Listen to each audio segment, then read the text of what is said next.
Welcome to the rat house, baby, where the truth ain't quiet, and neither are you.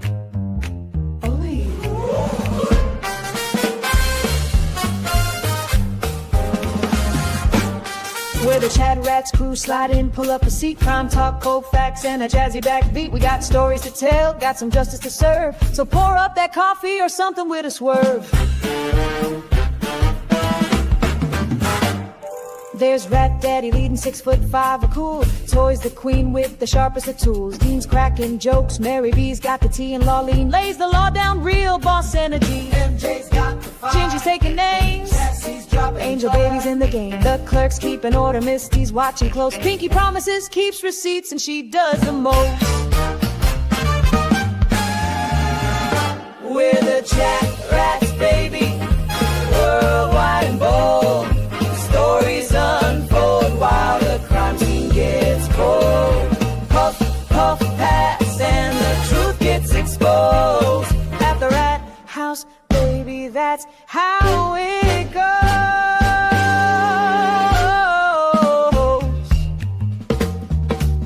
Snap, snap. Cherry lights it up. Cherry lights it up, neon glow behind her head. Tombstones drops the facts that awake the dead. Connor's taking notes, Janine's on the clock.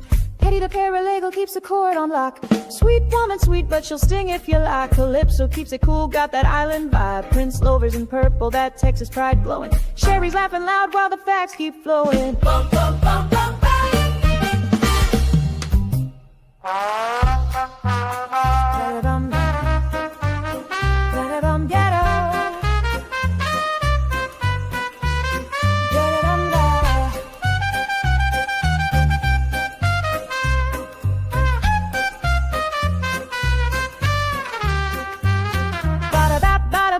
OG coming through, crazy-eyed cheese, oh you better believe. Robo-rat click, sparks, tears in his head, breaking the code till the lies drop dead. Jump, we're the ChatRats, baby, worldwide and bold. Stories unfold while the crime scene gets cold. Puff, puff, pass, and the truth gets exposed. At the rat house, baby, that's how it goes.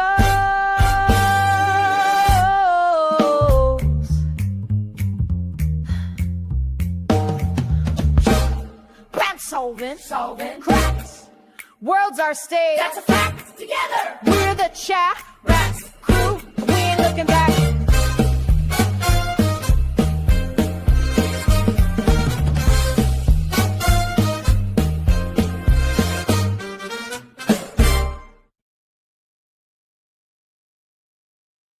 Bam. What's up, ChatRats?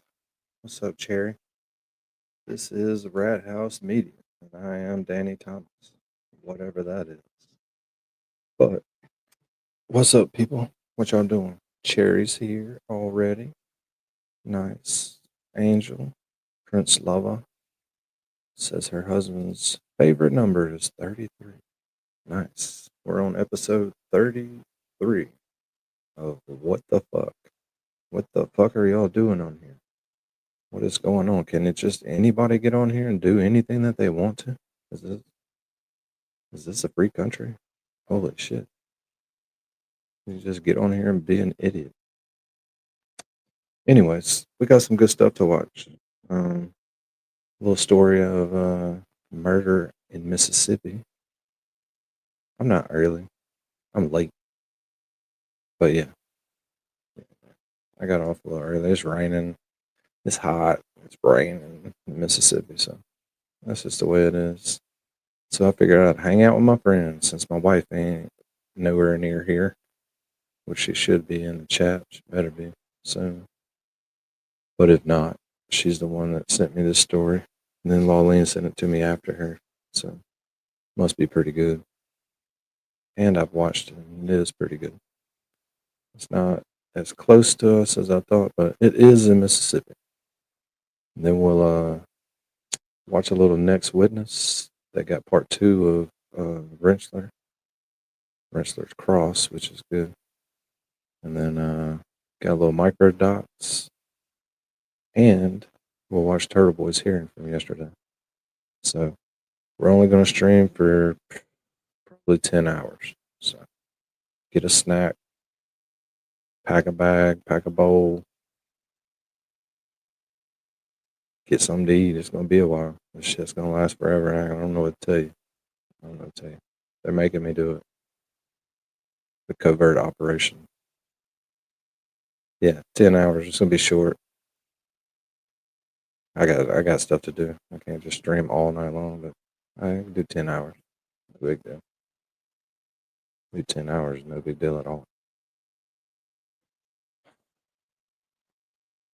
Well, here we go. Oh, and I've been watching Baker. Baker did that trial Baker's doing. That's pretty interesting too. They just started testimony. I'd hate to just watch the same shit he's watching, but you know, it's a good trial. It looks pretty cool. They have an attorney with a ponytail. Who does that remind you of? You know, we like our attorneys with ponytails. And hopefully we get to watch Small Seagal again because he did a pretty good job. We were gonna fucking rag him out and make fun of him. He turned out to be pretty good, and he got an acquittal. Come on, we were wrong again. Anyways, we'll get into this right here, and I'll kick it up just a little bit in this little bit. All the people who aren't coming at least see that we're live and decide not to come and hang out. So here we go. From the ground up.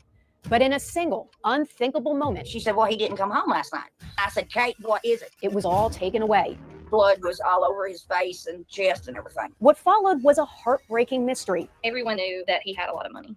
and a family's tireless fight to uncover the truth. I want the people who did this to be brought to justice. Betrayal, lies, and a devastating discovery. When I opened the trunk, his trunk was loaded down with bags and bags of Kirby silver. Far closer to home than anyone could have imagined. He said, there's something about that man. I don't think I could ever turn my back on him. Up next on Long Crime Investigates. True crime is a story until it's your story. Got serious right then, didn't it? Come on, lady, with the 9-minute intro. I will have my attorney call you. Unbelievable! Tippah County, Mississippi. It's exactly what you would imagine a small southern town to be.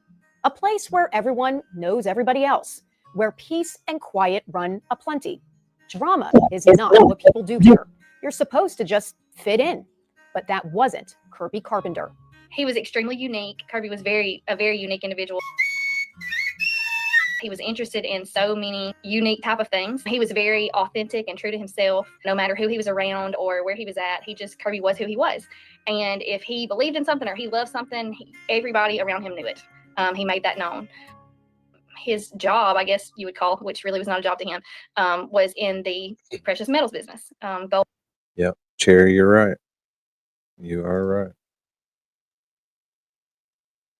It seemed like he was a pretty good guy too, but honestly, for me watching it before, he carries around way too much fucking cash and way too much precious gold and silver and shit. It's like, dude, what are you doing, bro? Old silver coins.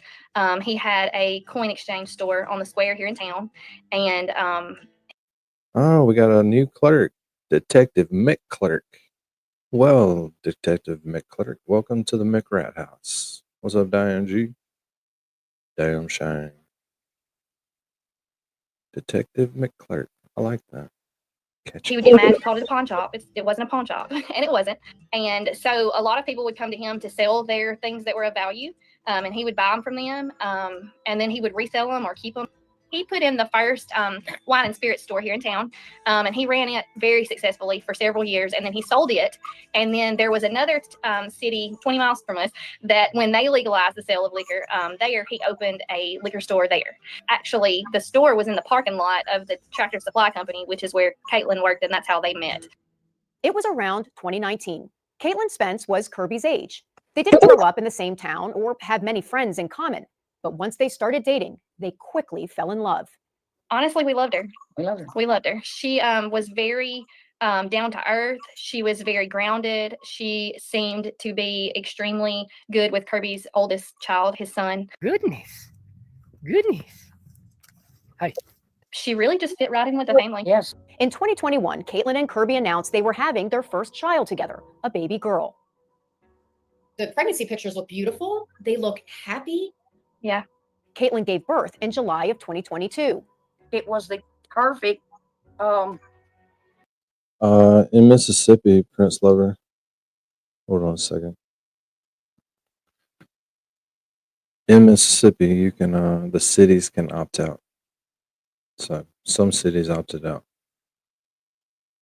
but a lot of them did not opt out. perfect life.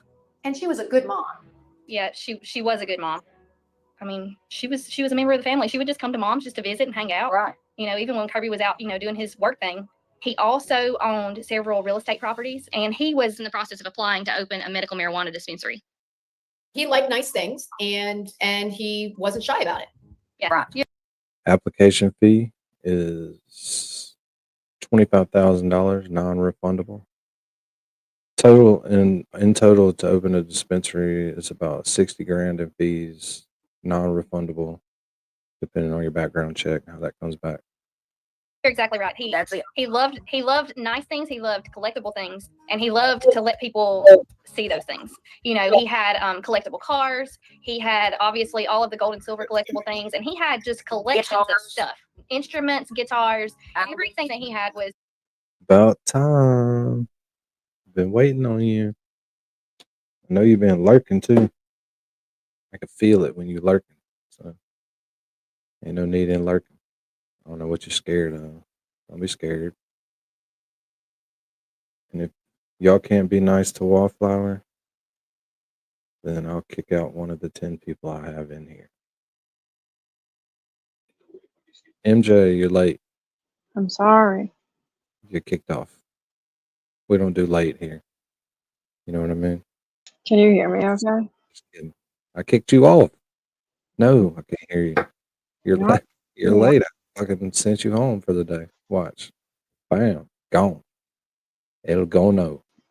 See how easy that is? Such an asshole. Don't ever be late again. I'm Shit sorry. ain't funny. Cause then I gotta hash all the stuff we just watched. Oh, please. Cause I know how you are. You're like, what are we watching? I did look at the pause game. My pause game since I started streaming is it's unreal. It's on point. It is. Probably gonna get kicked off YouTube for that one picture right there. Paused it right where they can fucking catch me. Anyways, Wallflower's here. Y'all don't know who that is. Do you know who that is, MJ? I think I do. All right, don't say it out loud. Okay. Cherry, yeah, Danny is a bully.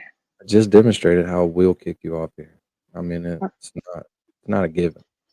You have to earn every minute you're up here. Maybe when someone else gets on panel, you'll be willing to kick me off, but I know you don't want to be up here alone, so. I mean, I will. I got to do what I got to do. Anyways, back to this. You know, extremely valuable. Was Kirby like really well known in town? Oh, yes. Yes, very well known. Very well known. And I mean, everyone that knew him knew that he had a lot of money. When we talk a lot of money, are we talking millions? Yes. Yes. Yeah, he wasn't shy about it. He wasn't shy about it at all. In fact, I think at some point all of us said to him, "Hey, you need to, you don't need to be Yeah. sharing with people that, Yeah. those things. Don't tell- Not his things, but like things that he would, he'd have Don't a tell bag of people money on what him you all the got. time." Probably between $300,000 to $500,000 in that bag that he carried. To him, yes, he was making money, and yes, all this was worth money, but this was a business, but it was also a hobby for him. So I feel like he was just able to have fun, and he was passionate about what he did because he loved it, and he was able to make money doing it. As much as he loved his job and the things he did and the hobbies he had, nothing ever in his life gave him purpose, I think, the way having a child did. He was just a different person. He just was completely head over heels, you know. I mean, any parent is, but it was just something to watch to know that, you know, he was just a good daddy. Kate texted Mama. She asked, "Can I sing Kirby?" Yeah. And I said, "No." She said, "Well, he didn't come home last night." And I told her, I said, "Kate, that scares me. That's not like Kirby, because Kirby was going to be home in his bed every night, and he's going to wake up in his bed." So I tried to call him, and I also sent him a text. And I told her, I said, "I'm fixing to put out an APB out on him." And she said, no, wait just a little bit. Let me get little girl fed, and we'll walk up to the deer stand. Maybe he's in the deer stand. And I said, "Well, when you get to the deer stand, you call me back and let me know if he is there." She calls me, and then she said, "He wasn't at the deer stand." She said, "I don't know where his ass is." She said, Damn, Mama, be careful. "I can't find him." I said, "Well, I'm coming to look for him." And then all of a sudden she says, "Kirby." And I said, "Kate, what is it?" And it was just like she laid the phone down or something. She didn't hang it up or nothing. It was like, she didn't say nothing else. So I jumped in the car and I took off, and I called my husband, and all I could say was, "Get to Kirby's, get to Kirby's, get to Kirby's." He said, "What is it?" I said, "I don't know. Just get to Kirby's."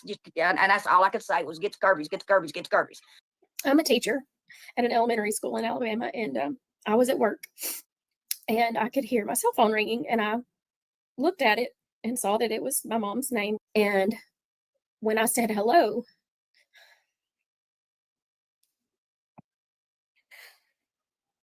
she just kept screaming, "He's gone, he's gone, he's gone." All I can remember is jumping out of the car, and when I took off running over there, my husband kept pushing me back, and he said, "No, no, no, no, you cannot. And I said, "I've got to see my baby." And I said, "Take a breath. You've got to tell me what's wrong. Who's gone? What has happened?" And she said, "He's gone. He's gone. My baby is gone." And I said, "What do you mean? He's gone?" And she said, "He's gone to heaven." My stepdad, Dwayne, got on the phone and he said, "Wendy, Kirby has been shot, and it is not self-inflicted. He's gone. You guys have got to get here." Kirby Carpenter was only 36 years old at the time of his murder. Investigators say he had been shot in the chest several times by someone with a shotgun. His body was found on the side of his house near the garage. Someone had put a curtain and a toolbox on top of his body. They put a toolbox on top of him, like the one you put in the back of your truck, not like a little handheld. What the hell? Crazy. Where did this happen? This is in Mississippi. I never remember what. It only gives like the county. Yeah.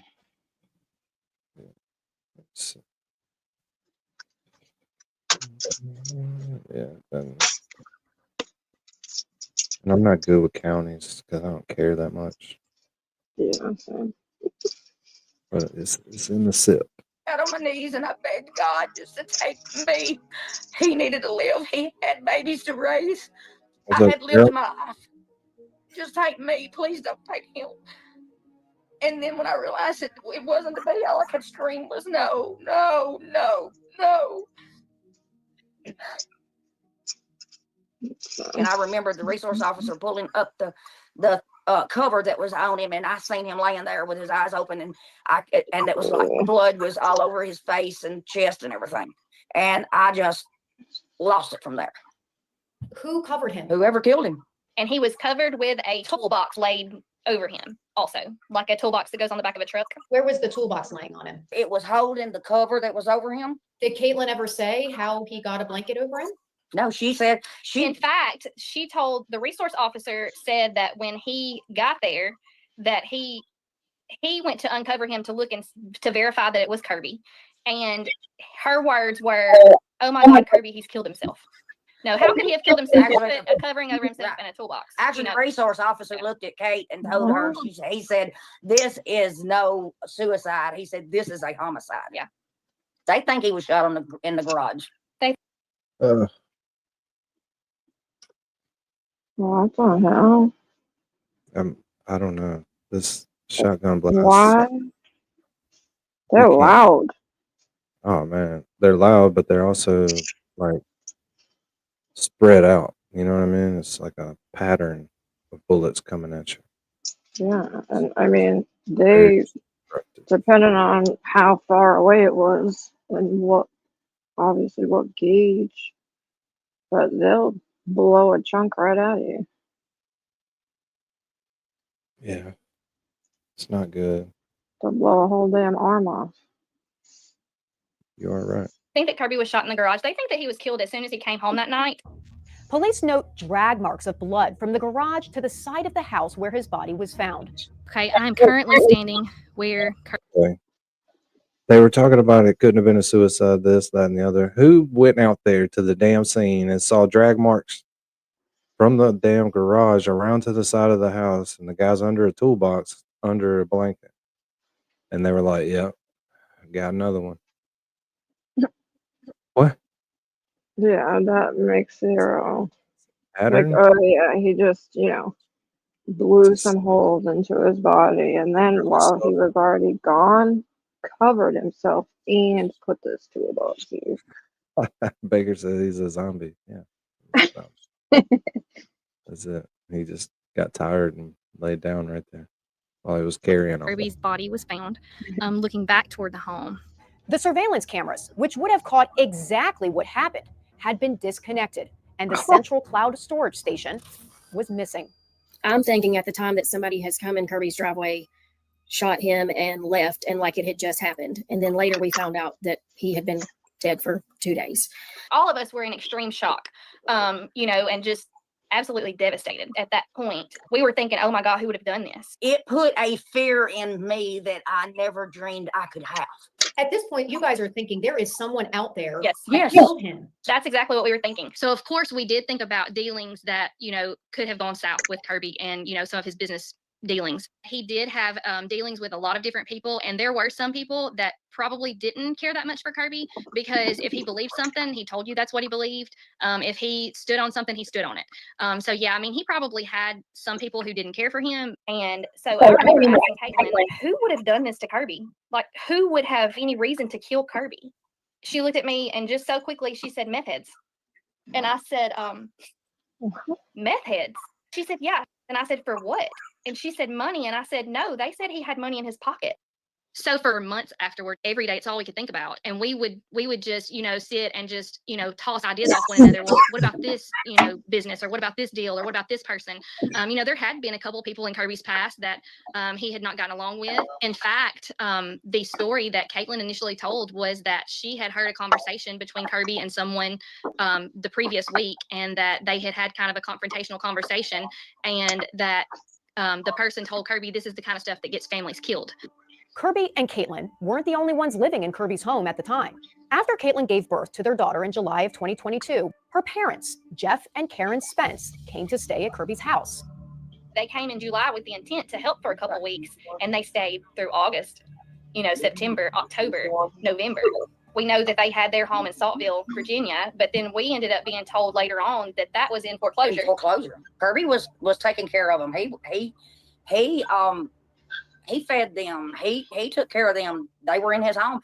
Actually, he was even looking for them a home. He was going to buy them a home here so he could get them out of his house. He told my husband a few times, I appreciate the help that they've given us, but, no house, no matter how big, is big enough for two families. And he made the comment several times, I'm just really getting ready to have our space and us just be home as a family, because they had lingered for so long. The first time that he met her father, Kirby said, there's something about her dad. He said, I don't think I could ever turn my back on him. And my husband says, Kirby, you only met him for like 15 minutes. He said, I know that. He said, but I'm telling you, there's something about that man. He said, I don't think I could ever turn my back on him. He had a very good intuition about people. He could read people well. And he, if he said something, usually it turned out to be so. And a lot of times I think that we just brush that off as, Kirby's just being Kirby, he's being paranoid about it. There was a time when Kirby said something to you about her. Yes. So at one point when she and Kirby were dating, we were at Mom's and we were standing in the front yard talking, and he told me, he said, I just don't know about Kate. And I said, what do you mean you don't know about Kate? Of course we all loved her. And he said, if there's just something about her, I just don't know if I trust her. And I said, Kirby, you gotta stop being like that. You gotta stop thinking that, everybody's out to get you. Kirby's family didn't think back to these conversations initially, but something did stand out right away. After Kirby was found, his family realized Jeff and Karen Spence weren't at the house. Kirby was found on Friday, December 2nd. And so I remember asking Caitlin that night in the garage at Mom's, I remember asking her, when did your parents leave? Because we had all just been there the week before on Thanksgiving. And so I was thinking in my mind, hold on, where are your parents? Because nobody had mentioned anything to us about them leaving, not being here anymore. They had not mentioned at Thanksgiving that they were planning to leave. And so I asked her, and she said, oh, they left Tuesday night. And then we ended up finding out Kirby was murdered on Wednesday. To get this straight, Caitlin's parents left on Tuesday. Investigators believe Kirby was killed on Wednesday. And it wasn't until that Friday that Kirby's body was discovered. Jeff and Karen Spence returned to Kirby's home that Sunday. Casey went out in the garage to talk with Jeff. They talked for a good while, and I ended up walking out there where they were at, and I talked for a while, and then Casey and him walked back in the house. When I went to walk out of the garage, something just told me, check his trunk. And I just opened his car door and popped the trunk.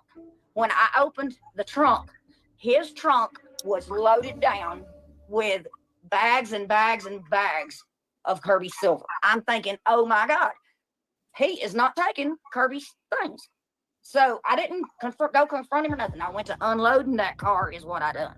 I closed the trunk and then after everything was over that day, we went home and whatever. Well, that evening, somebody had called us and told us that they had vehicles backed up to the house and they were loading them down.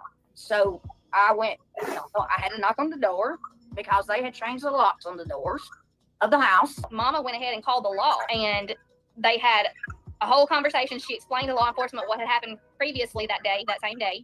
And she actually told one of the officers, she said, and I bet if I open his trunk right now, there will be more stuff in there. And she did, and there was. What was in it? More of Kirby's bags of silver and stuff. So what did police do at that point? They couldn't do anything. They couldn't get involved. They could not get involved because they said it was a civil matter and they could not get involved in it. But they could not stop me from getting in it. And I put my arm in there. And when I did, I went to pulling Kirby's stuff out again. Kirby's family later discovers that someone had changed the locks on all Kirby's safes. In late December 2022, Caitlin, Jeff, and Karen Spence move out of Kirby's house. Mom was at Kirby's house, and this was after they had left. And she was walking up the stairs and saw a little spot of what appeared to be blood on one of the stairs. And so she called and notified law enforcement, hey, this kind of looks like blood. Y'all need to come down here and look at this. And so they did. The investigator used luminol, and when he used the luminol on the stairs, it blew up like a firecracker. There was so much blood there. There, all over the sink in the kitchen. And they took a sample of it. It made Kirby's sister, Casey Barnes, think back to something she said someone mentioned to them about Jeff Spence at Kirby's funeral.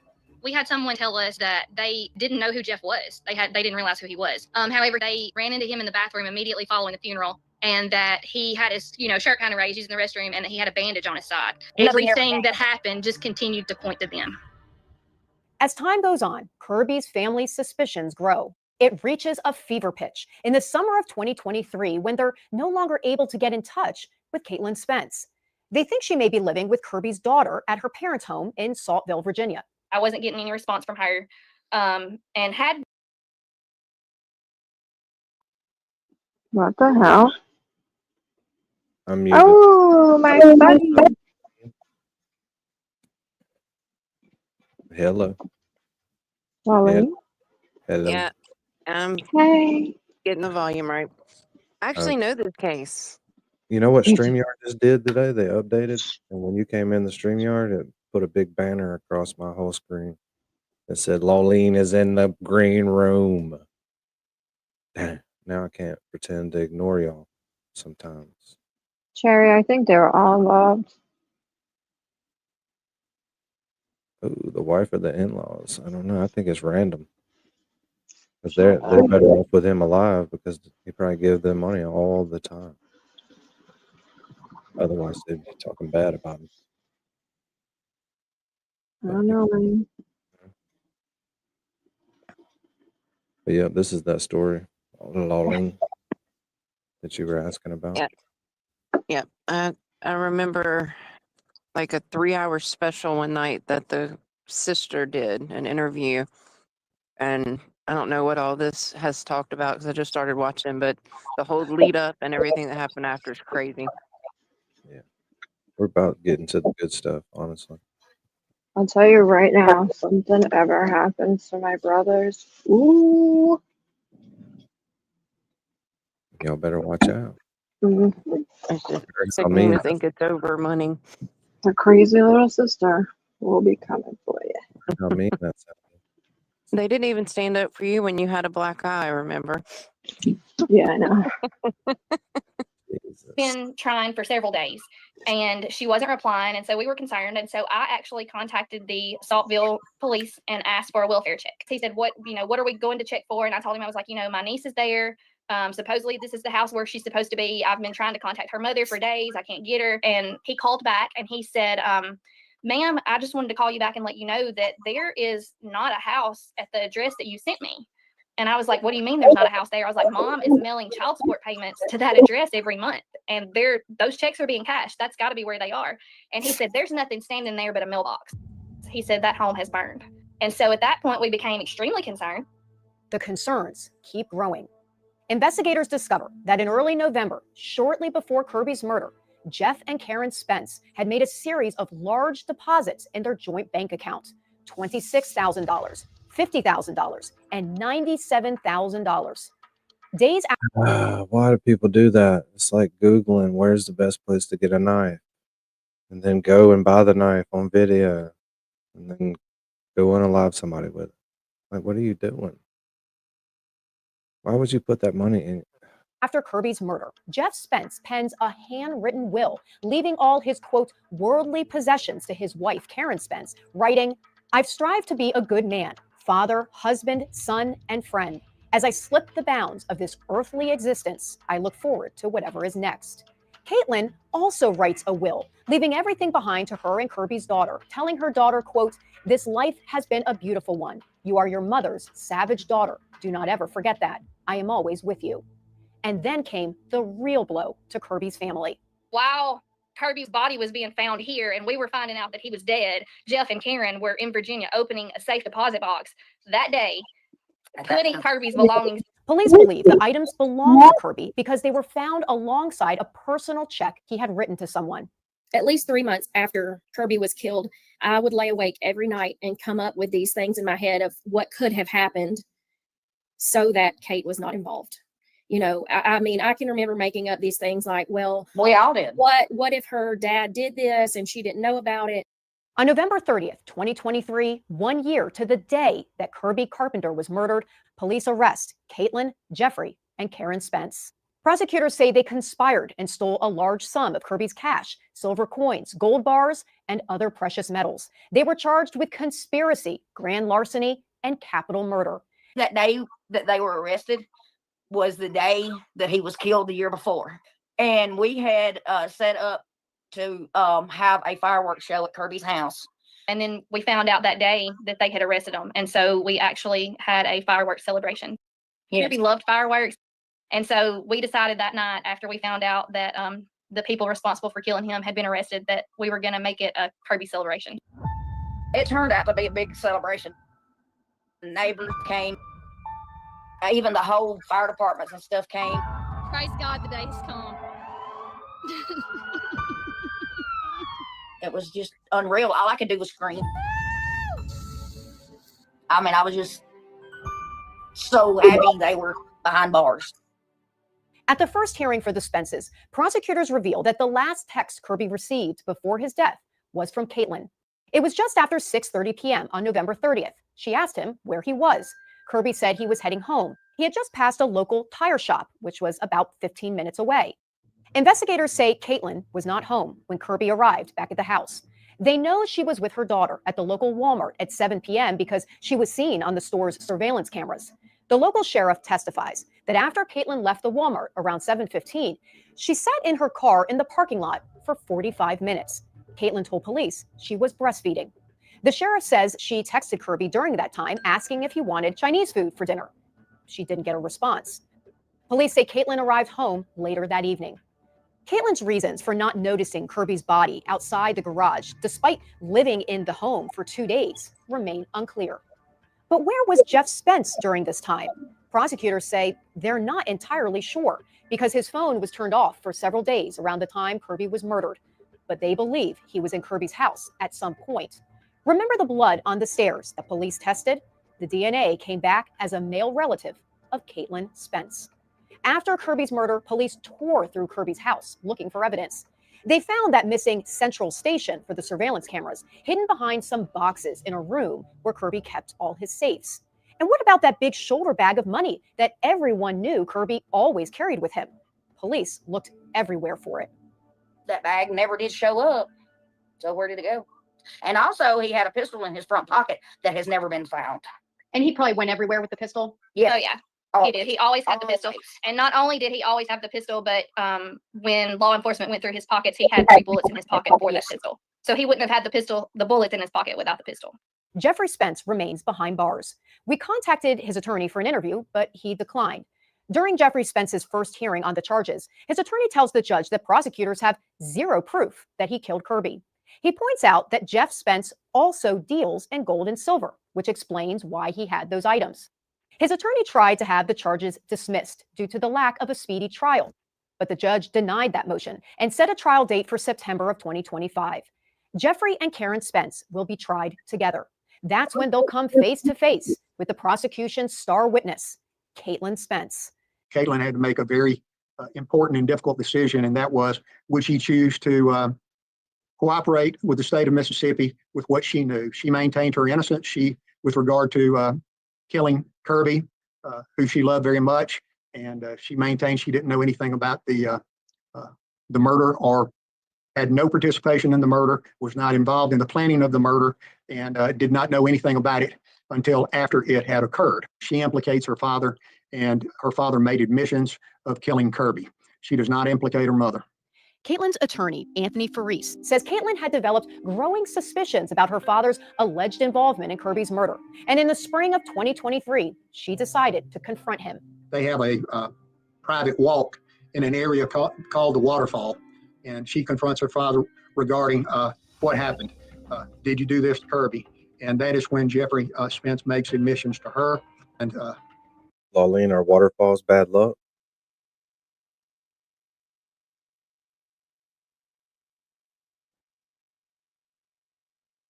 Mm-hmm. Yes, waterfalls again. They always show up. Phone was in my pocket. Waterfall. I bet we could do a whole show on waterfall murders. Yeah. Yeah, we could. Oh shit! I like waterfalls. Oh, I thought you were gone. You scared me. I was, but I just ran back upstairs because Lawleen wasn't talking. I was like, oh no. Cool. Oh, it's too late. What's up, Janine? Yo, brother, what's up? Nah, What's shit. up? What's up, MJ, Lauleen? Oh, yeah, I don't have to watch the boxes anymore because it pops me up a little box that says Janine has entered the green room. Oh, okay. Just get started notifications now. 30 minutes ago. Uh-oh. All right, well, we powered through it, though. Oh, no, that's what I'm saying. We don't have to get left backstage where I can't see down below these boxes. Oh, okay. All right, I gotcha. So on this blessed day, guess who got her phone? Did you get it? I just signed for it. Nice. Oh my God, I've been without a phone for almost a month. I would die. Yeah, it's been real. It's been real. I have to. I wonder if Mercury has gone direct at this point. It's so fucked up. It's awful. That's how I do my schedule on my phone, and everything is on my phone. Like everything. Yeah, every appointment, everything, all my reminders, everything. Yep. And if clients book overnight, I don't know about it. So I finally put I can't get in. I couldn't get in on my laptop. I couldn't get in on the iPad that I've been using as like a phone. It's just so crazy. I'm carrying my iPad around with me like it's a phone. It's just like, oh God. It's awful. Nice But phone stop. you got there, ma'am. My phone up when he gets home. Yay! Anyway, so what are we watching? This is about a dude who lives in Mississippi that got unalived by his girlfriend's parents over money because he had a knot pawn shop where he would buy your gold, silver, cars, bikes, just anything a pawn shop would buy. So it was like a Wendy Adelson situation, a Dan Markel, excuse me, kinda. Like the family had the spouse. It was a boyfriend or it was a spouse? No, it was a girlfriend. They were all living with him. He had a ton of money. He always had, they said he always had about $500,000 in cash on him Right. and a bunch of silver and gold. I'm not falling for the wife didn't know anything about it. I've Yeah, just heard way more. I bet she opened up that safe deposit box. That she And would write passing everything. the child support checks to an address that only had a mailbox, you know. She was in Yeah. on it. Mm. They just don't have a strong enough case, Shot- so they're making a shotguns. deal with her. Somebody stole his pistol out of his pocket but didn't take his money. And then they drug him from the garage out beside the house, put a blanket over him, and obviously went inside. They said he went hunting, and like the track you'd have to take to get to the deer stand, she supposedly walked it, and it had rained or something. Like there was no way that she could have walked it the way in the time she said she did that morning. It was just a whole bunch of stuff. Right, like a bunch of, little inconsistencies. Yeah, like she just happened to be nursing in the Walmart parking lot for 45 minutes because there's not back then, like you could pretty much guarantee a Walmart's going to have security cameras around here, but it's hit and miss on knowing where others are going to be at. Right. So that was all a planned trip to be on camera. Huh. And when did this happen? 2022.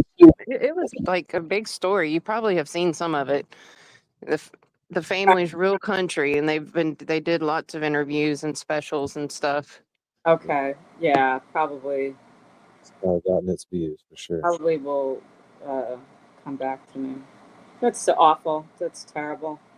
All right, back to it. Jeffrey Spence, she was aware of that information, did not share it, helped conceal it. She also hid it from you. She did, but you've got to understand that Caitlin is or was a daddy's girl, and she expected her father to do the right thing and come forward and save her from this ordeal. She thought that Jeffrey Spence would come in and do the right thing and tell what happened and really clear her for sure and clear her mother and then take his chances. But Jeffrey Spence is not that kind of man and certainly did not do that. So we reached the point where Caitlin had to fish or cut bait, as they say in Mississippi.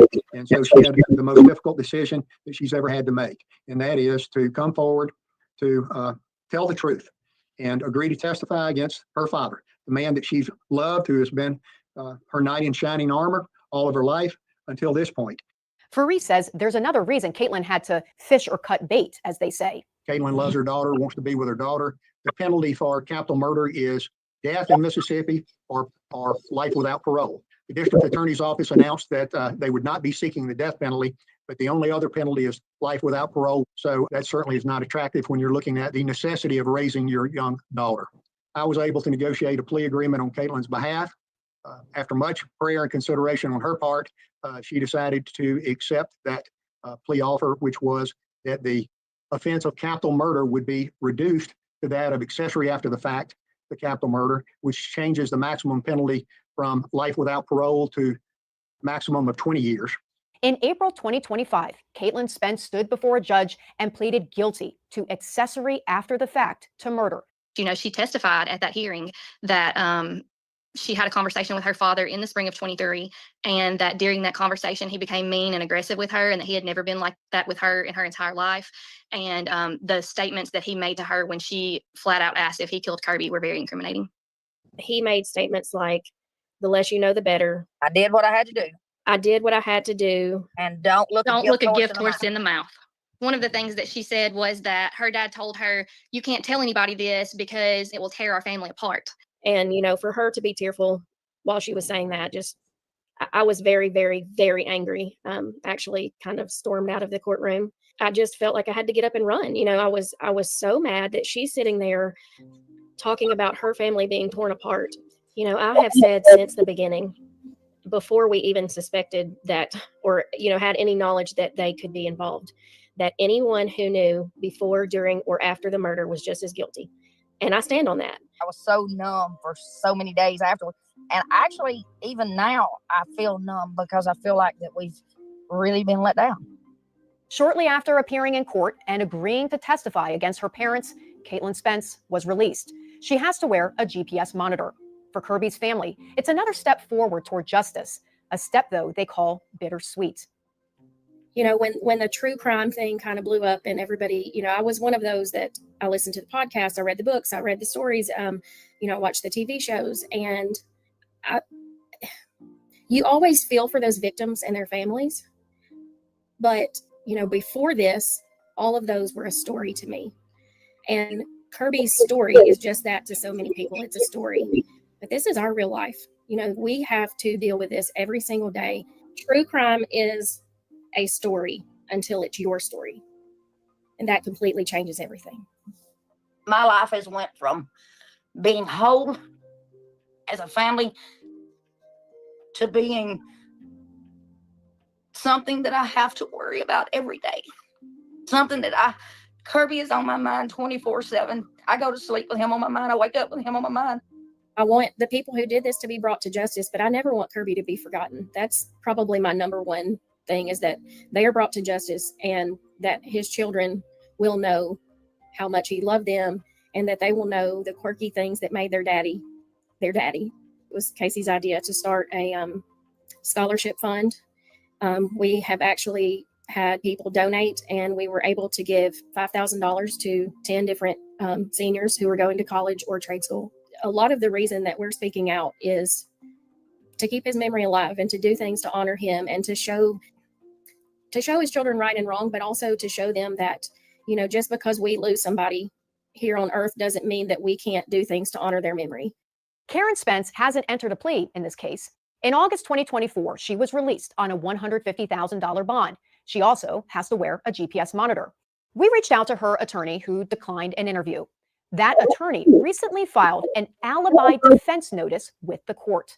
It says that Karen Spence will testify that she left Mississippi with her husband the afternoon of November 29th, the day before Kirby was killed, that they drove back to Saltville, Virginia for Karen's doctor's appointment. The notice says that Karen intends to call her daughter, Caitlin Spence, as a witness to this fact, and that she may also call her husband as a witness. A judge granted a motion by the defense to move the trial against Jeffrey and Karen Spence to a different county because of all the attention the case has garnered in the local community. The new venue is about an hour away.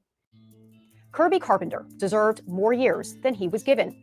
He believed in living life hard, fast, and big, loving his family, his kids, and friends throughout it all. After Kirby's murder, his family found a poem he had written in a journal. They don't know when he wrote it or what it was about, but the words hold incredible significance to them now. Kirby wrote, quote, "It never fails, the good you do will be done unto you. Karma exists, and don't think it's not true. The man who stole from me, someone will take tenfold from you. We know who you are, and so does the man upstairs, and you can stop the wrongdoing and start it right here. Turn yourself in, because they are coming for you anyhow. You got away once, but you're caught now." For Law and Crime Investigates, I'm Kristen Thorne. Wow. That is horrific. Those poor babies. Oh my God. How old are his kids? I love you. Oh, Kirby. That's just horrific. Those poor kids have to grow up without a daddy and a mommy, right? Because the mother is on house arrest. Is that it? I can't remember. I don't think she lost any custody to him. I believe she still has them. And I believe it's only one that was his, the new one that she was nursing when he was murdered. I think the other two were his by a previous relationship. And that her parents, yeah, were they moved down with them to help them with the new baby. Okay. and then then just overstayed the welcome, and then found out how much he was worth, and basically saw his daily habits, and the dad took advantage of an opportunity. Yep. Then so didn't wait, play. so do you think? So you do believe that the wife was in on it, though? Oh yeah, there was too much. I mean, she said she knew after, but I believe she knew before. Yeah, she definitely knew when they went and hid all the shit in the damn safe deposit box. They Yeah. probably have it on video doing that, and that makes you an accessory after the fact. No, Cherry, what I was talking about, it said the mother plans to call the daughter and husband as her alibi witnesses that they drove back on the 29th or whatever the day was because she had a doctor's appointment the next day.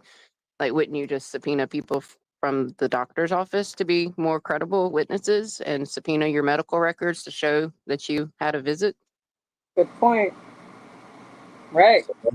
That's a next witness page I just dropped in the chat. We're going to watch another one. This is part 2 of Rentschler's Cross. Lulling. Just came out like 6 hours ago. It should be good. Here we go. Persons having anything to do before the Beverly Canoni, Justice of the Superior Court, holding in Dedham within and for the County of Norfolk. Draw near, give your attendance, and you shall be heard. God save the Commonwealth of Massachusetts. This court is in session. Please be seated. You guys ready to get back to court? I think we're going to get to the defense resting today, but it's really going to depend on how much more of Cross there is.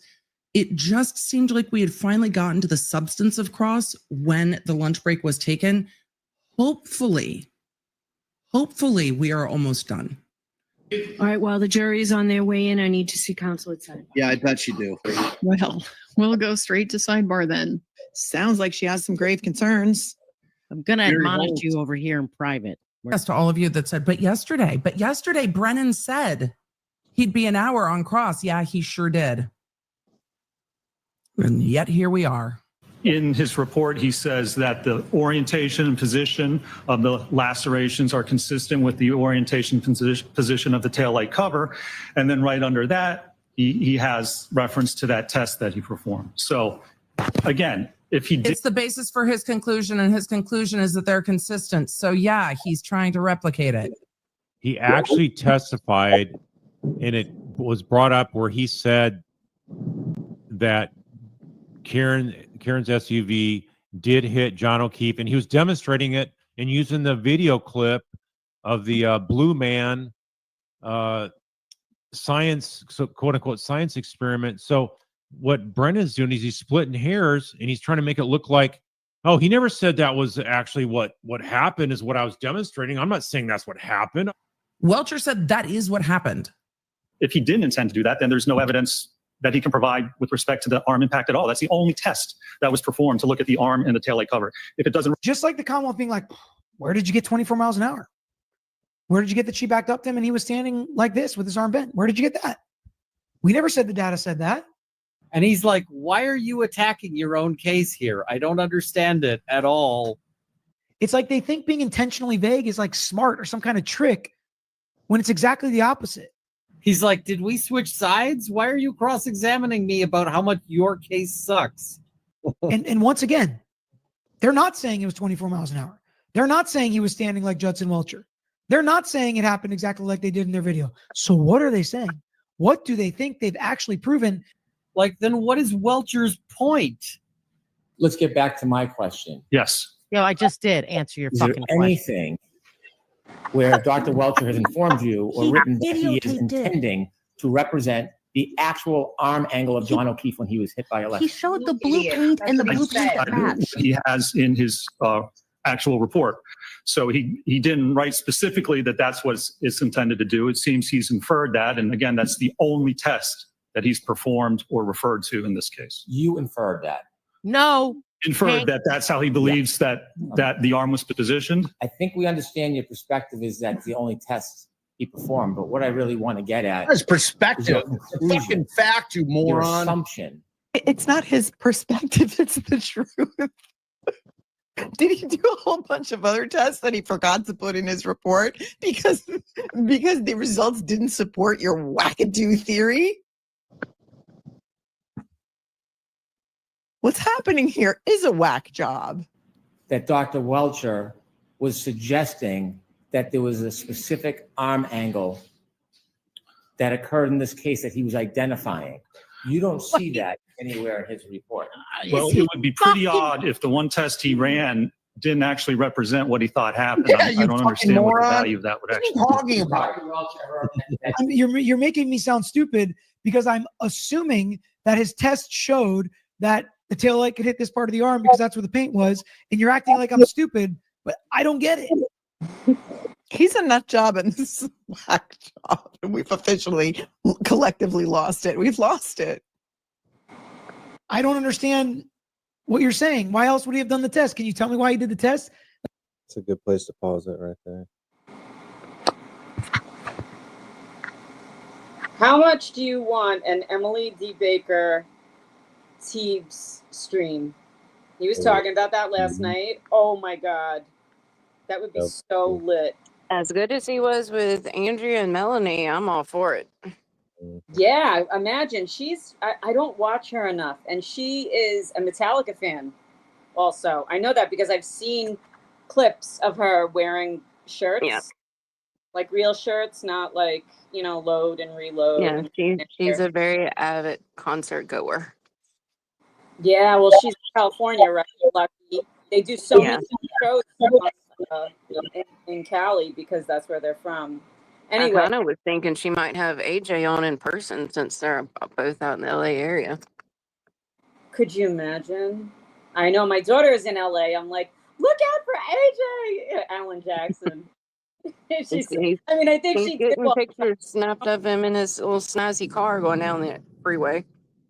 I know, and she works in a restaurant, so I have to remind her of that. I bet he goes there.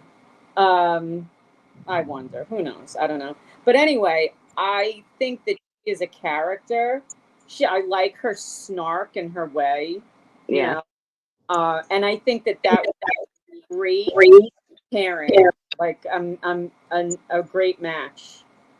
Teebs and Emily D. Baker. So I hope it happens. I like that she doesn't just stay one-sided. Like when the defense would do something stupid, say something stupid or not do something, she would point it out as well. Like, and not just excuse stuff. I like when it's even killed.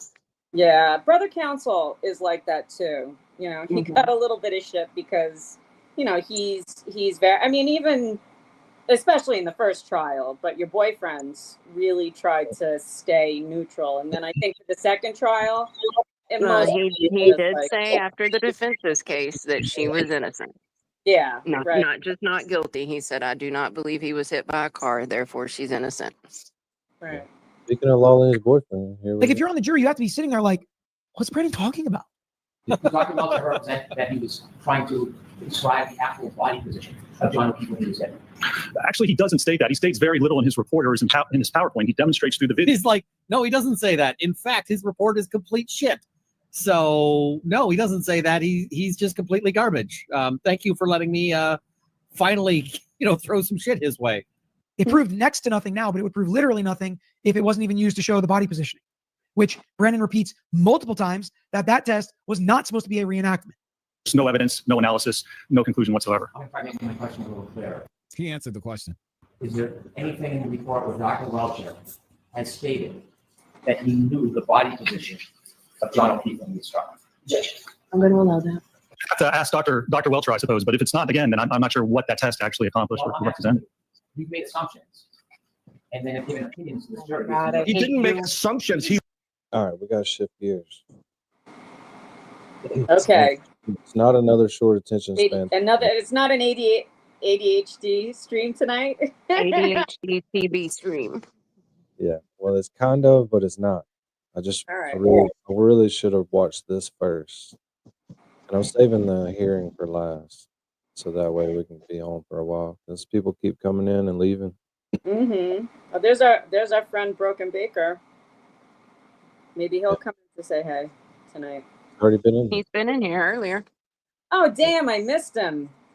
Oh well, next time. So I've been wanting. He's a cool dude. I don't know. It's only 15 minutes. See if we can get us another copyright claim or something off of this. Can you play TikToks on here? Yeah, I think so. They don't have music. You have in it. to play that one I sent you when you're having withdrawal from Karen Reed. I watched. That was funny. Yeah, that was funny. Did you ever find Big Boy on the Roof, the OB one? Oh yeah. Oh yeah. We can find it. It's on there. It's easy to find. Okay, because we only saw the ambulance one the other day, and I forgot to look up to make sure that Big Boy is okay. I meant to do that. Sometime before 1:26 a.m., Brian Higgins walks outside, gets into his Jeep, never sees the body of a man over 6 feet tall lying directly beneath the flagpole, despite it being illuminated by the powerful plow lights mounted on the front. No sneaker, no shards of reflective plastic on the road in front of him. Brian Higgins then drives away from 34 Fairview Road.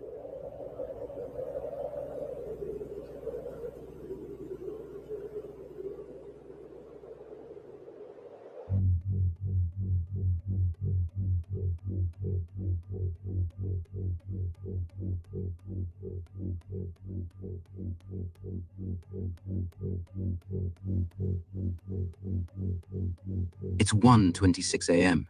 We will first see Brian Higgins arrive to the police station as viewed from the rear parking lot camera. It is mounted on the back corner of the Sallyport garage. The red circle represents where he parks.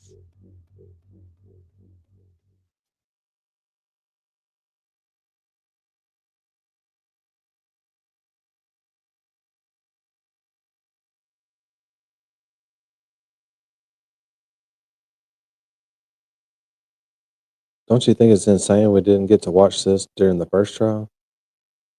We thought this was a myth. What's insane is this is probably still not all of the video, and Oh, there's hell, still more. I mean, that's what's there's crazy.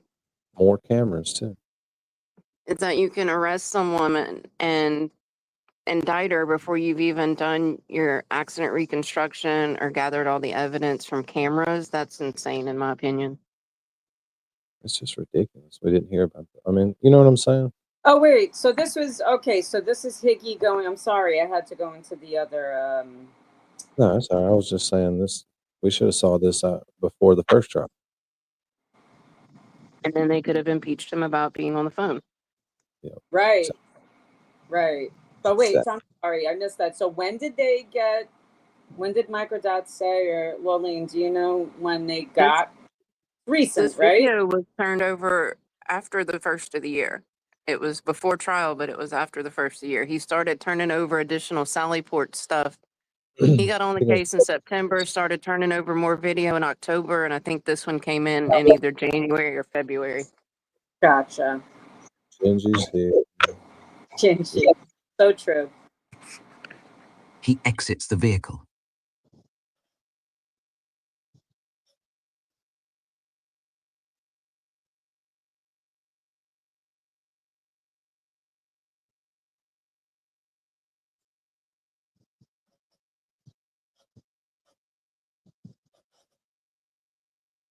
The surveillance video picks up his iPhone's true depth facial ID camera, scanning his face. This means he's looking directly into his device. And if he went inside to get keys for cars, why didn't he go He back inside hesitates and return momentarily, them? looks back at the Jeep, looks into his phone, then continues.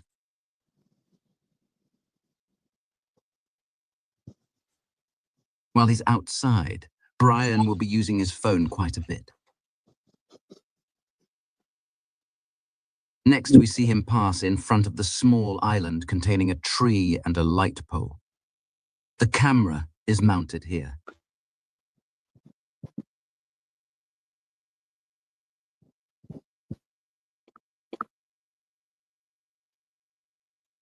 In that frame they just showed He of walks the to the tire entry on mark the church side of on the the Sallyport parking lot, you and would is have picked up noticed by the tire camera at mark the to top. 34 Fairview leaving in that snow.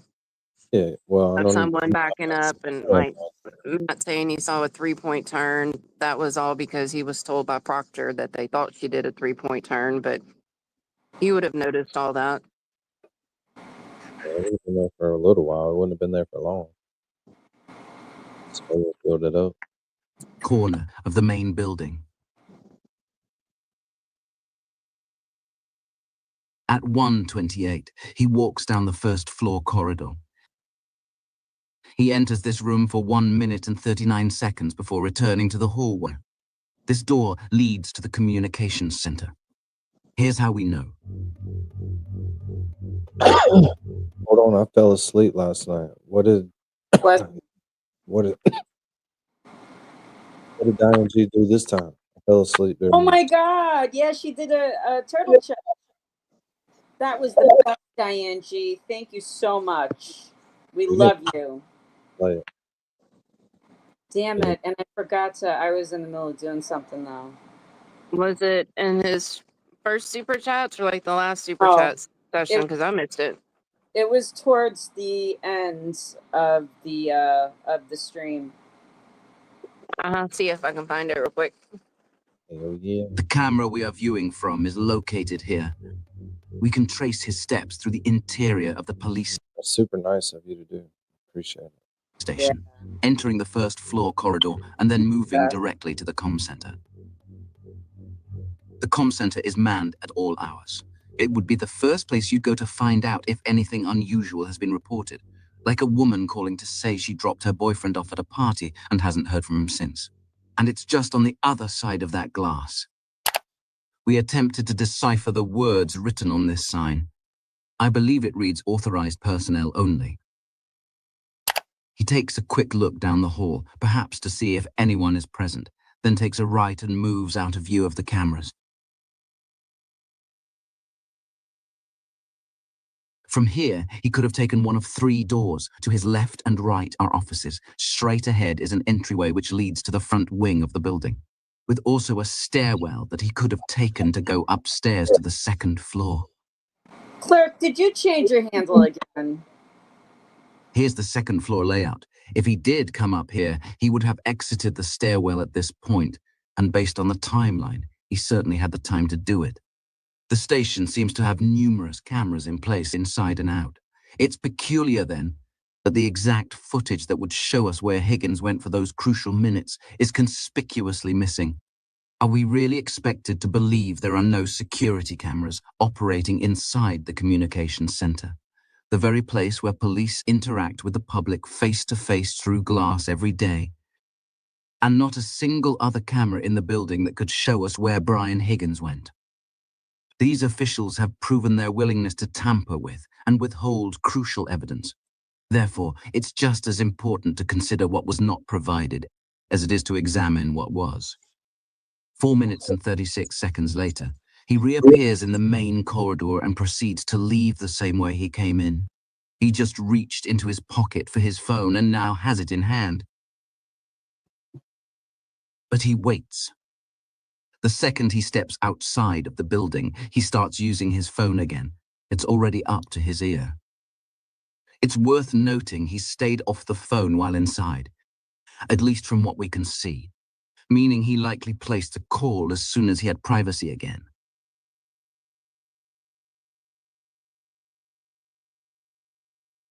Higgins enters frame right and approaches the Jeep, still with the phone to his ear.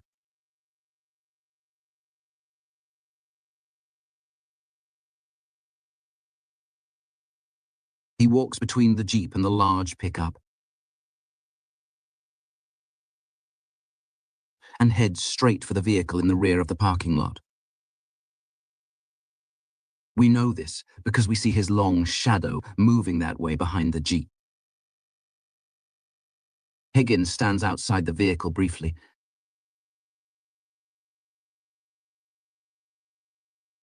then opens the door and gets inside.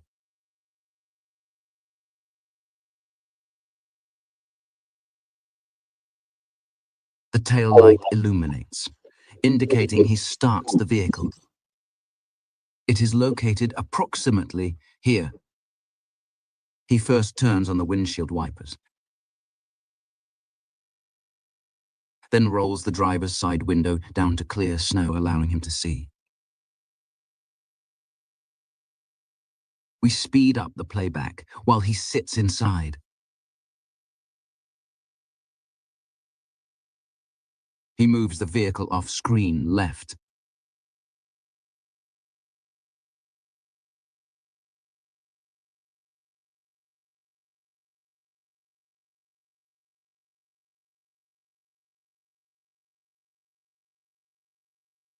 He reappears and clears both windshield wipers from a third vehicle.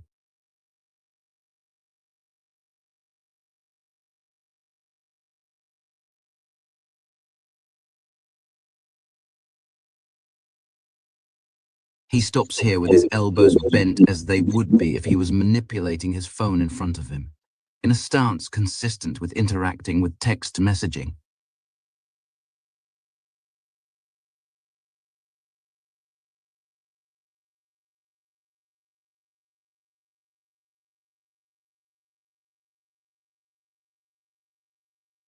He focuses on his device for about 18 seconds. Then proceeds to the rear of the Jeep.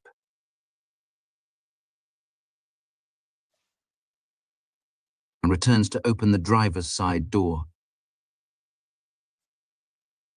most likely to fetch the keys for the large truck, a fourth vehicle, which lights are triggered as he remotely unlocks it, then enters to start the engine.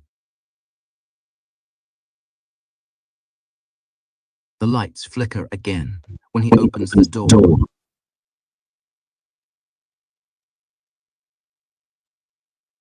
The truck is now on and idling, with the driver's side door still slightly open.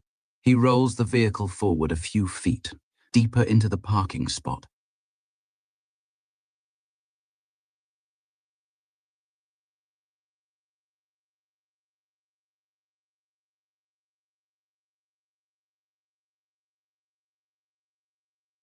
He opens the passenger side door of the third vehicle, reaches in.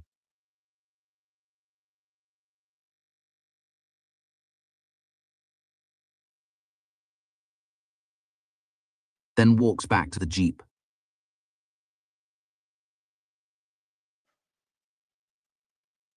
And seems to do the same thing there, opening the door momentarily.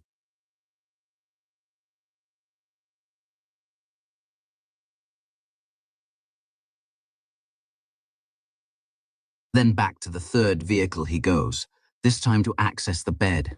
We see the black underlid of a container or tarp come up and cover the back window momentarily.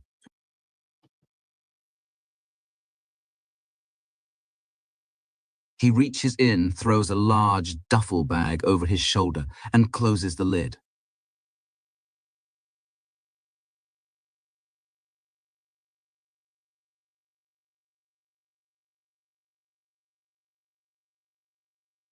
The bag appears to be very large.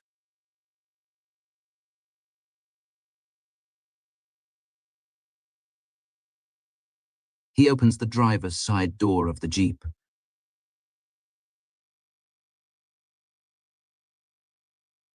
Again, you get a clear glimpse of just how massive the bag is. He walks to the back of the Jeep and places it inside.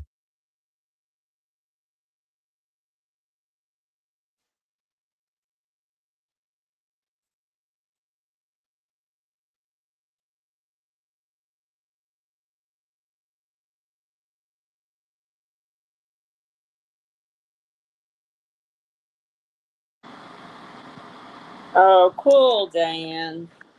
Diane sends $25 and goes, a cool quarter from you, ChatRats, at Rat House Media, free Turtleboys. Thank you, Diane. Diane sends $25 and goes, a cool quarter from you, ChatRats, at Rat House Media. We know what you meant. Still getting it out there though. Aw, thank you, All right. Diane. You need to show me how to clip. Oh, I've got a million things I need you to clip and send me. Since you just figured it. I figured out how to clip. I did too. I'm not good at it though, but you can only do it for like 15 seconds, right? Or like 30 seconds, something. I don't know. I don't know how to do it. You've never done it? NG does. We need some funny clips. Can I pet that I've never dog? done anything with it afterwards, though. Need the clip. Put it in my mouth. That shit is hilarious. I tried to clip it the last time, and it didn't work out. So, thank God Diane knows what she's doing. Thank you, Diane. That's not right too. I mean, I can look it up. Mm-hmm.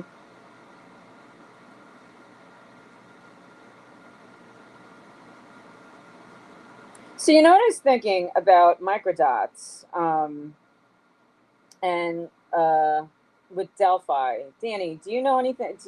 Have you followed Delphi? Yep, a little bit. So you know, there's been a lot of, not a lot. I mean, I know Gray Hughes did some recreation of the bridge guy and the girls on the Monon High Bridge, and like I would love to see. I don't know what Microdots thinks about the Delphi case, but You wrong. You wrong. that would be great for him to do some kind of a recreation with the Delphi case.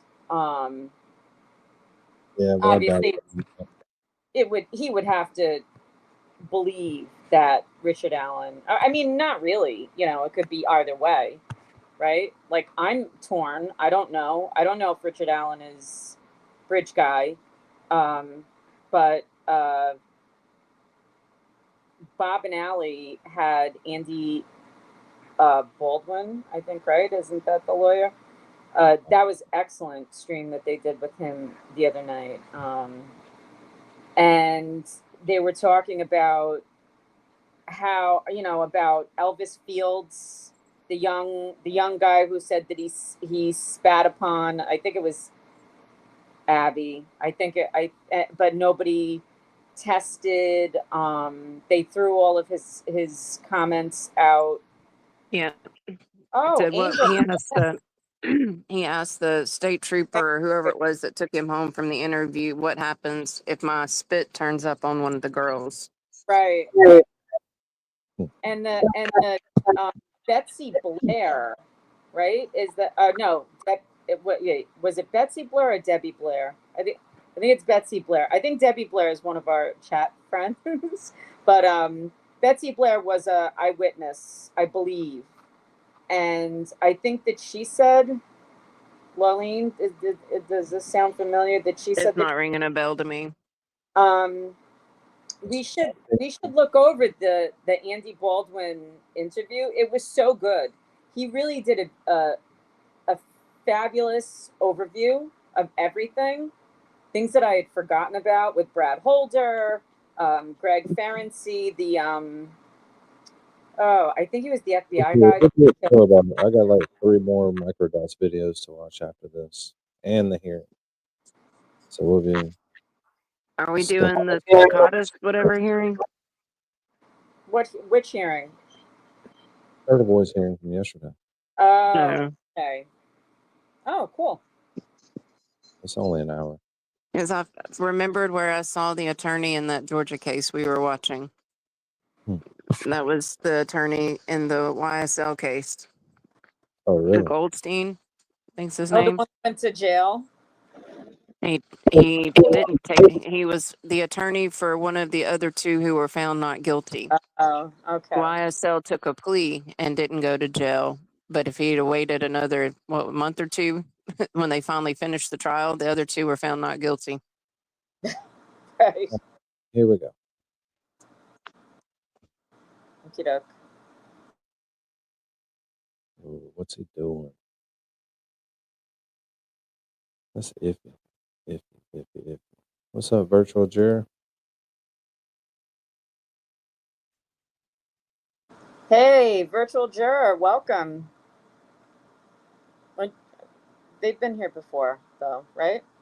Yep. Yeah, great to see you. Thanks for This hanging. is the young person's video we watched a few days ago about one of Turtleboys' hearings. She's in the Discord now, so she's up in there. She was up in the Devil's Lettuce area, roaming around, looking at shit. I'm like, you better get out of there. Get out of there. Clerk, do you think that Teeb's watching us? No. That's what he said. That he watched the Valley trial. I hope that he does an interview with Raul, and I really do hope that he does a deep dive on Raul's trial. I think that would be awesome. He's an undercover rat. Teebs. I doubt it. Seriously. We're just gonna. Well, we could hope. Maybe, you never know.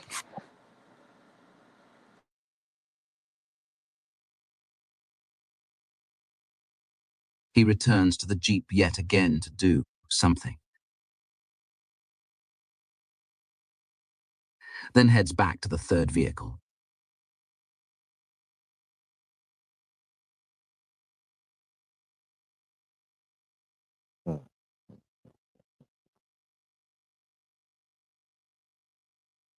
You've been drinking all day.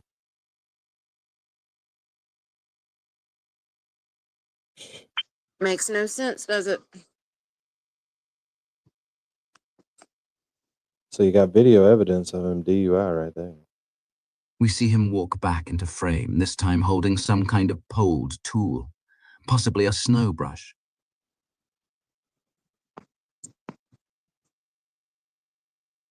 However, he doesn't use it on any of these vehicles. He puts it inside the Jeep, gets in, and readies to leave the premises.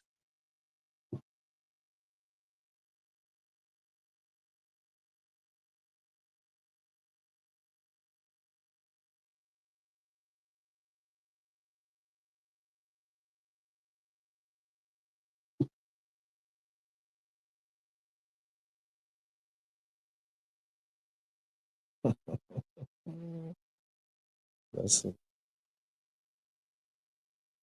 just didn't move any of them. Yep, we believe him, Virtual Chair. We believe him. He's a credible guy. That Higgy. And finally, he drives off into the night. Look how bright the lights are on that. Oh, it's obnoxious. Oh my God. I can't stand when the trucks are behind me. I'm like, Jesus Christ. Shit is bright. This is from Microdots Clips. So if you're not subbed to Microdots Clips, make sure you get subbed to I'm Microdots. subbed to every kind of Microdots. For real. People don't know about the clips on the Microdots page, though. Yeah, no, they're great. So these are a little bit shorter. Canone said something very interesting. These all in the last week. That most people missed, revealing what happens to you if you arrest an Albert. The Commonwealth can then get into the animosity between the witness Sergeant Lank and Brian Albert because of the arrest of Tim Albert. The Commonwealth never did get into that animosity, likely because it would have revealed Brian's well-known fiery temper and willingness to bully the local police, hurting the state's case more than helping it. It's important to remember that Tim Albert's arrest happened in 2009. The same year, Brian Albert led the high-profile arrest of the Craigslist killer.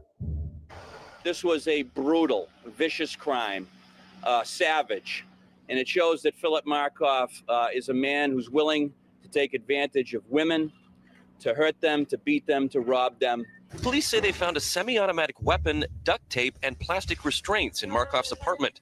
Brian wielded serious power within law enforcement, along with a reputation for being aggressive, and it seems he wasn't afraid to use it to protect his family. He didn't have a good reputation among fellow police officers. Known as a bully, had a history of sucker punching officers. He was investigated by BPD for violent conduct. He has a propensity for violence. With respect to Brian, how would you describe your relationship with him? Again, civil. The two of you friends? Could you repeat that, please? Are the two of you friends? No. Officer Lank got the message, loud and clear. You don't arrest an Albert, no matter the circumstances, or there will be consequences. Even if they hurt an innocent civilian, and the trail of evidence leads straight to their home. That warning likely echoed through the entire department, and it was almost certainly weighing on Lank's mind as he approached the door of 34 Fairview on the morning John's body was found.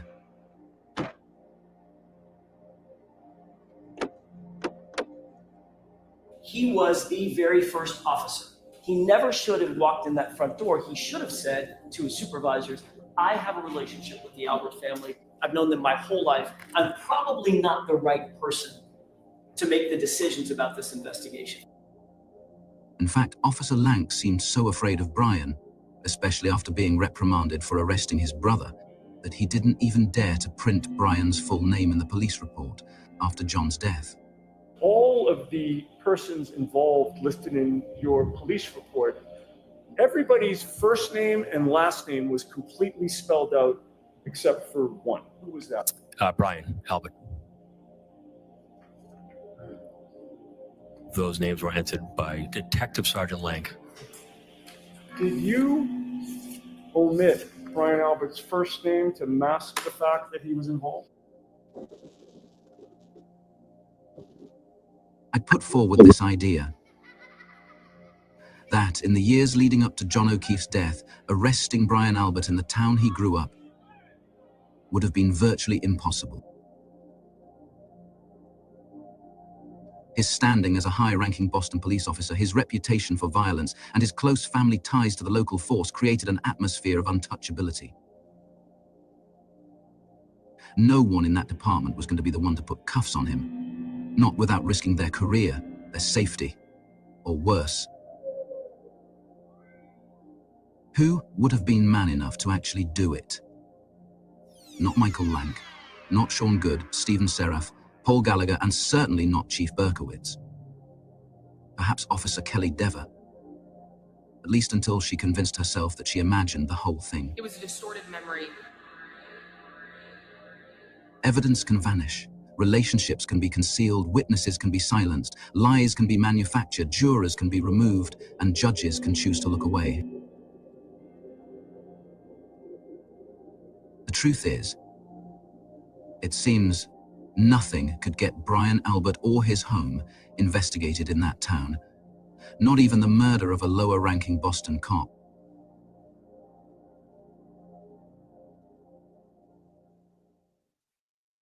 The best way to support regional art. The garage. There's another one. Yeah, Danny's gonna have to play that TikTok clip because that girl was funny when she did that part too. Just threats from the McAlbert side. It's undeniable that Brian Albert, and by extension his entire family, were deeply feared.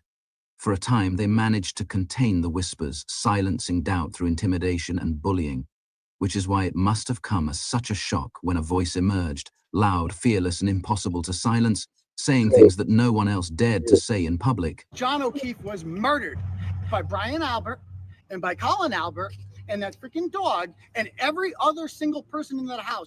Here was a new species of journalist, a hybrid of the old-school reporter who chases the story it leads, with a massive social media following and fiercely loyal audience behind him, immune to every weapon in their arsenal, and they had no idea how to stop him. He was everything they were not: charismatic, entertaining, a great speaker, and instantly likable. If there's one point that's been lost in this story, it's just how unafraid Aidan Kearney was to speak out against the Alberts. He did what no one else dared to do. His intent was always to uncover the absolute truth, relentlessly but within the bounds of the law, yet he still hasn't received the recognition he deserves for being the lone source of factual information when every mainstream outlet refused to touch the story. And in doing so, his courage gave others the strength to step out of the shadows, even if only online, to share what they knew and speak what they believed. The family took notice and initially tried to stop them. Chris Albert's attorney sent threatening letters to dozens of local residents simply for posting factual Facebook comments critical of his past, a clear attempt to silence through intimidation. However, they quickly learned that every attempt they made was being reported back to Turtleboy. fueling his next article and making their efforts backfire spectacularly. Interest in the story was skyrocketing. McAlbert ally and subordinate Chief Rafferty quickly stepped in, going to bat for them in an attempt to throw water on the theory was killed inside the house. His final words I have will be memorialized on camera. No matter what. Mary B, what's up? Hey guys. Hey, Mary B. Hey, maybe. Nice to finally be here.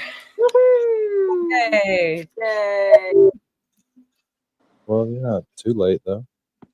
No, I try to rush Are home. you sober, guys. Mary B? Huh? Are you sober? Yes. Ugh. How's it working for you? You know, I had it's not good. It's not good. I am not enjoying it. So If you need We'll to see. reach out, I'm always here. Times of crisis, holler at me. I'll talk you through it. Thank you. You're not enjoying being sober or something else? What's that? You're not enjoying being sober or something besides that? Well, there's also other things that I'm not enjoying, but being sober specifically is what I meant there. Okay. You can do it for 1 month. You've got this. I got this. What's up, Connor? Oh, okay. Yeah. Sending so you- what's sober mean? Connor? sober means I can't smoke weed.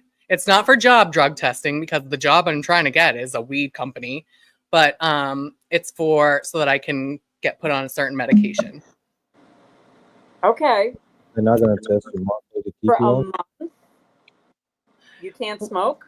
Well, I mean, I'm trying to push off the test for a month because I told my psychiatrist that I stopped smoking a month ago. So she's like, oh, cool. Here's a drug test then. I'm like, oh.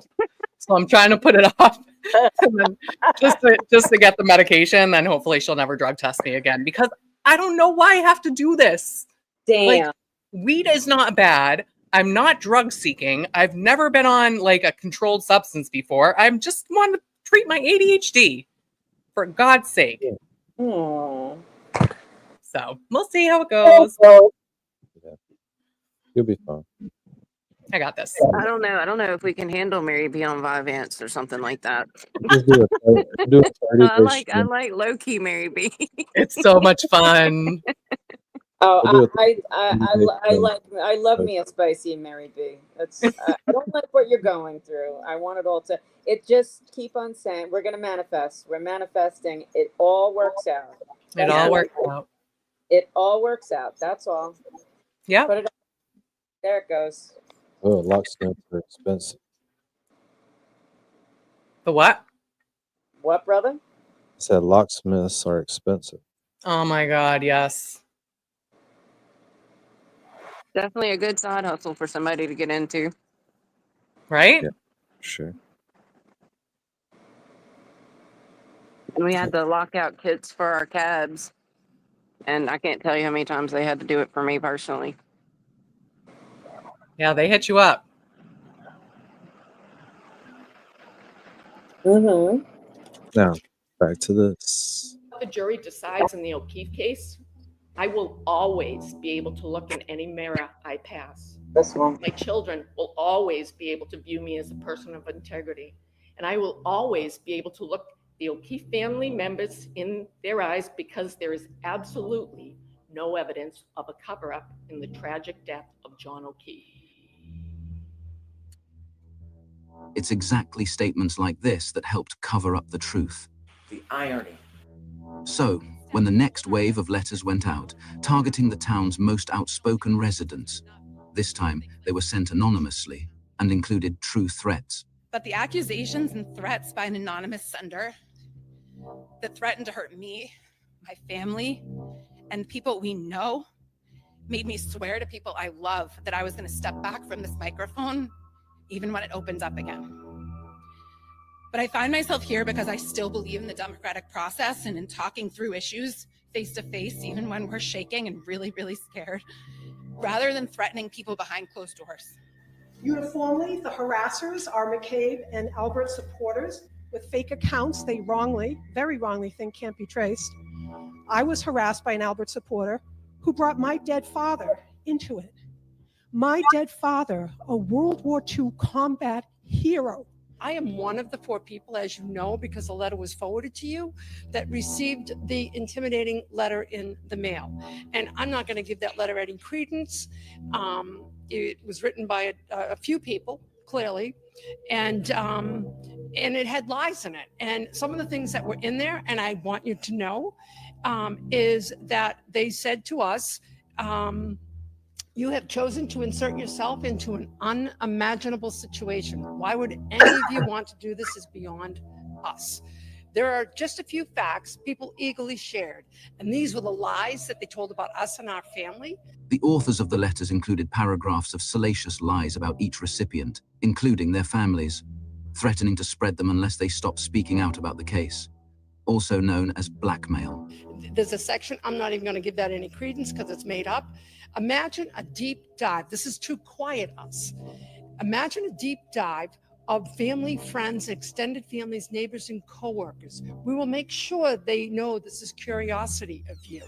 Fact or fiction, it sticks forever on the internet. At the next meeting, Jen McCabe's older sister responded to the threats made against Karen Reid supporters in the letters. Matt and Jen also attended. Some residents tearfully spoke about anonymous harassment and fearing for the safety of their families due to receiving a mildly contentious letter. Have you been blind to the constant, vicious, hateful, abusive posts, letters, memes, messages, calls, visits, name calling, and profanity that has been directed at my family and friends for the past 8 months on social media? Unsurprisingly, she draws a flawed comparison to her own family, ignoring the fact that the 4 Karen Reid supporters were threatened for simply demanding Chris Albert's resignation. A few months later, while Aidan was jailed in retaliation for his investigative work, I ran into them at a hearing. Jen made sure to let me know she knew who I was. Hi.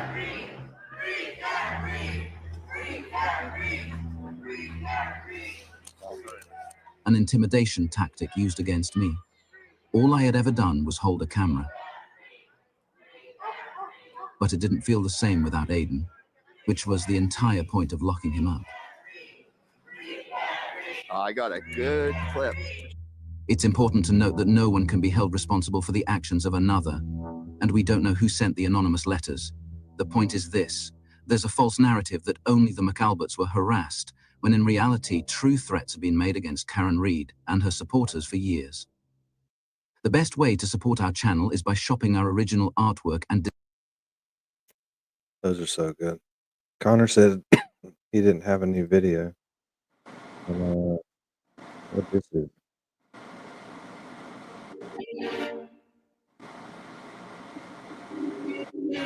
What is that a picture of? Are you suffering from exhaustion, sleep deprivation? And Trooper Bukaki?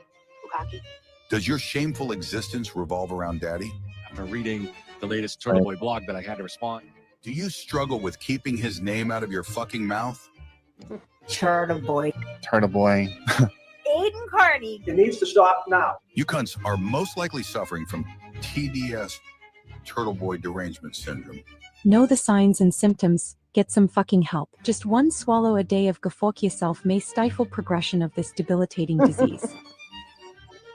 Side effects may include but are not limited to extreme facial disfigurement and paralysis, rank vaginal discharge resulting in crusty panties, loss of testosterone in all candy-ass males, towels DMs getting rejected still,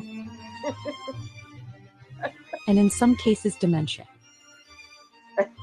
Studies have shown with a tad of morals in combination with Gefork Yourself, you too may be able to stop that little old turtle boy from living rent-free in your thick fucking head.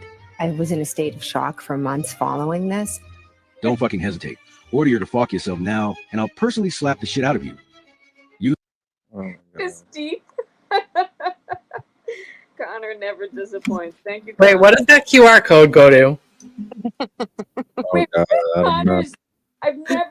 I sent you the one he did too on with Clevin and Teebs. That's the one he posted in the damn chat Wait. the other. What is Connor's? I don't know what Connor's profile picture is. It's a picture of 2 men. Who are they? Does anybody know? No. A movie, two people with guns. It's in a movie, I thought. It's a Yeah, movie. like, Oh, is that what's the hell? Boondock Saints? Yeah. It's what? Boondock Saints? Yeah. Boondock Saints. Oh, the thing. Oh, okay. Did you watch with the glare? Did in his Patreon one night? It was Connor. Did you watch that? It was the making of it. I had no idea who the Boondocks, what Boondocks Saints. It was very interesting, and Boston based, right? It's like a local band. And you got the hot accents. Mark Wahlberg. Really interesting. So I want to see the actual movie because I watched that. It's good. This Yeah. next I can't video, believe you never awesome movie. this next Yeah. video is shorter, and it is Okay, cool. Jim McCabe lies to the FBI. Very new Microdots clips. About what's going to happen to your family when you go to jail. Don't touch me. Why are you shaking, Touch dude? me again. Why are you Touch me shaking? again. Touch me again. So, Jen, are you worried about... This clip, captured by Turtleboy at the lacrosse game, shows the unmistakable signs of someone buckling under the weight of exposure. The villain of this story. Even for Jen, who's naturally petite, her appearance is alarming. She looks emaciated, almost skeletal, shaken, pale, and visibly deteriorated, like someone buckling under the weight of immense pressure and fear. Unlike Katie, who seems scared of the family, Jennifer's fear is rooted in something much deeper. This was her condition on June 5th, 2023. Roughly 6 weeks earlier, she was visited by the FBI. They approached her in her driveway, where she denied she was Jen McCabe, instead claiming to be her sister, lying to their Virtual faces. juror. Good night. I thought they were like selling something, so I was like, oh no, I'm not the homeowner.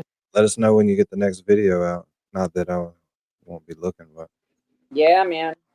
we'll watch. Thanks for stopping by and She walks into her home. The agents immediately call her phone and she agrees to let them in for an interview, but asks for 10 minutes to freshen up first. I had said no because I was in a situation where there are two officers from a different agent had come in, were asking me questions, or they had said, can I come in and ask you questions? At first, I thought they were selling something. Then they identified themselves. I just dropped my kids off at school. Going to be completely honest. I hadn't brushed my teeth. So I kind of made some phone Objection, Your calls. Honor. This is No, unresponsive. so next question, Mr. Thank you. Jennifer comes off as completely unhinged, struggling to articulate her version of events and visibly erratic. It's the performance of someone barely holding the script together. Before letting the agents in, Jennifer makes 5 quick phone calls. One of them is to Kerry, presumably to make sure their stories align. It's like when when the ice cream truck was at the street next door and I'm saying, did the ice cream truck come? It's really that simple. So, And one to Brian, almost certainly to give him a heads up that the feds are in town. She cuts the interview short after only a few minutes, but not before agents ask one last question. They asked you, was there anyone else that you contacted in that 10-minute period before we got a chance to talk to you? And your answer was no, correct? correct. And that was a lie, correct? It wasn't a lie, no. Was it true? Was it the truth or a lie? Afterward, her husband Matt made her call the agents back to claim she had simply forgotten about the other 3 calls. For some reason, you did not want these officers to know that you had communicated specifically with Brian Albert, the homeowner, just before you talked to them. Touch me again. So Jen, are you worried about what's going to happen when you go to jail? Are you worried at all about that? In addition to her visit from the FBI, there was another major source of stress that could help explain Jen's condition. Turtleboy's first expose on the case had dropped that same week. For the first time, the carefully controlled narrative was slipping, and for Jen, it must have felt like the walls were closing in. These are cop killers. These are cop killers. You know they're cop killers, right? But let's not get off track. There's still one more important family cover-up to explore. This one about Tristan was news to me. The best way Yeah, sorry. Dogs are coming down here. I had not heard about Tristan hitting 2 pedestrians either. What happens? Tristan In was that involved. Microdots video, they went through Chris Albert's incident, Kevin Albert's incident, and then Tristan Morris also hit 2 pedestrians. What? Oh. Yeah, didn't someone like confront him about that? I feel like I remember there being a video of someone It confronting was him. in that. I think I I mean, I missed don't know if Teeves ever did, but it was in that latest Microdots video where I learned about it. Okay. Okay.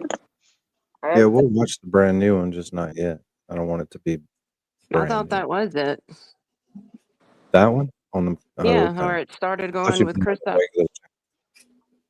The newest was like 45 minutes long, but this is the newest clip. Yeah, he just Hey, MJ. Hi, MJ. what's up. Oh, I keep forgetting that I own headphones. I know. I want to put my AirPods in, but I don't know what I did with them. Yeah, but headphones look so much more official. Yeah. Oh, they're actually right here. Y'all look official for sure. This is like the video that Pauline just sent me of Connor's. So make sure you sub up for Connor. He dropped his link in the chat. He's on X. Yep. Subs. Or I follow, whatever it is.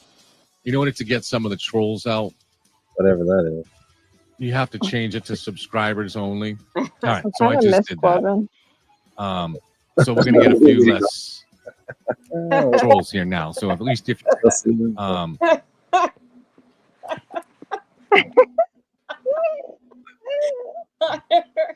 Connor, you are a treasure. good right so there. we're gonna get a few less trolls here now. So at least if you're going to troll, you have to become a subscriber. That such a scumbag like Turtleboy is going to be out there celebrating this, and absolute cowards. Pleasant doesn't feel good. Fuck around, find out. Fuck around, find out. Is that to find out? Did we find out there? Witness intimidator. Turtleboy is bad, right? Like people like Mike Crawford. So smart to hurry. The Glarer. There's no way that you should be allowed to operate a motor vehicle because like there's something wrong with your brain. There's something wrong with your brain. You know what I mean? It's almost like a Gong Show segment. It's kind of a Gong Show. Some people just bomb and you're just like, dude. And Brandy Churchwell. It's like, oh, you're walking around and you're normal and you have a normal life, and then there's like a cliff right here, and then it's like, pew. Remember that cliff? Right, Howie Carr. Some love me. Yes. Well, some trolls. No, not most the of the trolls hate you. They totally grifted on this because they knew where the numbers were. Stupid bitch, I'm famous. They're not rewarded, and so it's unfortunate. Fuck you. It's a tough thing to swallow. You lose. Good day, sir.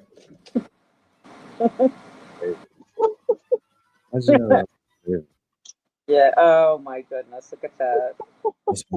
Like, what language is that? It looks like pagan or Celtic.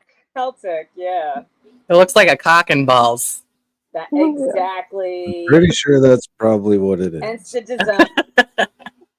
Hence the appearance. No, that's not what it is, guys. Right, so we already watched this here. You. We haven't watched any court together in a while. Yeah. This should be fun. But I got this off Turtleboys page, so I guess I'm gonna give him the view. Hopefully, I think it's just the hearing. But if it's It's somewhere just else, showing the I better different stop. camera angle other than the judge in this one. Oh, he does have more in this one. It shows the attorneys versus the judge the whole time, like the original one we saw had. Is Bradle's suit yellow?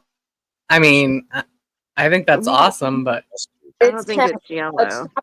It's a tropical. Turning mustard. It's a light khaki. It looked almost white like Turtleboys after court when they were on the steps. So I don't know. It could be almost right. The lighting in there, Massachusetts is so cheap. The lighting is the worst fluorescent lighting I've ever seen. Yeah, like courtrooms are so like depressing in Massachusetts. I don't know if it's like that everywhere else. I mean, they don't have Yeah, I'm gonna go to AC, right? Yeah. Yeah. What the fuck, Massachusetts? I think the one in Worcester does. Worcester is a brand new one.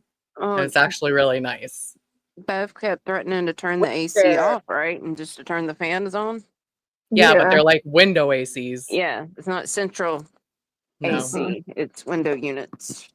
Right. Because they're from like the 1800s. Heard And they're like, Melanie say oh, they just got Wi-Fi in the building right before trial one. probably because they never have done like Zoom. Or they might have because of COVID. That's probably why. Well, without further ado, here we go.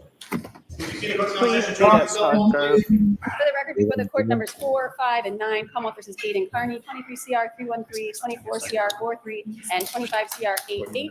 Kearney is president. The parties could please identify Doesn't themselves for everybody the think record. they should have waited and called Good his afternoon, case Your Honor. last Robert so they Cosgrove. wouldn't rush them through this? Oh, yeah. He kept saying there's 2 more, so we need to set another date. This has been enough, okay? Here are your other 2, and spend the rest of your day on this, and let's get stuff resolved. Yeah, it's ridiculous. It's just, let's just keep procrastinating and I mean, these procrastinating. freaking attorneys are expensive, and that's ridiculous to do that to Turtleboy. Oh, They listen, don't look what they did to the Crash Daddies, right? Or Yeah. Dr. Russell, they don't give a shit. But might That's I part of the say, strategy. look at that window. It's I beautiful. mean, Cosgrove says he hasn't even gone to the office in 2 weeks. They're not taking this seriously. That's every bit part of the strategy is to drain people's Right. And the judge needs to be the one to shut that down. You're supposed to be. That's what they were doing in Canada. Timothy Bradle for the defendant, Nice to I bet. see you. Nice Timothy to see Bradle you. for the defense. How are you? I'm Mr. Healy's Kearney. looking judge. This is my client, Aidan Kearney, in the middle. Good afternoon. All right. What do we have today? Well, we have a bit of an agenda here for you, Your Honor. Go right ahead. Can I go through? Yeah, go ahead. Thank you. Oh, Teebs Your is Honor, right, right? we're back here on discovery issues that have been going on. As you know, the automatic discovery certainly is due at or before the pretrial conference, which was like over a year ago. And we've been going back and forth with this. And if you just peruse the docket, I'm not going to go through it because I know these kind of tedious discovery hearings are awful for everybody. But if you peruse the docket, you'll see all kinds of motions to compel. Yeah, sure. All in he was and got kicked off. Yeah. Yeah, he got Yeah, kicked go off. ahead. Yep, thank you. I left my notes. I took some I notes. didn't hear him introduce him. Yeah, and then I left it in the lobby. So We're willing to wait for you, Your no, Honor. Mr. Summers went to get it. Takes good care of me. Did they Mr. kick Brittle, go him right when ahead. they kicked Thank you, Your Honor. So if you Bob peruse the Mata? docket, Judge, you'll see all kinds of motions to compel. Probably. What? Wasn't it Bob Mata that you heard in the middle of the trial on the phone really loud? Is that who that was? I thought that's who I thought in the chat last night they were saying that was Bob Mata. So I was wondering if Better got kicked, like if everybody got kicked at that point. Well, Melanie didn't get kicked. She was still. Hey, did anybody see Bettero's tweet this afternoon? I clicked on it, but I couldn't. I clicked on it and didn't finish reading because I was driving, but I Yeah. saw it. I read a little bit, and then I was like, I didn't really get it, and I was. It was I saying something about ignore Turtleboys about the grand jury. We're not going to make statements about the grand jury without facts or something like that. But was it directed towards Teebs, or I was took it? it was directed at KP, Or but K- the right, wording of the KP. tweet came off kind of weird. Like I said, I couldn't read it Oh, though. I'll Right, go pull it so up now. that was my you want me question. to read it real quick? I have it. Oh, Yeah. cool. All right, MJ, thanks. It Jermaine, says. who is that that's sitting with Turtle Boy? That's Courtney. It's the- She's the paralegal. Yeah, She does everything. I have not seen Olivia in like court or on Zoom or anything like that yet. Mm. OMJ? All should ignore the underlying misinformation cited by Aidan below, which is from an uninformed person without any clue about what transpired in the grand jury. We don't allege grand jury misconduct without substantial support.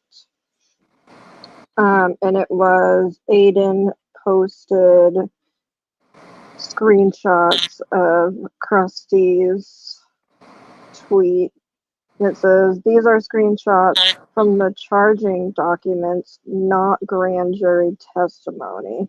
Grand jury testimony is sealed. When the videos are presented to the grand jury, Ken Mello repeatedly stated that they were titled the new names that had been sent to him in a November 1st email. These show more. And then Masshole Mafias is, it would appear that the Commonwealth of Massachusetts presented accurate titles of Kearney's YouTube presentations. Go figure. Aidan Kearney and Timothy Bradle are liars. LOL. And then it's like screenshots that I can't click on to read the whole thing. Does anybody know, like in the grand jury, obviously there's minutes taken of testimony and what the attorneys are saying, but is it not recorded for what evidence is shown? Because he had a question about what was being shown to them in the videos and he acted like he would never know. But it doesn't make sense to me that they wouldn't have like videoed that and kept that sealed. So whatever was shown on video would still be in the, minutes. I mean, they should. Well, they were. Why would they order you to destroy what you had? Why wouldn't you just? I just don't understand this. They ordered him to destroy what he has and then blame them for not saving a And then like, well, redacted you copy had it that they before don't you have control destroyed over it. redacting. I know, but you can't even use your notes. They're all gone, and then they're like, "Well, you looked at it, didn't you?" I said, yeah, we looked at it, and then we destroyed everything. And waiting on you to get us the redacted copy that we could use. Can't reference it, dummy. It's ridiculous. And the judge, I mean, that's what I fault the judge for not just saying, okay, that's a ridiculous argument. Why didn't y'all get him the redacted version? When you see a judge bust out laughing because some of the shit is so fucking silly, why Like the why Ratchet is he sitting Madness there? He defense? should just smack that gavel and be like, "This shit's dismissed. Take it up in He civil should. court. That's Yeah, how he should ridiculous do it that. is. Take it to Yeah. civil court. This is criminal court. It's not a felony to ask people a fucking question." And it's just not happening. It's just not happening. Thanks, MJ, for so reading that. I putting the issue of, whether it's an intentional thing or a, just not getting it right kind of thing. Nonetheless, we need these items. They're exculpatory. If this was just regular discovery, I might ask for a ruling that the Commonwealth may not use certain items they haven't given us, but this is exculpatory stuff that we need. One of the most important highlights, Your Honor. So I went through it. These are what my notes are. You want access to different items in a form that you can see on your computer, right? Right. We can't open what we got. You want something about somebody that's allegedly a government agent, right? Yes. You want digital copies of some documents. You want videos that were taken by the Commonwealth of the rolling rally, the Brady list, right? Yes. All right. Is there anything else? Yes, Your Honor. Go ahead. There's a whole host of items. Yeah, go ahead. So the first thing, Judge, is that I don't know if you heard, but it was all over the media, but we got 4,000 blank pages after we were here last time when the Commonwealth said, oh, we gave them 5,000 pages. 4,000 were blank. And now the Commonwealth wants us to give back the thumb drive that has some things on it minus the 4,000 pages. So last time we gave something back, we never saw it again, and they still don't want to give it to us. And that's the Gattani extraction. Yeah, I read that. The redacted extraction. There's another motion, a pro se motion on that. Yeah. So I'm sorry. Go ahead, Judge. No, go ahead. So it's been like 9 months and we don't have the redacted extraction that the Commonwealth promised me. I look back at my emails on July 9th, 2024, saying it would be ready for pickup.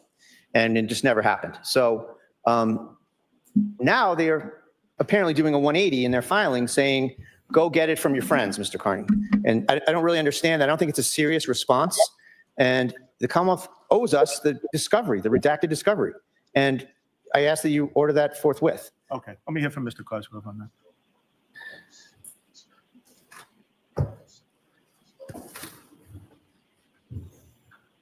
Oh my God, this guy. He like waddles up. It's 3 good times speed grandpa, for right? normalcy. Yeah, I know. All right. Many of these issues, Your Honor, I addressed in my filing. I have been working diligently to get Mr. Bradel the discovery, But haven't gone to despite some office. obstacles. If Your Honor would be kind enough to go through the list that you just went through with Mr. Bradel one by one, I will respond to them individually. Yeah. The Commonwealth video of the rolling rally. All right. The Commonwealth has provided at least 2 copies of the video to the rolling rally, one of them in the format specifically requested by Mr. Kearney. The last time it was provided was, I think, about 6 months ago. The first I heard that he was having a problem with it was the motion that he filed on the last date. As I indicated to Your Honor in my filing, I had notified Mr. Bradel of dates that he could come over to the office and we would attempt to show him the video and resolve that, which was his suggestion in the first place. Oh, yeah, I remember reading And I got no response. Mr. Bradel, when are you going to go over to see Mr. Cosgrove and Yes. look at this? So, Judge, that's a separate category. Okay, I don't think Let me start with this. When are you going to go over to Mr. Yeah, we'll be happy to go over it. We're not concerned with that aspect of it. We're concerned with the stuff that they were supposed to give us. We can put that aside, the stuff that they tried to give us and it didn't work. That it's not the right format. Nobody can open it short of Bill Gates. And, that stuff, I'm confident with our team. There's some really good computer people on our team that can figure it out. And we've said to them, just do this. And they haven't done that. So if we have to go over there, Cosgrove has said to you, come to the office. We'll do it. Yeah, we will. And that's not what this hearing is about as far as we're concerned. There's a ton of other stuff that doesn't require that. That's fine. Go ahead, Mr. Cosgrove. And the second item, Your Honor? Let's see. I have the Brady list.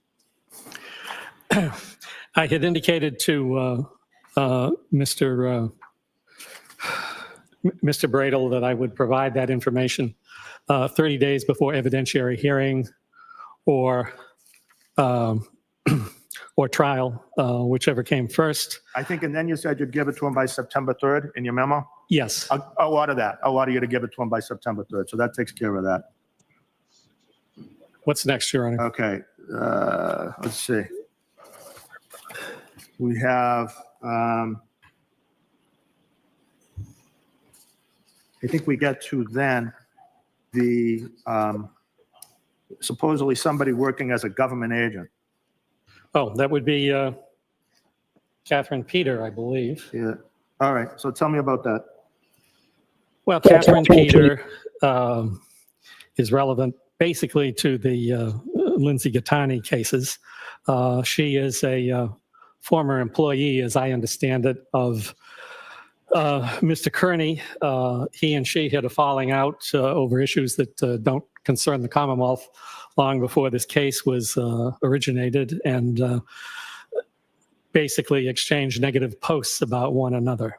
From time to time, she has emailed usually Lieutenant Tully. No, I'm not interested in the specifics, but more so, I think in your filing that I have in front of me, you have replaced the defective thumb drive. Am I correct? Yes. Mr. Bradel, do you have that? We do, Judge. All right. So then that's taken care of. Yes. All right, great. All right, that's good. Provide. Yes, sir. Okay. So then we go to the next one, which is a digital copy of all communications from District Attorney Morrissey to civilian witnesses. And it gives a list of names. And then it says that from Mr. Bradel's point of view, that the Commonwealth hasn't provided complete discovery. Go right ahead, Mr. Cosgrove. Well, I don't know what he thinks he's missing, number one. Number two, what the Commonwealth is obligated to do under the rule is to provide statements of witnesses. Yeah. It's not obligated to provide the electronic information which may accompany it, any more than when it turns over a photograph, it's required to provide who the photographer was, that sort of information. I think this information, I have an inquiry in, would be difficult to access and provide. The Commonwealth has spent literally days assembling statements of witnesses, which are voluminous because it includes all kinds of emails that the witnesses have made to the district attorney's office. And those have been harvested by means of an electronic system called ETOS by using term searches. And then people have gone through them and screened them. And I have screened them for compliance with Rule 14, generously construed, and those have been turned over. I can conceive of certain situations where electronic information might be exculpatory. And I think that's an issue that can be raised on a email by email basis.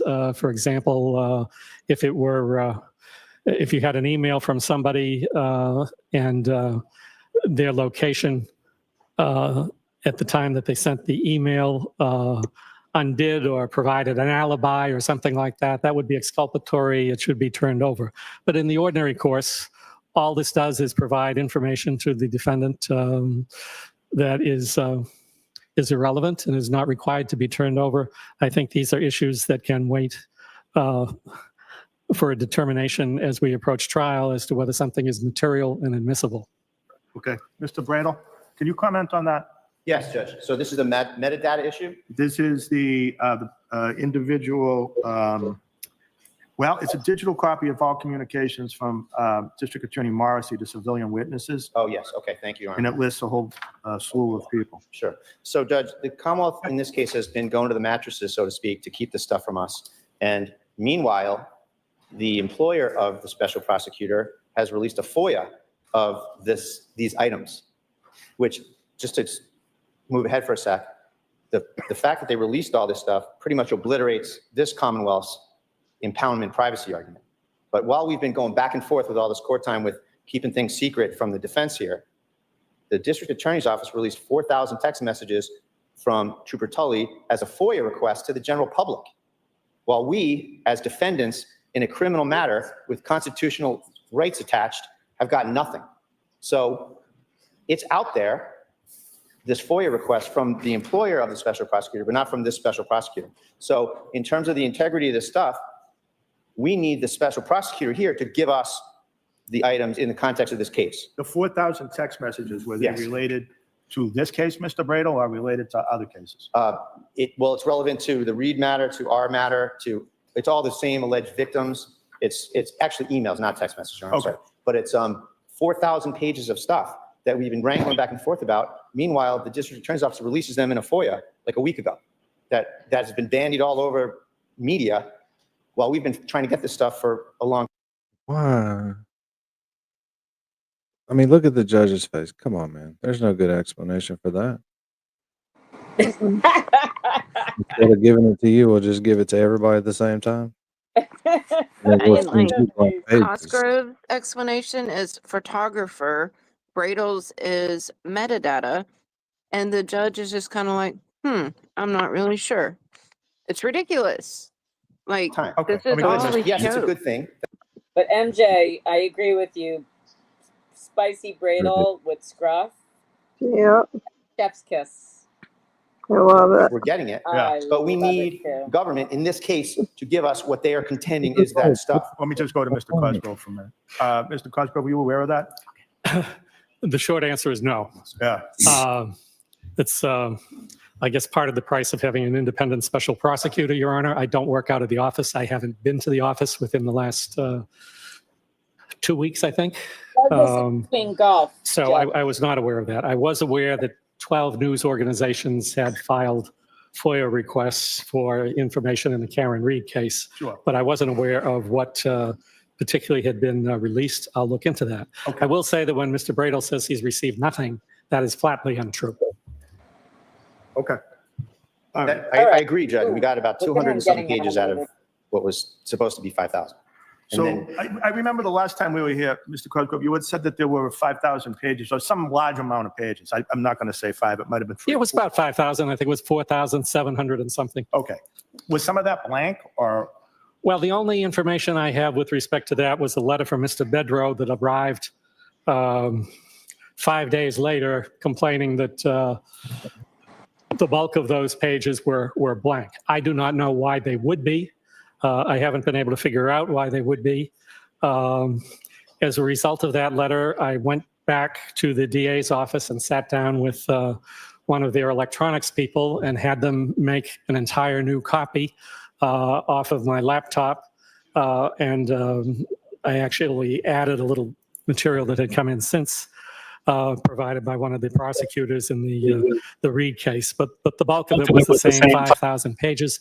I then went through that personally with the electronics person sitting by my side and ensured that each and every page was reproduced on the copy that I sent to the defendant. So Have you sent that to Mr. Bradle or Mr. Bettero? I've sent it to Mr. Bradle, and I'm informed that he's got it, so I'm not quite sure why we're still talking about it. Got it. Got it? Got it yesterday, Judge. All right, So haven't been able to go fully through it. Yeah, no, but sure. It supports all sorts of other things that we're here for as well. All right, but you did get it, okay. Yes. All right, then the next thing would be, the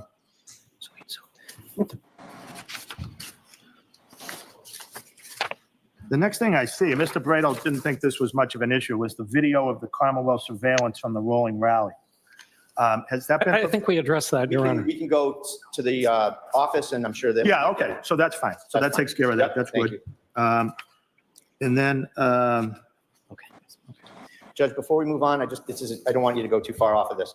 So I know it's tempting to think that these 4,000 blank pages is the same thing as the 4,000 FOIA. They're different. So the first thumb drive thing with the 4,000 blank pages has been remedied, okay? But the FOIA thing that should have been given to us has never been given to us, but they're responding to FOIAs about it to everybody but Mr. Kearney. So I it's get like that, but Mr. Cosgrove says he's gonna look into that, and I'm sure he'll give it to you. Okay, so I just didn't want you to think that was the same. No, 4,000. I Coincidentally, didn't it's think different. that. Yeah, I didn't think that. Okay. All right, I didn't think that. All right. Then I think it's just, am I correct, Mr. Bradle? Is that the list, or are there more?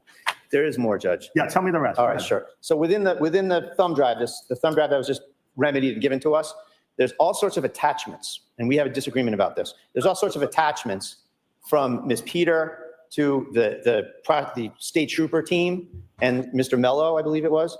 I don't think Mr. Cosgrove was on the case then, where Ms. Peter is repeatedly providing attachments of things to the state troopers, and she's literally working on videos for the state troopers that were exhibits in the grand jury. Let me just hold on for a second. Mr. Cosgrove, is that part of the 5,000 pages?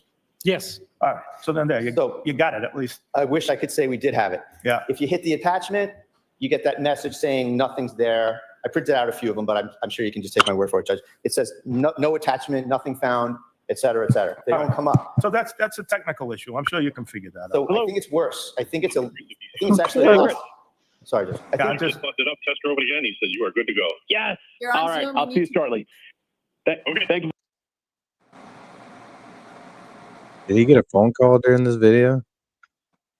It's someone is saying it was Bob Mata. I couldn't hear what the guy said on the phone. Actually, rewind it and slow it It down. sounded to me like Bob and Allie called tech support, So, Your Honor. and then he So was then there you talking on go. the You phone got with it. the person helping him. See if we can hear it. I wish I could say we did have it. Yeah. If you hit the attachment, you get that message saying nothing's there. I printed out a few of them, but I'm sure you can just take my word for it, Judge. It says no attachment, nothing found, et cetera, et cetera. They don't come up. So that's a technical issue. I'm sure you can figure that out. So I think it's worse. I think it's actually a lot. Chris. Sorry, Judge. I just busted up Tester over again. He said you are good to go. Yes. You're on All right. Zoom, I'll you see you need to- shortly.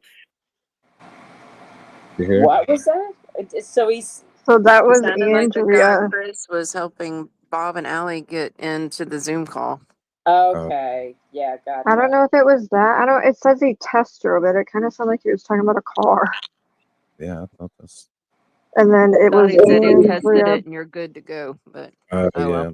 Yeah, So yeah. You That's can just take my word for it, Judge. It says no attachment, nothing found, et cetera, et cetera. They don't come up. So that's a technical issue. I'm sure you can figure that out. So I think it's worse. I think it's actually a Hey, lot. Chris. Sorry, Judge. I just busted up Tester over again. He said you are good to go. Yes. You're on All right. Zoom, I'll you see you need- shortly. Yeah, Okay. Thank you very much. See you in a minute. Thanks. And then it sounds like Andrea Burkhart saying, "You're unmuted."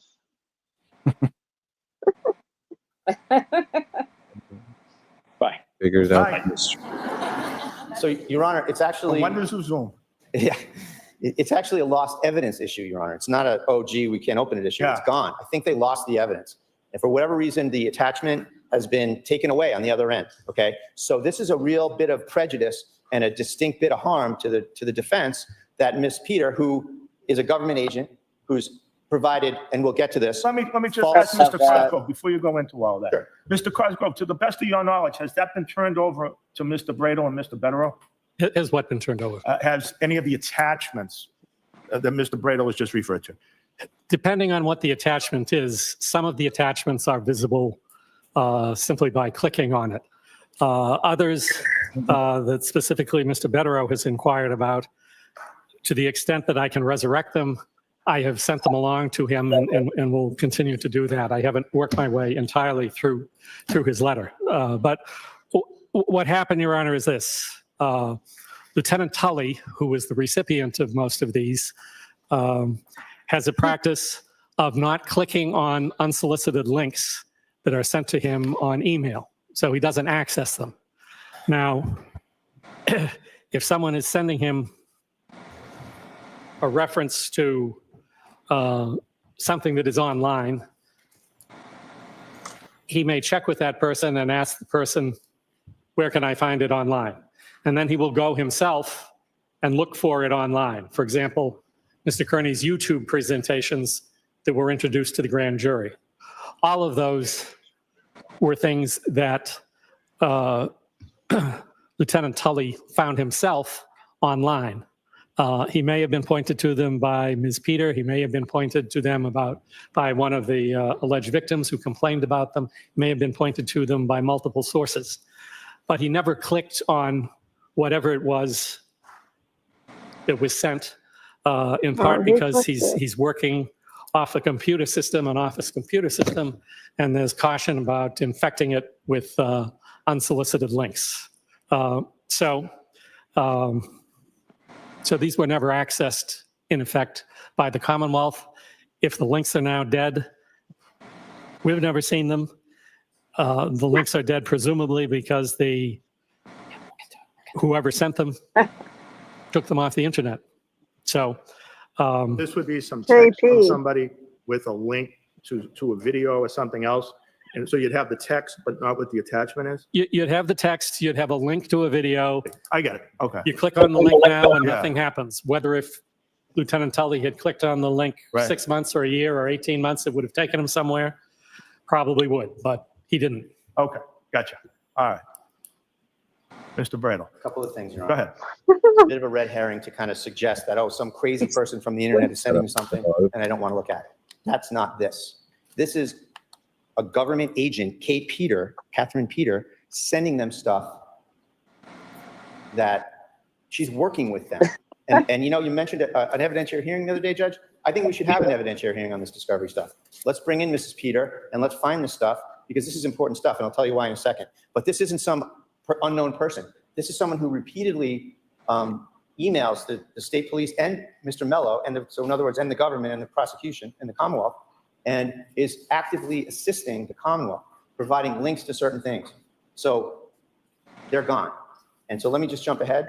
One of the things that's missing is Ms. Peter, and we know this from the new emails that we got last night.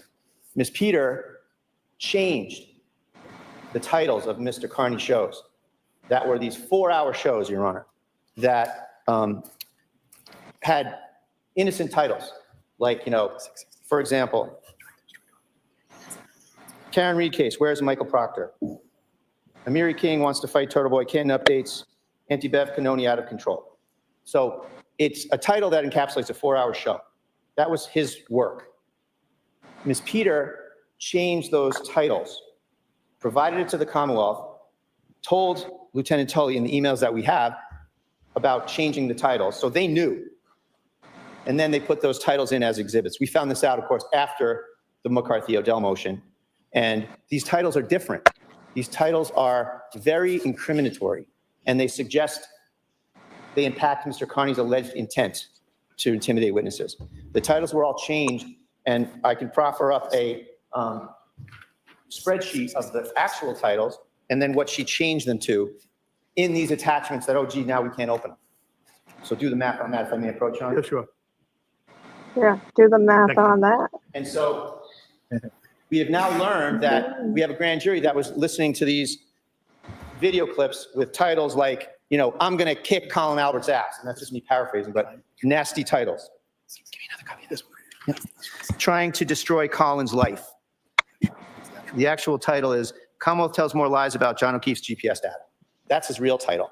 And these were suggested to be Mr. Kearney's expressions, which of course would be used as his bad intent. And that they're false and they're lies, and they were done, and we know this from the emails, from this Catherine Peter person. Yeah, but so what does this have to do with? So these are attachments that we can't open. There's an example of attachments that are exculpatory and incriminatory to the Commonwealth that we can't even open. So these YouTube, so on the side of the document where it has the link, your allegation Right. is that you can't open up any of these. No, I'm sorry. That's if you wanted to see for yourself. But the other two columns are what Ms. Peter made those titles. Yeah, no, I get that. And then the regular Yeah, no, title. she changed. Yeah, and that was This used. document, she changed. That was published to the grand jury as Mr. Kearney's work. And it was even argued in Mr. Cosgrove's, one of his recent filings, he argued that, about how these things are so aptly titled, is what he wrote. You may remember that. And this is all false evidence. Okay. So, this is looking for us to do with it, though. I'm looking to ask to take you up on your offer to have a hearing on an evidentiary hearing where we bring these people in and we get to the bottom of how Ms. Peters' work for the Commonwealth went. And that also impacts, and see, this is all interrelated, Judge. We want Attorney Mello on the stand for this too, because he's the one that presented this false evidence to the grand jury. I'll take a look at whatever you file, but I think we're kind of getting off track a little bit in terms of what the Commonwealth owes you. That's what I'm concerned. Okay, I hear what you're saying on that issue, but we did file a motion to disqualify Mello, who's been, not able allegedly to be here, but he can be on Zoom. Whenever there's a hearing where Mr. Kearney's bail might get revoked, he's right on the Zoom watching. But we'd like to. That's another thing we'd like to do here today is ask the court to schedule an evidentiary hearing. Got to write a motion. We did, Judge. I filed two for an evidentiary hearing. Is yes, there a new one? Yes, a motion to disqualify. We have two pending. In fact, Judge Rayburn, I believe it was, set the hearing, and he alleged that he was sick and couldn't come, and it's been in abeyance forever. So we have, Judge. I don't want to, bury the talk court. to you with Mr. Cosgrove.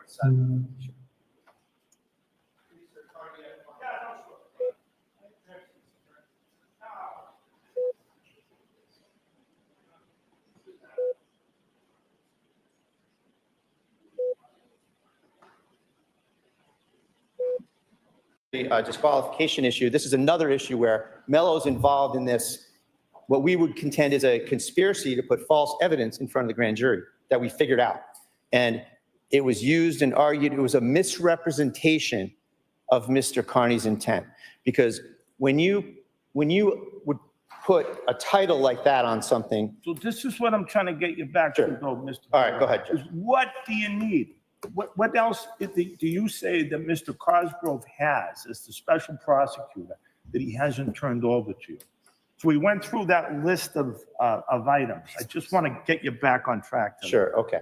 So Judge, there's a November 1st email that we can't get the links off of that. And that's important if I could just have one moment. Yeah.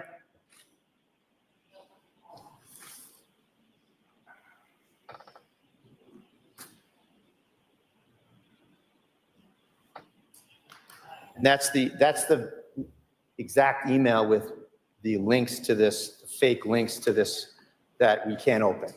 And it's not a thing like, it's not a thing where, oh, well, let's go back to the office and fix it. It literally says, Google Docs, it says, sorry, the file you have requested does not exist. So it's gone. Okay. So why did this person make it go away? And I think we know why, but that's why I want to ask you for that hearing too. But so we want the government to, in writing, tell us what links they have and what links, where did they go? We want them to respond in writing to why there's lost evidence. Okay, let me just talk to Mr. They have what we have, and they can figure out where they went to the same extent that the Commonwealth can. The Commonwealth has not deleted any links. All right, I'll take that under advisement. What else you got? Get out of luck. It says, Judge, literally, the files have been deleted. Okay. It doesn't say they've been deleted by the Commonwealth. So would the court consider? But they're deleted nonetheless. Right, the Commonwealth We'll tell them what links we can't open. Arraigned on they need to charges give based off false evidence. That should be wrong. Everyone should be mad right now in that hearing. Right. They should be pissed. Right. The judge, Grave concerns. Exactly.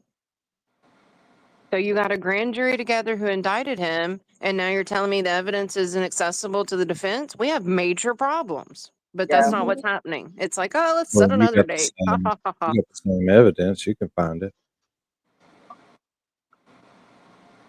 That's what he said. Wait, his next. Are you serious? His next court appearance is the 24th. I'm going to be in freaking Pennsylvania. Aw. Damn. I'm either at Costgrove work or wasn't out of available state. on the 25th. It's the 24th or the 25th? It's the 24th because Costgrove said he wasn't available the 25th. Oh, okay. I gotcha. He's playing golf that day. He does all this in between his rounds. I know. I mean, this is the only job he has. This one case. One case. Yep. He's Got all behind. the attention where he can really shine. Mm-hmm. I'd like to see him in his prime when he had 20 cases. So he needs weeks to go through discovery and hand shit over. We should do that. We should see if we can access on YouTube Bev, courts that Bev sat on. Is that the right way to say it? I don't even know. Yeah, cases that she sat in on. Right. And him, this guy. I mean, you heard Turtleboy talking the other night about the one where he let the guy go after convicted of murder. Let him go for the appellate process for arraignment, like he was out for 6 months or something like that. It's ridiculous when Costgrove was a judge. Oh, that's right. Yes, he was a judge. Yep. I wonder, we should try to ferret those out. This is worth a life sentence to him.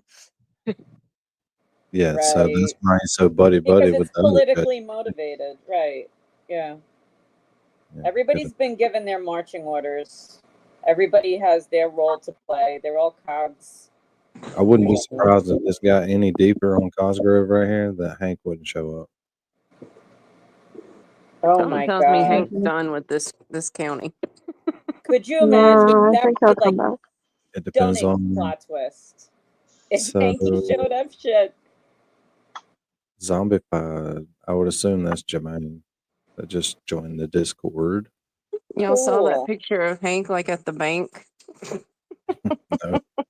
Did Hanky hurt himself? He had He had a crutches. crutch with him, but it was Yeah. just like the two pictures I've seen of him post trial. It's like he needs a fashion person like TV has big time.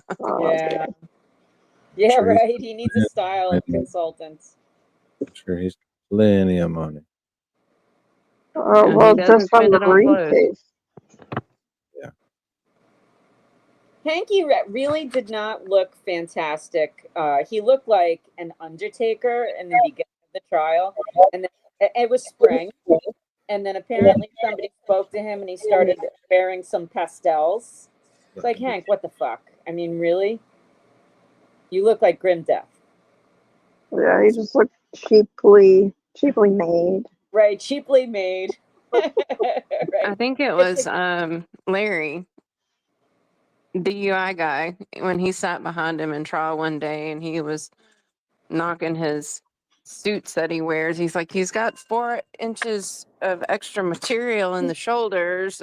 You're comparing him to like Alan Jackson standing up there, which I'm sure his suits are tailored right before he walks up. Oh, can I Oh, just say, AJ, I mean, like, Teebs looks great all the time. Like, and he's very well put together. Although, I think that he should have his palette done. Some of his colors are a little bit off, I think. I don't know. It's just me. I love him in yellow. But yes, thank you. So MJ. good on him. That is one of All his right, well, this one got sideways. All right, back to the hearing. Some sort of an Shut up, explanation. Dave. Why this is lost evidence. Why don't you give That's us our last Telling digression. Dakota. Telling Dakota. Get him a yellow suit. list of the Yellow links suit. that can't Danny's be like, opened checking All right, out. thank you. and send it to Mr. Dakota's Cosgrove? hair's too red for that. And Mr. Cosgrove, I just ask perhaps if you give us an explanation No, as Red. to why they can't be opened. Sure, I will Not give you. there. I will give you an explanation. I will consult with our experts, Yeah. but I can almost guarantee, Your Honor, that the explanation is going to be that whoever is at the other end of the link, remove the content. That very well might be it, but I think it would, I think if it was in writing, it would probably be the best. Yeah, I'm happy to do that, Your Honor. That's great. What else, Mr. Brader? What else? So, Judge, we talked about the Gitani extracted, redacted extraction, excuse me. So can I get a copy of that? We don't have it. We've been looking for it for 9 months. Can you order? What is it, the redacted? The redacted extraction. Okay. Of her phone. Do you have the document at one point in time? We had it. Judge Krupp ordered us to destroy it and give it back, which we did. Yeah. And it was 9 months ago, we never got it back. The redaction back. Right. Okay. Mr. Cosgrove. I object. Okay. Tell me why. Yes. Well, there's a long history on this, Your Honor, and I went into it in one of my memoranda at length. In the original course, the Commonwealth and the defense entered into an agreement that they would return the original extraction and that we would provide them with a redacted version limited to those things that we felt they were entitled to under Rule 14. I asked Lieutenant Tully to prepare that. He did that. I sent Mr. Bradle a notice. I don't recall when, but the date is in my memorandum saying it's available at the office. Come over, pick it up, or let us know how you want to get it. And I believe I also indicated that there was some additional material on the thumb drive with that extraction. Mr. Bradle never picked it up. In the meantime, came back to court for various reasons that are, I believe, still presently impounded, although I believe Mr. Kearney referred to them on one of his YouTube shows. For various reasons, Mr. Bradle indicated that he needed to keep the original thumb drive. Those reasons were unrelated to any issues in this case, but I was persuaded that he should be able to do that at least temporarily. We struck an agreement with respect to the use of that thumb drive, and there was a subsequent reduction of that or a modification of that to writing at Mr. Bradle's request that was endorsed by the court. And then in the Commonwealth's view, which the defense, I believe, still disputes, Mr. Kearney immediately went out and violated those restrictions. So I then filed a motion in front of Judge Krupp requesting an order that the thumb drive be returned. Now, at that point, Your Honor, the defense had the full unredacted thumb drive in its possession, custody, and control for some 9 months. Mr. Kearney had publicly stated on his YouTube presentations that he had provided the contents, a duplicate of the contents of that thumb drive to any number of other people. But the physical thumb drive was ordered returned by Judge Krupp, and it was returned.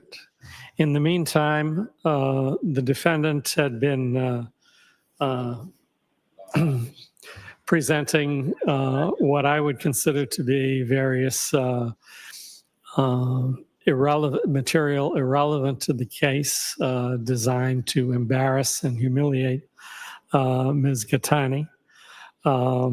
There was a reference, for example, to her DoorDash orders.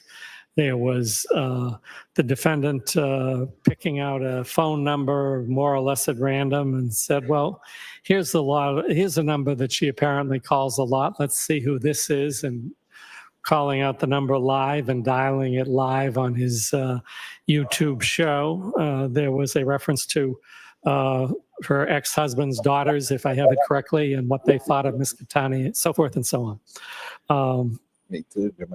Judge Krupp allowed that motion at a provision that I agreed to, but I think was initially suggested by Mr. Bradle.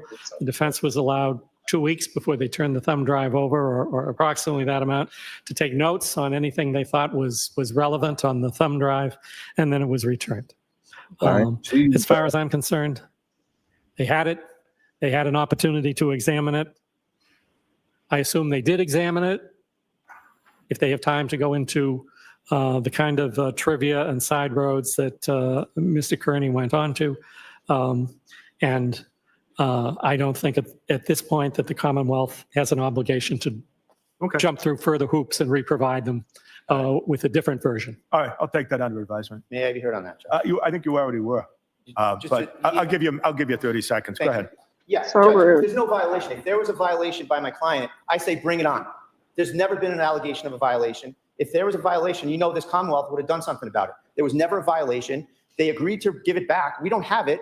We were allowed to take note of it, but we were ordered by Judge Krupp to destroy it and not have any of it until we got the redacted one back. Let me ask you this. Did you have it for 9 months? Yes. Thereabouts? Yes. Did you have a chance to look at it? Yes, we looked at it, but we were told to destroy it. We don't have any evidence from it. It's destroyed. We were told, ordered by Judge Krupp to destroy it. We need another. Yeah, about this time of year in Mississippi, the last house we lived in had a pool. It was fun, but it loses like, oh my God, it's like an inch a day. It's so hot here. You have to pump water in every day. It's a battle. It's a good Copy of it. We need the extracted copy of it. You need the Right. redacted copy. Right, we're happy to All take the redacted copy. That's of fine. course. All right, under advisement. All What right, else you thank got, Mr. Bradle? Judge, so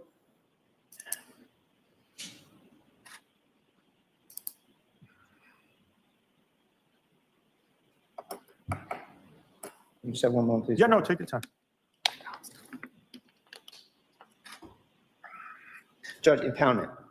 As I alluded to earlier, the fact that the sovereign of the special prosecutor here has already released much of the items the government here is trying to keep private, I think it's completely. Are these impounded or under a protective order? Judge, I would say that I don't think it matters, Judge. I think legally it does, doesn't it? Well, it's a similar examination, Judge. Okay, it's a protective order. Things are impounded by either a judicial order keeping judicial documents private, or you could say, and I think the parlance is that if something is under a protective order, it's impounded from view from people. Right. So I think it's just sort of a parlance issue. I think, frankly, the government was splitting hairs when it was trying to say But that. you have all the documents, right? Everything that's under a protective order, you have as Mr. Kearney's Yes. lawyer.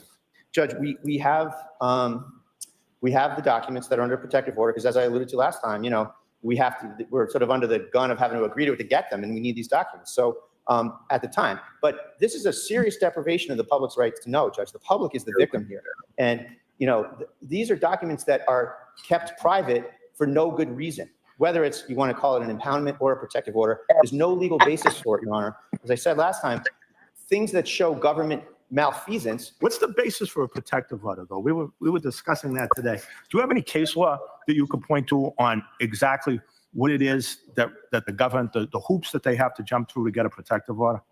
Judge, I filed 8 pages on it last time. Yeah, so but what's that? Give me some of the cases that you think are the most important. Because that was actually something we were working on today, trying to. Well, Judge, the first order of business on that is that the burden's on the Commonwealth here. Yeah, no, I agree. So, I agree. Maybe I should ask that question to Mr. Cosgrove. But Mary B, would you tell everybody and remind them of Diane G's most classic all-star comment of all times? Were you here that night? I don't think Oh, so. it was just me and MJ. I'm sorry. Wrong. Sorry. MJ, Yeah. tell them. I thought it was Laura. Are we talking about Laura J's? It was Laura J. Yeah, that was my Anyway. favorite. Come on, So- brother. I took a screenshot of it. Now Oh, yeah. we're all dying to know. No, it's hilarious. We were watching the wife dismemberment trial, and we were talking a lot of torsos. And torsos just took over the little chat, and Laura J said something that was just everybody was rolling laughing. Uh-huh. Was it the no neck hoe thing? And we're all going. That's the one. We're all going Got a down. winner. But We're all Turtle Boy going- had called somebody that And one of the videos he was critiquing one night too. Mhm. It was on Pauline- TikTok or somebody. Pauline, be About the glad same you weren't face? here that night because you'd have more to pray for at church this week. I watch y'all on replay and I pray for y'all all the time. But needs to be some churches full this week if anybody watched that show because I I laughed. did not watch the That show made me comments laugh. though, so it's probably a I good think thing. we just got the distillation in the past like 3 minutes of that whole stream. It was Wait, what did horrible. MJ call? MJ called it unhinged, Yeah. and I think that is apt. Yeah. I wasn't there, but that's what I think. That's my assessment. I'm trying to find I'll the ask it to you. screenshot. You should go over that stream one night. We should like go over that stream with you guys. Yeah, because I need to refresh on what it was that I died out laughing that MJ said. I think it was when Danny like exited the chat, like this panel for a second. She was up there by herself, and I'm not 100% sure, but it was something she said that had me like Oh crying. man, let's do it. Not tonight, but like let's do it on the weekend, Danny. That would be We do fun. whatever we want to. We do whatever we want on here. See, I just say so much funny stuff I captain of the can't ship, pinpoint it. I think it's because it comes out of nowhere with MJ. Like she doesn't talk for hours, and then she says something, and it's the best. Yeah, That's her superpower. that's one of the reasons It's why I great. love you, MJ. And she's got patience. with Yeah. jokes. Well thought out. Anyways, No, if I thought about it, I wouldn't say it. That's the thing. That's the thing. It's authentic. send me the First, and then I'll go to Mr. Cosgrove because the burden is on the Commonwealth. I agree with that. But these protective orders are already in place. So I understand you have the constitutional argument that you and Mr. Betterow have profit about the public's right to know. I get that part. But just in terms of a practical. Thank you. 1 second, please, Ron. Yeah. No, take your time.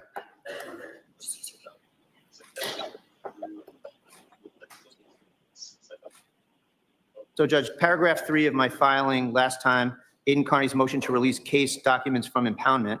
Paragraph 3, New England Internet Cafe LLC versus Clerk of Superior Court, Suffolk County, 462 Mass 76. Public has a right of access to judicial documents and a right to understand and observe the operation and work of the judicial branch. They're presumptively public documents. There's a common law right of access to judicial records. So that's sort of that's where we start, is that these records need to be in the public's view. And so the burden is on the government to say why. And then just to carry through, just going to allude to what I said last time, is that when there's corruption or malfeasance, embarrassment, that's not a reason to hide documents from the public. That's a reason to show the documents to the public of the government's missteps. And in this case, there's been a lot of them. And that's really what the government is saying, like, oh, we can't have Mr. Proctor's emails because there's a safety issue. You know, there's always a safety issue. It's either children or a safety issue. There's no safety issue. There's no children involved. It's I was just hoping Brado embarrassment. was going to talk about He's semen well on here. record to show all sorts of horrible things that he said in his texts or emails or wherever. But and so the idea that we're going to hide any more of it is ridiculous. And the other issue, Judge, is that of the ones that we get, there's never the full story. There's like one screenshot of someone's text, and then there's no responses. There's no, there's just a one little thing that they hope we're going to look at and be satisfied with. There's never any context to this stuff. So that's another discovery aspect. Let me just give the floor to Mr. Cosgrove then about the protective orders. I agree with your filings, Mr. Cosgrove, that these are protective orders as opposed to impounded. So I'll start with that. All right, Your Honor, and let me just say, as I previously indicated, the release of certain public records is new to me. If Mr. Bradel wants to go through the public records that were released and compare them with the material that is presently under protective order and identify any of those particular things, I'm happy to assent to their release from the protective order, because obviously if they're out there, they're out there, and the protective order isn't really serving any purpose as to those particular materials.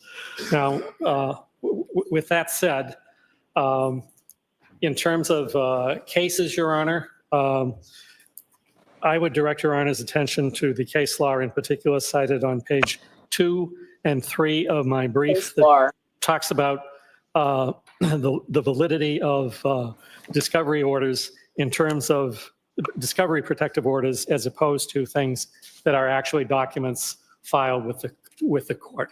I think that's the the pertinent case law to direct you to. Okay. I would also, Your Honor, like to direct you, if I could, to a YouTube presentation, which is essentially a commentary on the opposition I filed.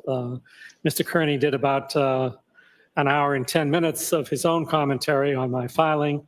It's in YouTube episode 795, entitled, and I'll leave it to the defense to correct me if I get the title wrong, Cosgrove Gets Frisky, What Happened on the Cape, Twitter Shenanigans. And if you start at about 141 at that presentation.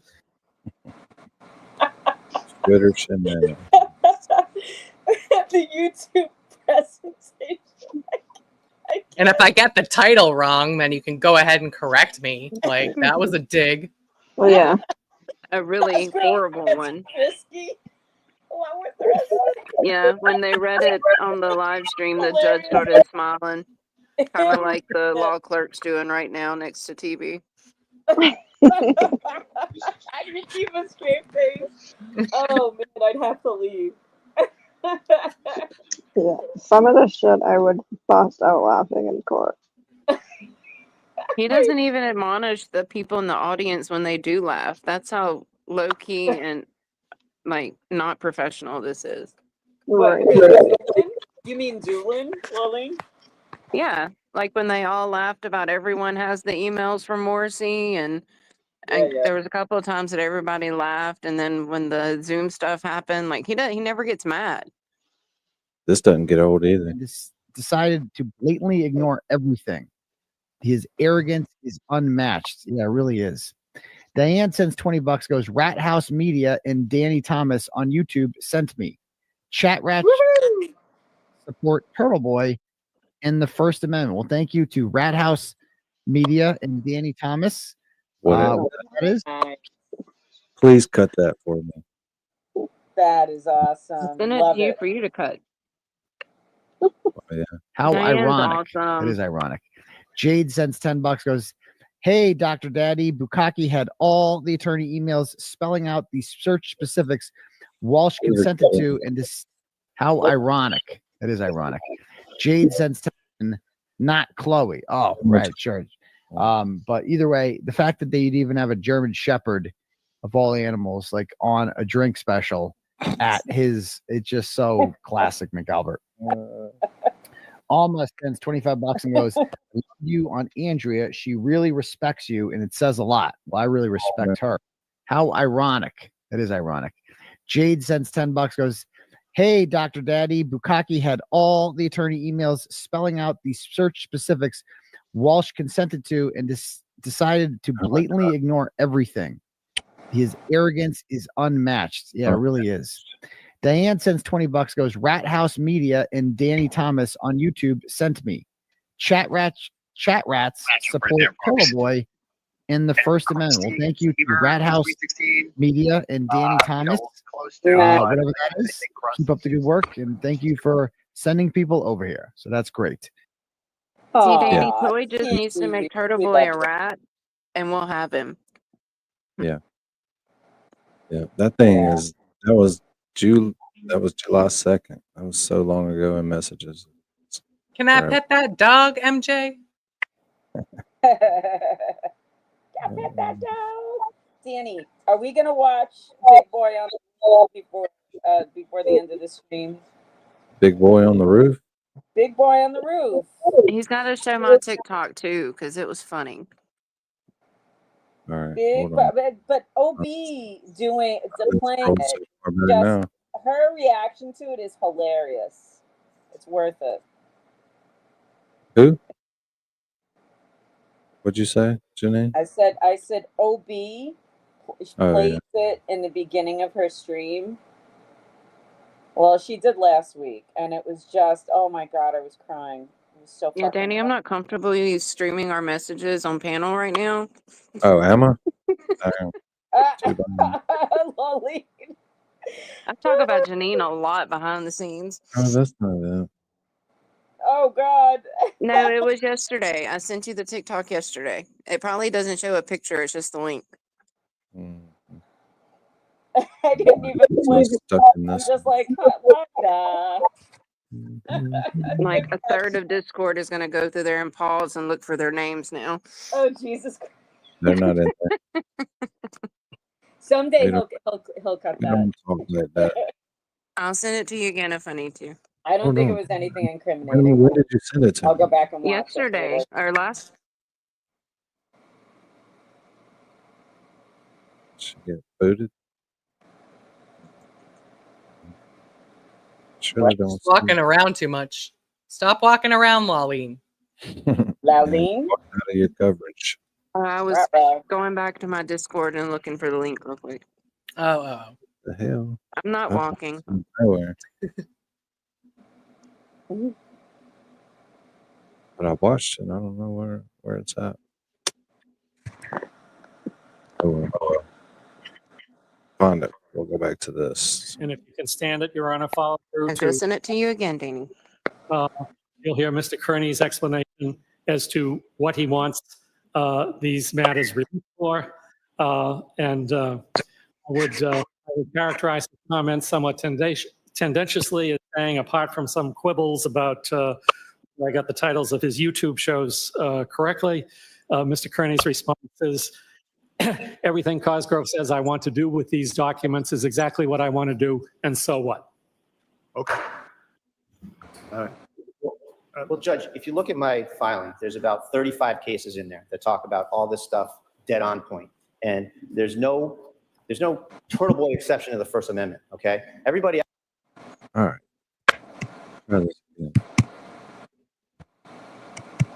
So this is if you're having Karen Reed withdrawal.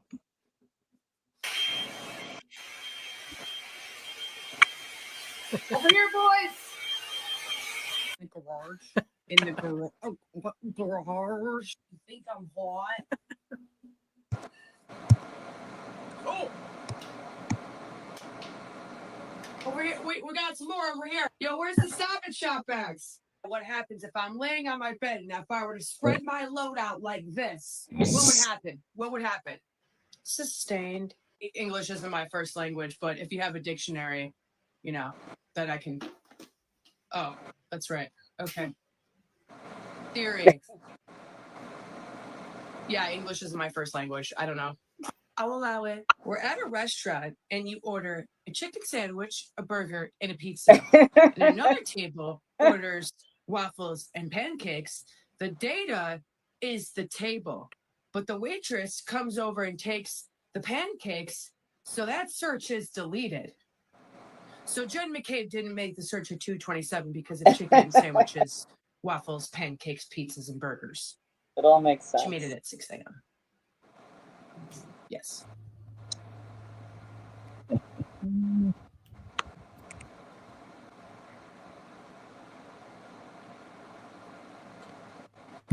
All right. Hit me. Hit me.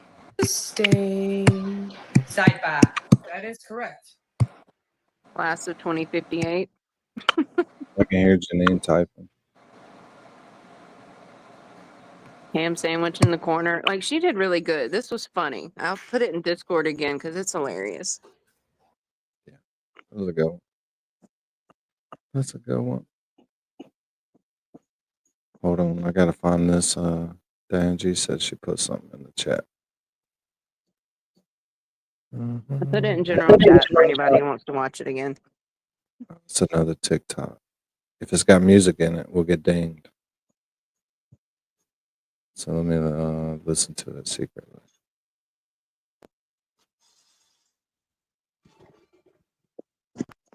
Oh yeah, that Barney music will get us.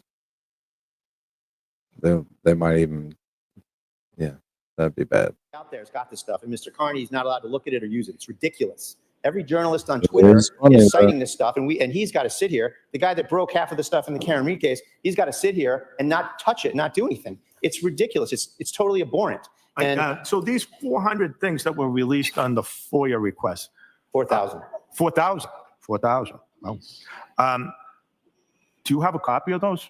Everybody's got a copy of those. Yeah. I don't have a copy, Your Honor, but I assume I could get it. I'm not surprised. Perhaps, I know it's voluminous, but We can give you a link, Judge. It's easy. It's nothing. Okay. You like a link? Yeah, that's fine. If you could just maybe write it out. No problem. All right. Do we have anything else? We do, Judge. I'm sorry. What else we got? A lot here today. I just would like to make one more submission Yeah, go right ahead. with respect to the issue that we're Yeah. on. One of the points that I made, Your Honor, in my memorandum is that there's a cycle here, which is that Mr. Kearney continues to post things about the witnesses in his case and the Karen Reed case on a regular basis. That provokes typically the witnesses to complain to the district attorney's office. That generates statements which need to be turned over in discovery. And I made the point that turning over much of this material, I don't know what public interest there is, for example, in an email where someone says she received an anonymous threatening phone call, which she attributes to a Kearney post, whether rightly or wrongly, other than to, I just don't know what the public interest is in that kind of thing. The public does not have an interest in going through everybody's cell phone, underwear drawer, et cetera, et cetera. So just to drive home the point that Mr. Kearney is continuing on an almost daily basis to publish tendentious commentary about these people, I want to call to Your Honor's attention something that came to my attention this morning that he posted 24 hours ago. If I could. Yep, let me take a look at it. Thank you. I think you missed.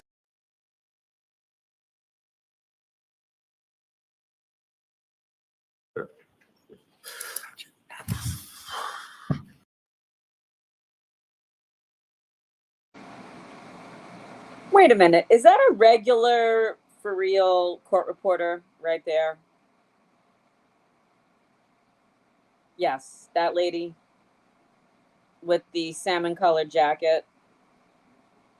Kind of looks like she's just like on an instant messenger. Yeah, but look at Cosgrove's shoes right here. Right. Look at that. Look at that. What's Oh my God. He Are you an jogging? adult? Come on, man. Come on. Is it one of those that are sold and then nobody hold them? What are those? Those are golf sneakers. Those are He's Skechers, man. going for the He's going background straight to the course. after the after the hearing. He's going straight to the gym. That's it. Go for his golf He cart. missed a few of his usual targets, That's but wild. most of them are there. He waddles back. Got your ass caught. I'm not suggesting that this is a violation. I'm not suggesting that it's criminally actionable. I am suggesting that it would help Your Honor conceptualize the use that he's going to make to any of this material that's under protective order. Oh, God. MJ, you're right. Oh, my God.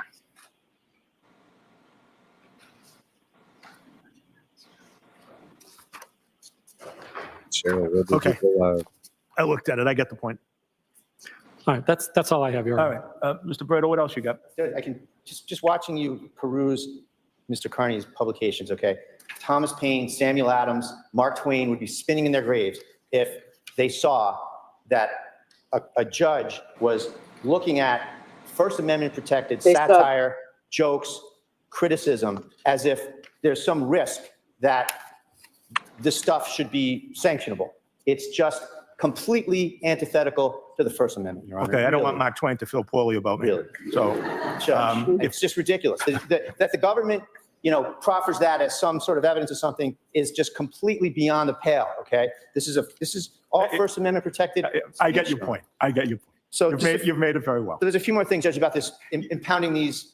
The impoundment I get. So I get your arguments on that. One little Do you fact. have any though? other discovery issues? Yes. What else Can I you just got? give you one quick fact? Yeah. These people that the government is trying to protect with these impoundment orders that they need, protective orders, they're doing interviews.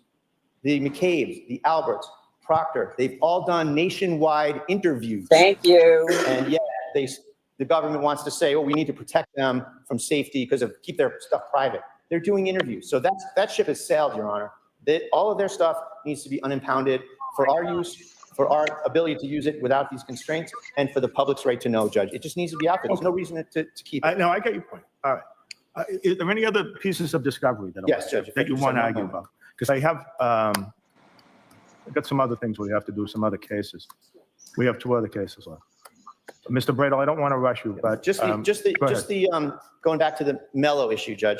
So Prosecutor Mello was the one that was working with Ms. Peter on these phony clips. And we need his emails too on this stuff. And I hope you're not going to say, oh, okay, file a Rule 17. Because I did that with respect to Morrissey's emails. And I was told by Judge Krupp, and I think it's the law of the case now, that no, that's a Rule 14 issue because it's in the possession of the prosecuting authority. So it should be Rule 14 discovery that Mello is communicating with Kate Peter, and it's been undisputed and it's been revealed in this case 100% that Mello has been talking on the phone with the other complainant here, Gattani, and we have only incomplete screenshots and inconsistent screenshots with respect to what's on the phones versus what really happened. And we need a written explanation from the government as to why there's inconsistencies in the discovery, and I'll tell you what that is in a second. But also, we need the full text. Janine, didn't you say OB reacted to the big boy falling from the roof too? No, the big boy on the roof, the original. Yeah, not the falling off the roof. Not the Fallen. You played the Fallen the other day, but it was very. It's It not was as just. good as the It's big not. boy. It was just a snippet. No, it's not as good. The first one is hilarious. It is. I can hear MJ's TV.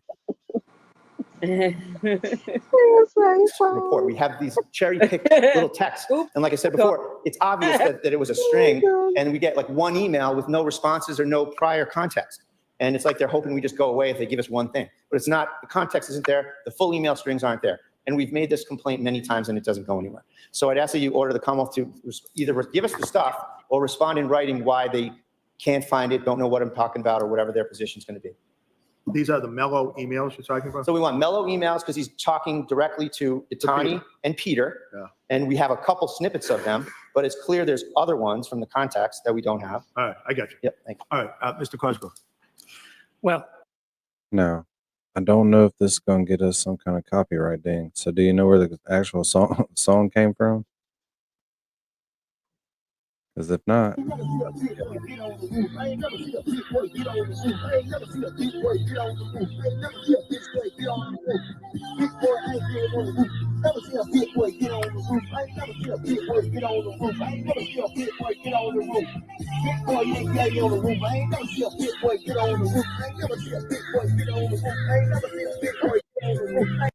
yeah, whatever the music is, probably get us one. But that shit's hilarious. I was watching OB with the first time she played it. Shit was hilarious. Now the guy that got thrown at the golf course, you know, they throw him on TikTok, and then he like goes down the bowling lane and hits the bowling pins, or he goes down the bases. And it's fucking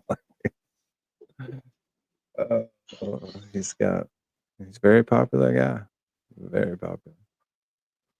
But 5 more seconds.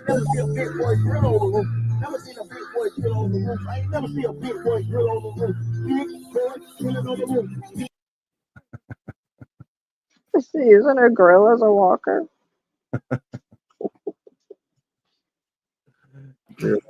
I believe I turned over the Mello emails in the last round of discovery, and that generated a chiding letter from Mr. Betterow saying that you've had these for a couple of months now.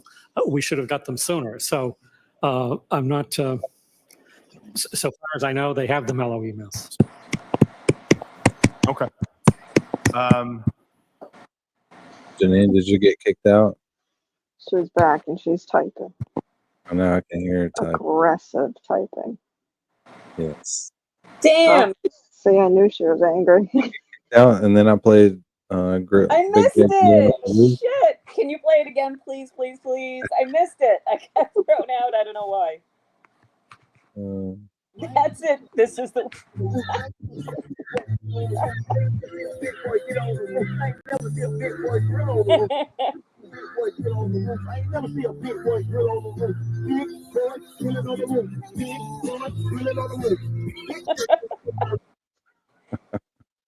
up? 2 new people in the chat at one time. What's up, Annie and Art? You gotta play. Got titties on your back. Big boy.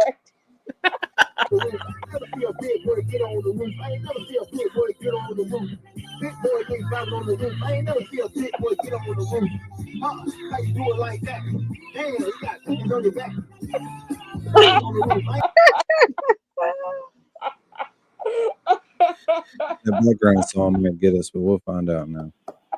We can play Oh, I it. hope it doesn't get you. Thank you so much. I needed that. That was so good. All right, just for example, Judge, there's a very important group text Oh my God, between Morrissey, Proctor, Tully, and others. And we have like one email from it that points up an extremely provocative issue relative to Proctor saying, why don't we just arrest them about my client? And there's no other discovery on it. There's a perfect example of cherry picking, of why we need answers on this stuff. We need more. And there's also Mary B, does that look like the blue suit man? The blue man?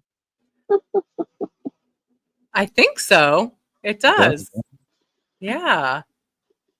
Audrey, are you the blue suit? Are you the blue man? The blue Because man Mary was B, you had a video of that, didn't you? Audrey, welcome. Welcome to the round. Yeah, I do, but the blue suit was Meatball know. Morrissey's Sketty stain. Yes. Who was, wasn't that, oh, yes, that's right. Yeah. All right, Mary Like, B. they It's were Mary, there that day Mary B with us. appreciation stream, so you get to pick a Microdots video for us to end on. Under 30 minutes. All right, well, let me go look at them. We got 3 minutes of this left. Nice, Mary. Hey. I'll get something, Yay. or you can do an old Turtle Boy video. Either one. Oh. All right, I'll look. Whichever Can you we think. learn does anybody know what all the words to I be looking fresh with them feds watching? I had the damn whole thing and then I lost it. Oh, if I could do that. damn, you lost it. Yeah, all right. You have it somewhere, Danny. But no, we need to know what he's saying because I be looking fresh with the feds watching. MJ and Mary B. So MJ, you're an old school turtle rider. Do you remember when that first appeared, when he first started playing that? When you And all the references in it, because it's about people. It's Gianetti, right? Isn't that his name? Gianetti, Mike Gianetti. It was like he did like a live where he did a freestyle, and that was his freestyle, right? Uh-huh. I be look right. And then there's sexual misconduct on a student. I be looking fresh. Who's the guy that they show? Like, I feel like we have to 1 minute to like go through the whole video and figure out what they're saying. Let me see if I can find it. I think it was during trial 1. Yeah. Fine. Yeah. I'm gonna listen to that. Sure. inconsistencies in what we were given, where there'll be, and here's my last thing. Well, there's a list of text messages from discovery that we've been given. And then online, Ms. Peter, it's related to this Ms. Peter again, she publishes a string of text. It's the same string. And there's more emails, or text rather, there's more text in her string that's published online than in the discovery we got. So it's kind of a smoking gun that something was taken out of the discovery we got out of an extraction. And sure enough, we checked with Celebrate, the extractor has that ability to unclick a box to deprive the recipient of something, and the recipient has no idea. So there's a smoking gun here, Judge, that's why this isn't a normal case. I don't think you've ever heard me talking this deep about getting discovery. And here we are because of real reasons, Your Honor. And I hope that the court can give us this relief. Okay. Thank you. All right. Why don't we pick a date for anything further that you might have? Does the court want to suggest a date? I haven't had too much luck suggesting dates myself lately. Are we thinking September? So, Judge, in the meantime, would the court order production of some of those written responses? And Yeah, I'll issue an order on the written responses. Thank you. I'm sorry, what written responses? I think he's asked you to give written responses as to, for instance, the links and things like that. What can be open, what can't. Oh, yes. Well, I just indicate that Your Honor indicated that Mr. Bradle was going to provide me with a list that I would respond to. So I would just hope your order would take that into account. Fair enough, Mr. Cosgrove. Fair enough. And Judge, just to the suggestion that, we should tell him what links we can't open. We can't open a single link. There you go. Compliance. All right. Give me a date that works for the both of you. September 24th, 25th. I can't do the 25th. 24th is fine. Okay, that'll be at 2 p.m. We'll see you on September 24th at 2. Mr. Kearney, your cases are continued to September 24th at 2 p.m. for further discovery. Okay.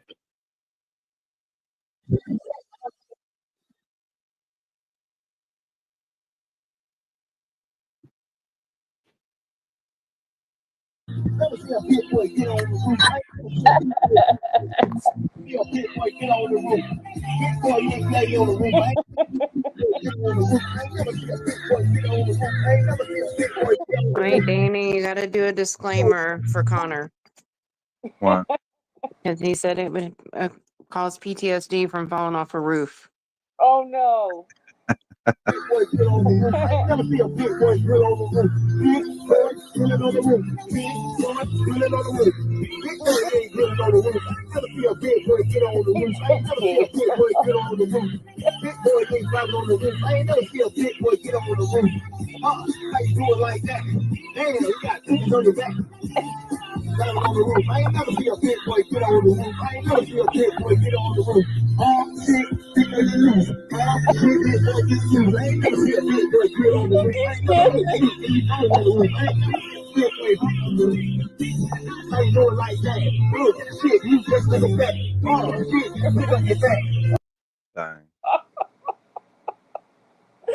Oh my God, that's so good. Thank you.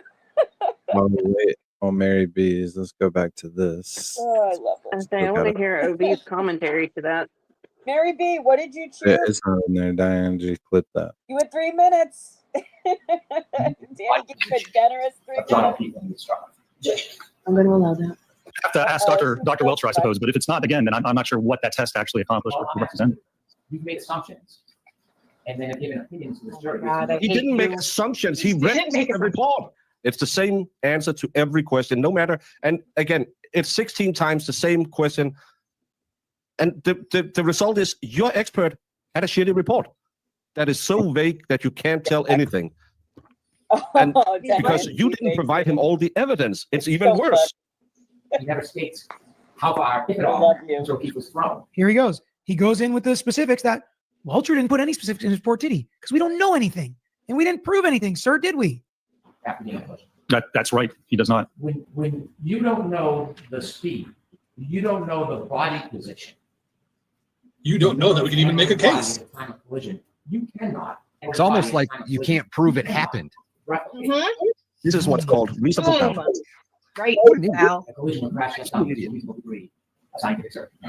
Well, you're right. You can't prove that actually occurred. That's the basis. Yeah. He's like, that's what I'm trying to say, Hank. He absolutely destroyed Dr. Welcher, saying that he didn't come to any sort of conclusions in his report, right? Thank you, sir. He's like, yeah, you're right. You can't actually prove that occurred. Well, you're right. You can't prove that actually occurred. That's Thank you. the basis. My point. Yeah. Brennan, aren't you trying to prove that this collision happened? He's like, I thought that's what I was supposed to say, but he's like, you, sir, can't prove what actually occurred. That's why that was a huge point to me. Yeah. I guess he didn't come to any sort of conclusions, and I guess he didn't perform an accident reconstruction. I guess you're right, Hank Brennan. Yeah, 100% right. Good job. You just destroyed your whole case. You don't know the speed. You don't know how he was hit. You don't know where he was hit. You don't know his body position of how he was hit. So if you don't have the information, you can't replicate what happened. You can't determine. You can't stay to any conclusion of accuracy. Whose problem is what that? actually occurred if you don't have the evidence. You're prosecuting this case. Did Hank Brennan forget that he's the prosecutor now? Why are we going through the list of what we don't know? That's your problem, Hank. And if you don't know, now you know. Maybe. I think if we don't know, we still don't know is the problem. how can you conclude that it actually occurred? It scientifically makes no sense. I mean, I don't know if Brennan realizes how much he's smashing his case every time he says something like that. He effectively destroyed his own case. You cannot prove every specific detail about what happened to John O'Keefe. You can't prove something occurred if you don't know how it occurred. Do you know how this occurred? But you can prove what it takes to smash a taillight. You can prove what it takes to hit somebody to where they land on the back of their head. You can prove what it takes to scratch somebody's arm, break bones, break the skin, bruise it. You can do tests to prove those things. So while sure, we can't reenact exactly how the accident happened, you still don't know how this occurred because the Commonwealth hasn't shown you. Proving those details and facts, that's the point of accident reconstructionists. You've heard about sandwiches. You've heard about paint. You've heard about Karen Reed's drinking.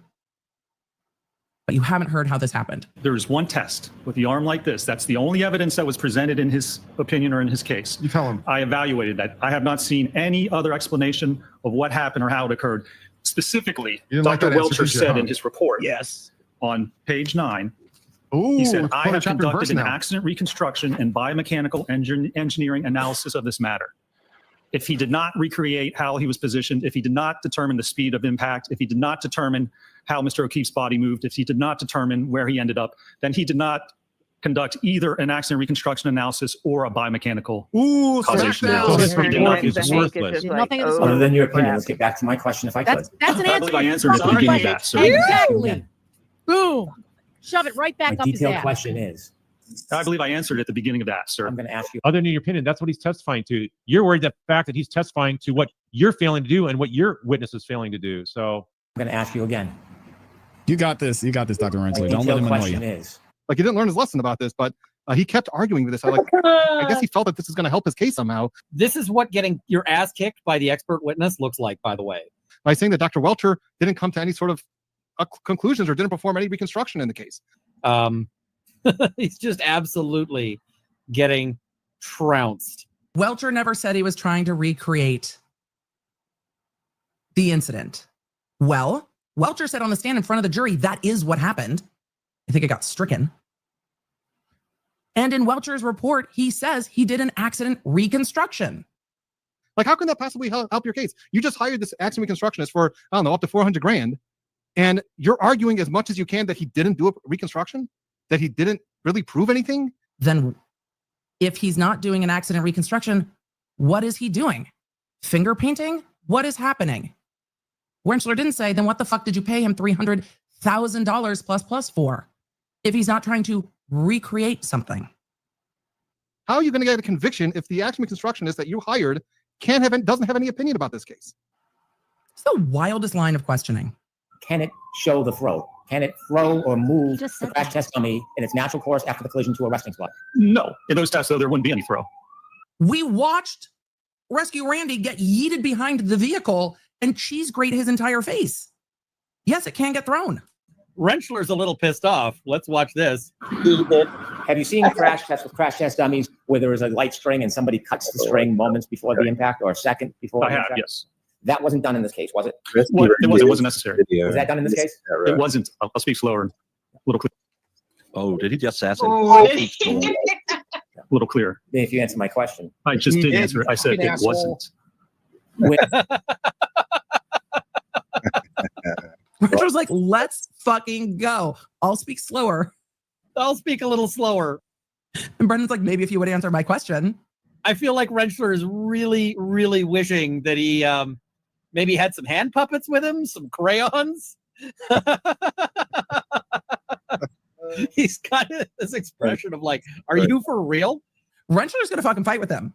Are you serious? This is like a tennis match in one sense. And in another sense, it's like a train wreck that you can't turn away from.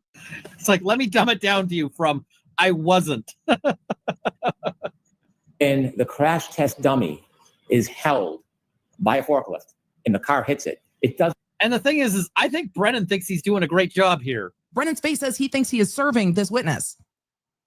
And I'm not reading that situation the same way. I don't feel like Brennan's doing a great job here. So, In this case, you don't know the position of Mr. O'Keefe's arm at impact. I don't know. There's an impact. Nobody knows. I don't think his arm was even impacted by the car, so no. I don't know the position of the arm at impact because it wasn't hit by the car. You don't know the angle of his body at impact, do you? The alleged angle? So Yeah, the alleged angle. No one knows it because it didn't happen. You can't say it. ask the question again. Yeah, because she wasn't listening. Nobody knows. His arm wasn't hit by the car. Again, what are we doing here? There it was. There was no impact, Hank. Was he hit by a car? How many days is he going to drag this cross-examination on? It's not helping him. It is making him look like more of an idiot in front of the world and God and the jury and everyone. And they're over it. Keep asking him questions so that he's going to keep saying how his opinion is that he wasn't hit by the car. But keep going on with your bad self because you're going to get more answers like this one. Like that's just a great strategy there, isn't it? Could a person get their foot caught on a curb, the sneaker come off, and then stagger backwards and fall on their head? Snort. He scoffed. No. That's scoff. I mean, I guess you could somehow predict or have a possibility of almost anything happening. You could say someone could get hit by a car and do a couple of somersaults into the yard. I mean, there's no evidence of that. So it's just supposition. I won't say it's impossible. You think John keep the somersaults and the front yard, 34, 30, is that what you're telling us? No, I don't think he even got hit by the car, sir. Nice, very good, very good. Plus 1 point. Yeah. I don't even think he got hit by the No, car. there's no evidence of what he did. Well, you asked I hate to be disrespectful, but it's like he just does not know when to stop. A good lawyer knows when to stop. If you ask stupid questions, you might get stupid answers. All he's doing by asking these questions is getting Dr. Rentschler to say, I don't believe he was hit at all. This witness just said, no, I don't even think he got hit by a car, sir. He said, no, I don't think he got hit by a car, sir. And Hank Brennan is mocking another witness, repeating his answer back as if his witness didn't say a spaceship, that went up into the air or whatever. Why are somersaults so ridiculous? Last trial, they had him doing pirouettes. Is that a mockery of Trooper Paul? Did Trooper Paul just enter the scene? And after he mocks him, he kind of snaps right back at him with a very good answer for the defense. Yeah, he's like, I mean, sir, you're asking me all these things. The car didn't hit him. This is something that you have to see as an attorney. Don't do this. A good lawyer knows when no good is going to come from any further questioning. This is not a good lawyer. You're destroying your own case on cross-examination. You have to help your case on cross-examination. So you're giving me all these examples that I'm scientifically certain didn't happen. And then the jury keeps hearing these statements from these experts. Do you know what a debris field is? Yes, sir. And you've seen in your videos, E and F, there's debris fields after the collision in the taillight brakes, isn't there? So first of all, there's debris in the yard. What that's from, is there a collision? Was there a collision? Where did that come from? Where it was positioned? That's all conjecture and supposition. Those aren't actual facts, sir. Outstanding. Thank Outstanding. Your question sucks. Yeah, and I think it's in. I love you, sir. I love this. Have you seen debris fields? I have, yes. Asked and answered. I genuinely hope that he says that this doesn't look like a debris field as much as somebody dropping taillight pieces all over a yard. I genuinely hope he goes there. Oh, I was aware that there was debris in the yard, but again, that has nothing to do with the biomechanical analysis. I'm aware there's a debris field. I considered the debris field and I disregarded the debris field because we couldn't determine that a collision happened. So the rest of it's not relevant. He's just keep opening the door for Dr. Rentschler to say, I don't think he was hit by the car. So anytime you ask him a question, do you know the angle of the car? Well, I don't believe he was hit by a car. Do you know how fast the car was going? Well, I don't believe that he was hit by the car. Do you know where his body landed after he was hit by the car? I don't believe he was hit by the car. If you can't prove that the impact happened, then everything after that doesn't actually matter, does it? Right. He's saying cart horse. Cart horse. Until we determine A, I do not consider B. Because all of that would be from something else. So unless you prove the core issue with this case, the contact, post-impact movement, unless you without prove the proving essential that, thing, everything you else don't is need to keep asking ancillary questions. to what He's you're right. attempting to conclude. All right, that's how that works. Is putting the cart before the horse. Exactly. That's what I thought. Nice shirt, Emily. That alleged piece of taillight shard recovered from the front yard area of 3450 Road. Did you consider that? Was that part of the one that was recovered by a leaf blower or not?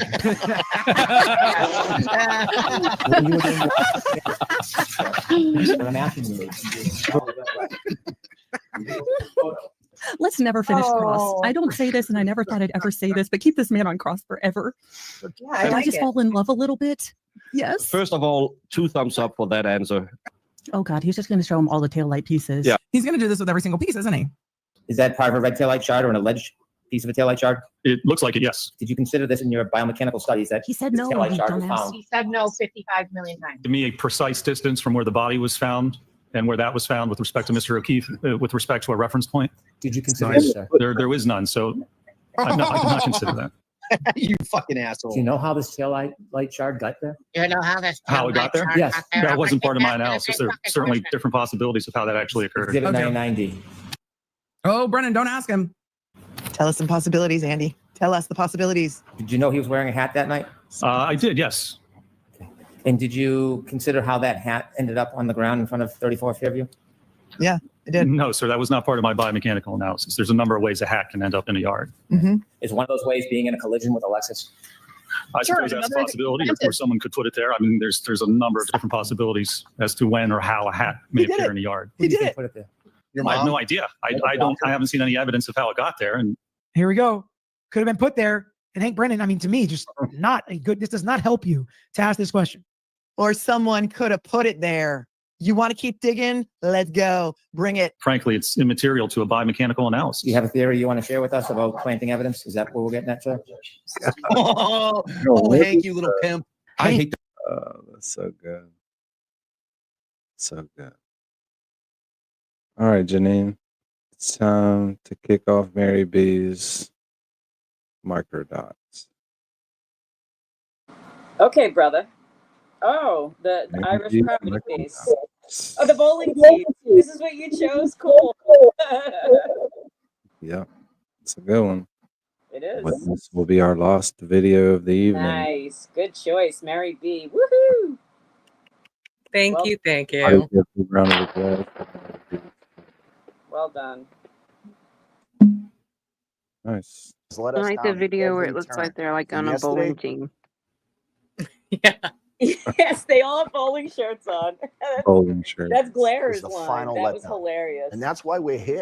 The Alberts and McCabe's are here because the criminal justice system has let them down. Despite being among the most well-connected law enforcement families in Massachusetts. In reality, they've benefited from extraordinary protection, including the district attorney himself violating his own What's code of going on ethics to MJ's personally camera? vouch for their credibility while insinuating Reed murdered John O'Keefe. It's the in an MJ attempt show. to taint the jury pool. We love it. All while enjoying the privileged status of witness for the past 3 years. A designation. It's the MJ Witch Project. I don't know. I saw a dog tail and ceiling tiles. I don't know. I love it. It's a walk around with MJ. Yeah, it's like she doesn't even know we're talking about her. Nope. It's like 10 dogs there. Yep. And she's screaming at them and Dakota all at the same time. That's granted them a direct line to Michael Morrissey. Access to the county's legal resources as if they were their own, and the ability to direct the local police force like a personal security detail. Canton Police Officer Nick's recorded line. Hi, Officer Nick. This is Attorney Ken Mello. I believe I just spoke with your sergeant there. How can I help you? Hi, Sergeant Ken Mello again. No problem.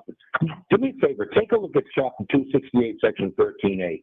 So it looked up. So what do you want? What are you thinking of doing?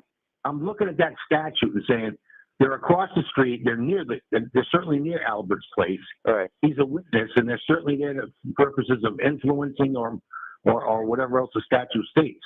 They're not there for any other reason. All right. So it's punishable by no more than a year in prison and a fine of no more than $5,000. So correct. There's nobody left to stand up for us. Think real long and hard before you're a witness in a case, because no one protects you. Anyone who knows anything about this case knows that they've been protected with the full power of state government. With Chris Albert being a town selectman, the chief of police literally reports to him. But there's something interesting about this picture. Where is Brian Higgins? If he's such close friends with Brian Albert, why isn't he here speaking in solidarity? Or at least sign off on the statement issued by the group following Reed's acquittal. According to nearly every other civilian Commonwealth witness, the negative attention they've received has brought them together. Before we get too far in this, I wanted to make sure that everybody got to watch one of Toy's new videos. It's a short one, and then we'll go back to Light it up, lean in close, puff, puff, pass. Puff, puff, pass, secrets burning fast. Truth so loud, we don't even ask. He lied, she cried, I got the receipts. Chat rats sliding through like silk on the beat. Puff, puff, pass. Puff, puff, pass, secrets burning fast. Truth so loud, we don't even ask. He lied, she cried, I got the receipts. Chat rats sliding through like silk on the beat. Chat rats, we the crew you trust. Spilling that tea with a glam and a gust. We don't whisper, we broadcast facts. Rats on the mic and we got your back. Chat rats, yeah, we said it tom-tom. Yeah, we said it tom-tom. Chat rats, yeah, we said it tom-tom. Yeah, we said it tom-tom. Chat rats, yeah, we said it tom-tom. Yeah, we said it tom-tom. Chat rats, yeah, we said it tom-tom. Yeah, we said it tom-tom. Chat rats. I love it. Yay. So cool.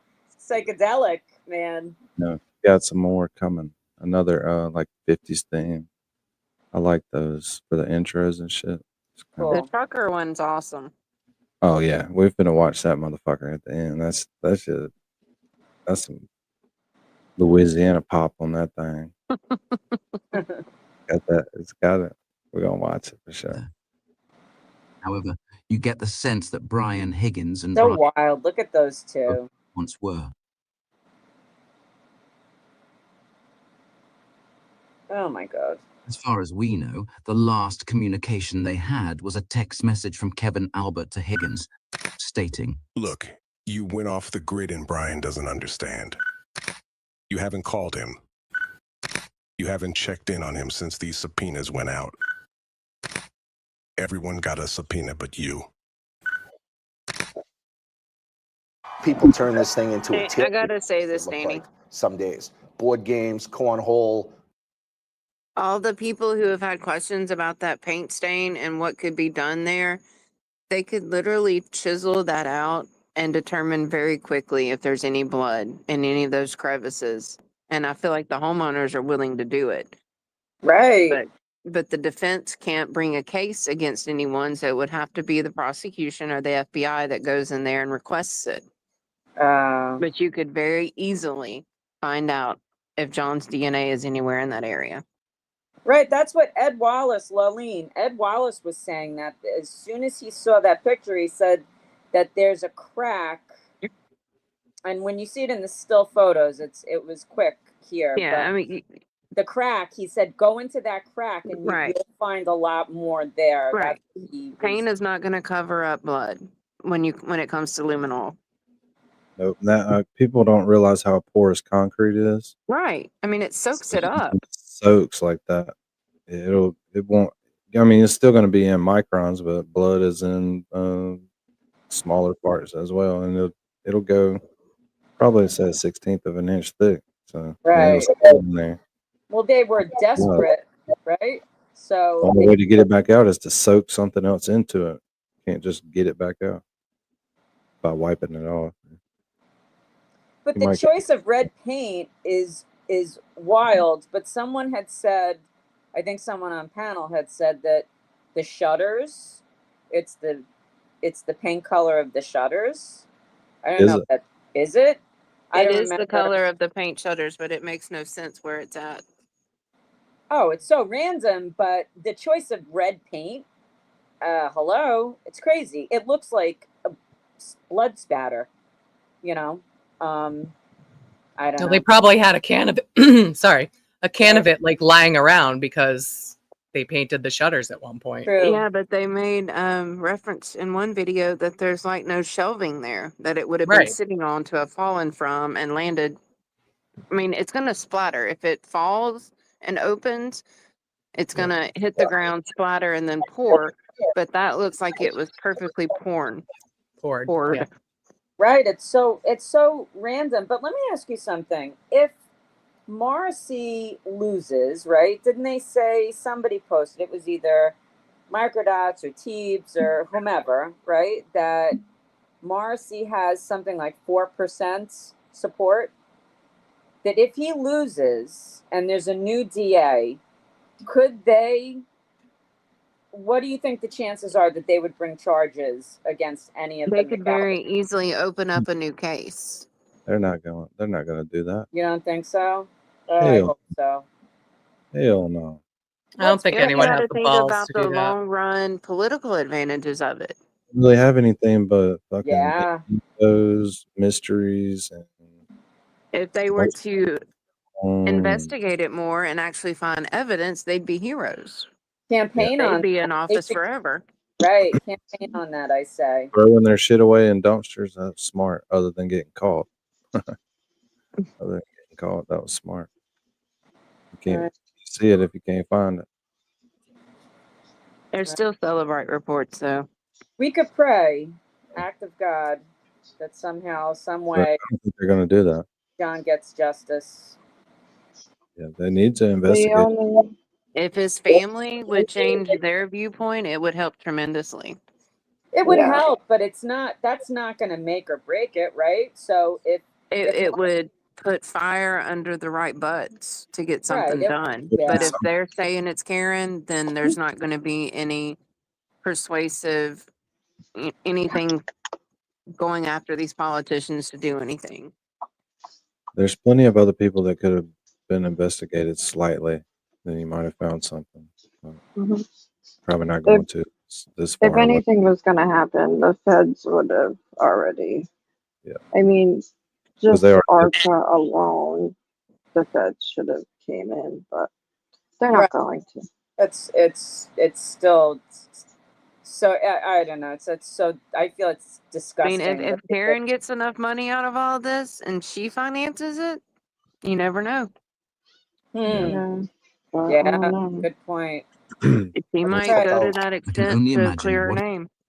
Yep. I think if the feds had solid evidence on Higgins or Albert, that right there would be a reason for them to pick this up and prosecute, where Higgins is a federal agent. That is a loophole in its own. No, they're not going to prosecute But- unless they can win. And they Right. have to have that high percentile that they're going to win. And you have to have way more than circumstantial evidence. Like they're Right, going to but have to have Pauline, hardcore. If they found John's DNA, If they in found the John's garage, DNA, then that's yes. it.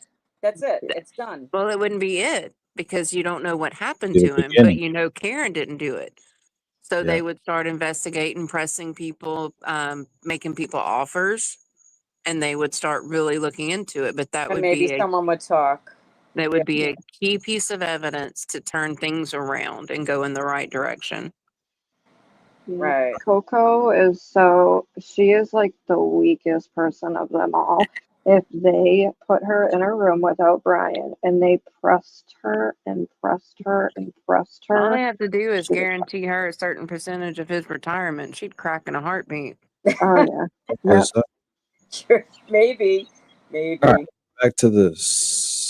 It must feel like Daddy to have a never lets us national have fun movement on here. built around the exposure of your darkest. Well, I just let us talk until people start leaving, and then I have to get us back. Left during that conversation. Reel it back in. Well, 5 people left during that. No, they didn't. Your stats are wrong. No, watching, secrets, I'm looking right at it. but that all came after John was murdered and has nothing to do with the evidence or facts of the case. This is a guy that's murdered. There's a guy unresponsive in the snow.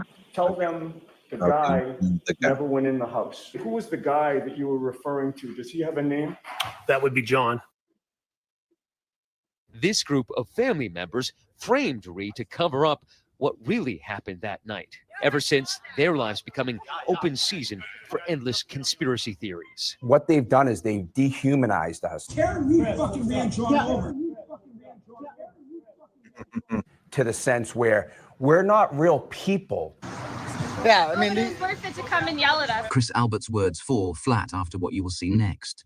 This clip appears to clearly capture him making vulgar, inappropriate remarks in front of Aidan's girlfriend. Listen closely. He's heard yelling something about banging her. A crude reference to Meredith, Aidan's partner. I mean, we were just minding them out. So we were just trying to mind our own business. So what? What did I do? He came up to us. We were letting him in. No, we didn't. 2 seconds. Justice for Peter Berger. You'll beat my face. You could, yeah. You seem really intimidated. That part, that lucky lost and saw at 3 a.m. Oh, wait. Do you have a license, Chris? Do you get to keep your license after killing a man? You don't want me in my car, right? Do you? You need an escort, Chris? I'm not going to hurt you, Chris. I just want to ask you a few questions. Oh, boy. Oh, look who it is. Look who's here. Here she is. You know what? I'm so Pause game. Did you hear that she lost Nerd. You're a big the fucking bird. bracket? You're a big fucking Yeah, bird. I think it's because people are looking at it more versus Ratchet versus like importance to the case. Because like the people who lost, who are obviously Ratchets, are against people who had major consequences in the case. Right. like fanning and so forth. Right. I'm sick of your shit. We're almost like caricatures. Oh, that was sloppy. They seem to have done a perfectly adequate job of dehumanizing themselves without help from anyone. We're pawns. Have each of you been called murderers? Like actual murderers? Oh, like that's such a surprising question. He knows the answer. On a daily basis. Anybody who's touched this case has been called a murderer at some point. And anyone who's friends with us support cop killers. The defense's theory? A violent altercation at the Alberts' home, possibly involving other members of law enforcement. Did John ever come in the house? Never. No. Nice. You never saw John O'Keefe in the house, right? Never. Never. Never. This Closing family their has, by eyes. all appearances, misled state officials, lied to FBI investigators, and committed perjury in 2 separate trials. That context is important to keep in mind before assigning too much weight or credibility to what they told Matt Gutman on national television. At this point, they quite literally have nothing to lose. Anything they might say that could potentially get them in trouble has already been said under oath in open court. These are people in your own community who believe the conspiracy theories, who believe that there were other law enforcement officials and agents involved in this. Why is it people in your own community who believe these conspiracy theories? You do realize for this conspiracy to be true, it would take 30 to 50 people. You'd have to have multiple cops on 2 different police departments, multiple civilians, the medical examiner, firemen, EMTs, you name it. That's how preposterous and silly this is. And great question. I don't understand how people bought this. A straw man argument is when someone misrepresents another person's position to make it easier to attack. And this is a textbook example. The conspiracy only requires that 7 family members and 3 close friends all agree to say John never came into the house. Add in the crucial ingredient, 1 former lead investigator willing to help out a fellow cop and close family friend. Now you have everything you need to pin it on the girl and move on.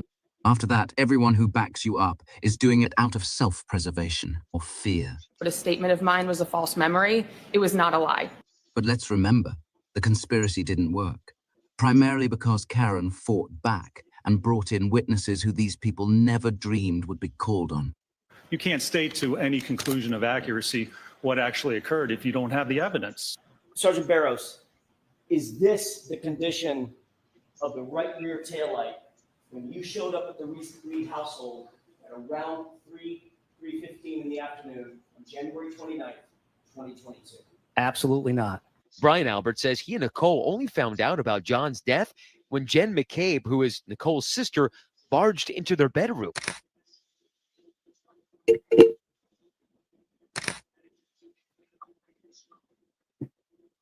Was just upset, and I immediately thought something had happened to one of her children or one of my children, because why else is she in my bedroom? Where was the German Shepherd? And why wasn't she barking at all of the activity out front? What about Jen's inexplicable call record? Can you explain the butt dials? All great follow-up questions that the interviewer did not ask. These are the reasons no one believes you. It's 6:30 in the morning right now. And what did she tell you? She said, John's out front. If he was recalling an actual memory, I'd expect him to say something like, I remember this moment vividly. Jen stormed in and said, Brian, wake up right now. There's been a terrible accident outside. Yep. Somehow John ended up hurt badly on the front lawn in the snow. So I jumped out of bed, threw on a robe and ran downstairs. But instead he says this. And what did she tell you? She said, John's out front. I think John's dead out front. I said, what the are you talking about, Jen? And I'm like, who? I didn't know. You still didn't piece it I together. didn't understand what she was talking about, because why would John be out front of my house? So massively confusing. There are police officers, EMTs on your front lawn. You're an officer. Why don't you just go outside and investigate or take a look? I'm not a Canton police officer. I'm a Boston police officer. I was just woken up out of a cold sleep from hanging out the night before. By the time I came downstairs, the police were already in my house. John was already gone. There was nobody to save. I would have taken a bullet for John O'Keefe because he was a fellow cop. That's the most ridiculous question that people always ask. It makes zero sense. What am I supposed to do? Run out front in my underwear and start running yellow tape around the fire hydrant? No, that responsibility belonged to the Canton Police Department and the Massachusetts State Police. If these individuals were truly innocent, their anger wouldn't be aimed at Karen Reid's defense team. It would be directed at Michael Proctor and the law enforcement agencies that mishandled the investigation and, for reasons still unexplained, chose not to clear them as suspects. I spoke with a juror tonight who told me she believes a collision did not occur. Overall, a lot of the evidence had caused reasonable doubt, and that was enough for us not to convict. A little after 6 a.m., Karen found John's body in the snow. Jen called 911. 911, what's your emergency? There's a man passed out in the snow. Hello? But what raised eyebrows at Reid's trial was a defense theory about a Google search Jen had made about how long it takes to die in the cold. The defense claiming she searched it before O'Keefe's body was found. So much has been made about that Google search that morning. Was it at 6 a.m. or was it at 6:27 a.m.? How long to die in the cold? What's your answer? She asked me to do it at outside of Fairview at 6:20, whatever it was. Doesn't matter how much I say about it, people will not believe it. Ironically, what Jen is saying here is actually true. She's completely lost all credibility. No matter what she says, no one will ever believe her. That's what happens when you change your story from one trial to the next, lie to the FBI, and still expect to be taken at your word, despite digital forensic evidence proving otherwise. The group also hoping to clear up rumors regarding the Alberts' dog, Chloe, who had been rehomed after the incident. The defense claimed the dog was involved in O'Keefe's death. Those wounds were inflicted as the result of a dog attack. Those marks are from teeth. They've known for 2 years where Chloe is. The state shared it with them. Matt McCabe chimes in with yet another lie.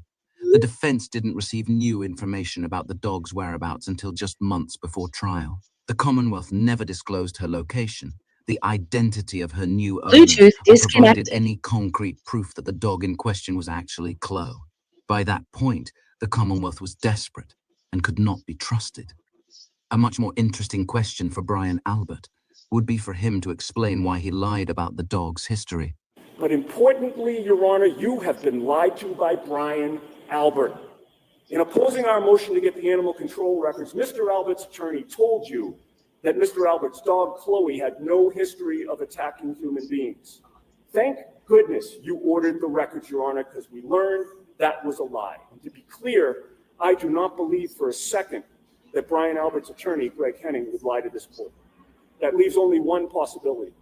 Brian Albert lied to him. Brian Albert told him that Chloe had never attacked a person.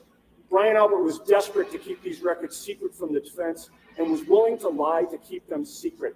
The fact that those records have now been brought to court and revealed that Chloe attacked not just one, but two people in the past, sending them both to the hospital.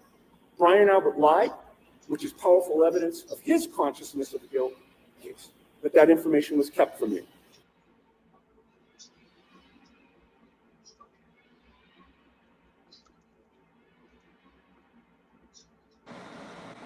See the way they closed their eyes when they were asked about what was the question? I forget what the question was, but it was about John specifically, and the two of them both closed their eyes. And in body language, I'm not an expert, but I watch a lot of body language people, and they say that when you're closing your eyes, it's like you don't want to you don't want to acknowledge something, right? So it's like, I see that as just their guilty conscience, right? They couldn't help it. It's like, and that's the science of body language. It's just, they're leaks. You can't help it.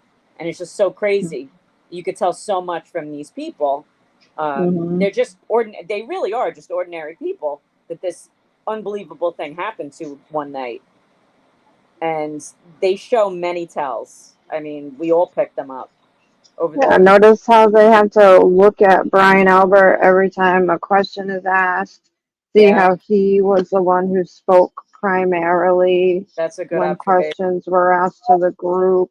Even when Jen McCabe said the thing about the Google search, and she's like looking around everywhere, like she couldn't just look straight and answer the question. Right.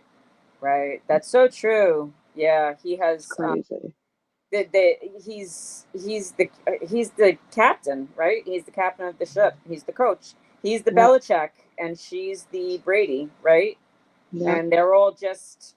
It's kind of like, when you're dancing. He's the lead.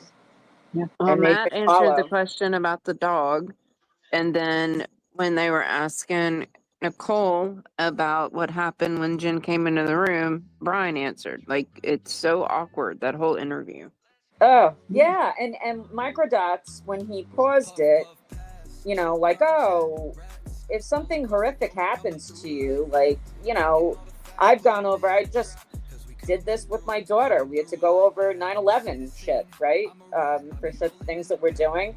And it's like, I get that, because when something shitty, horrible happens to you, tragic, you're animated. It's you can feel it. It's palpable. It's like it's part of you.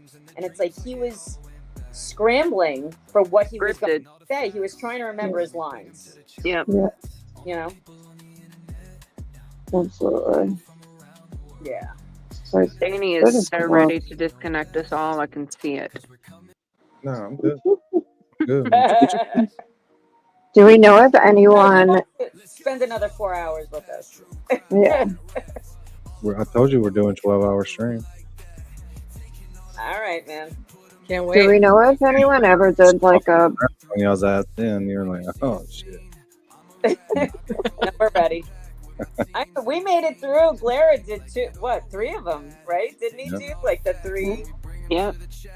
That guy raised $60,000. Crazy. I mean, gotta give it to him. Jesus Christ. God bless. But MJ, we did have someone request a $5,000 refund though in the first one. Well, yeah, that was a little complicated though. Cherry He took his shirt off, and the person who was over a group donated like $5,000 to make the deadline within 10 minutes or something, then requested a refund from everybody. Well, I remember that. Yes. It was the people were supposed to.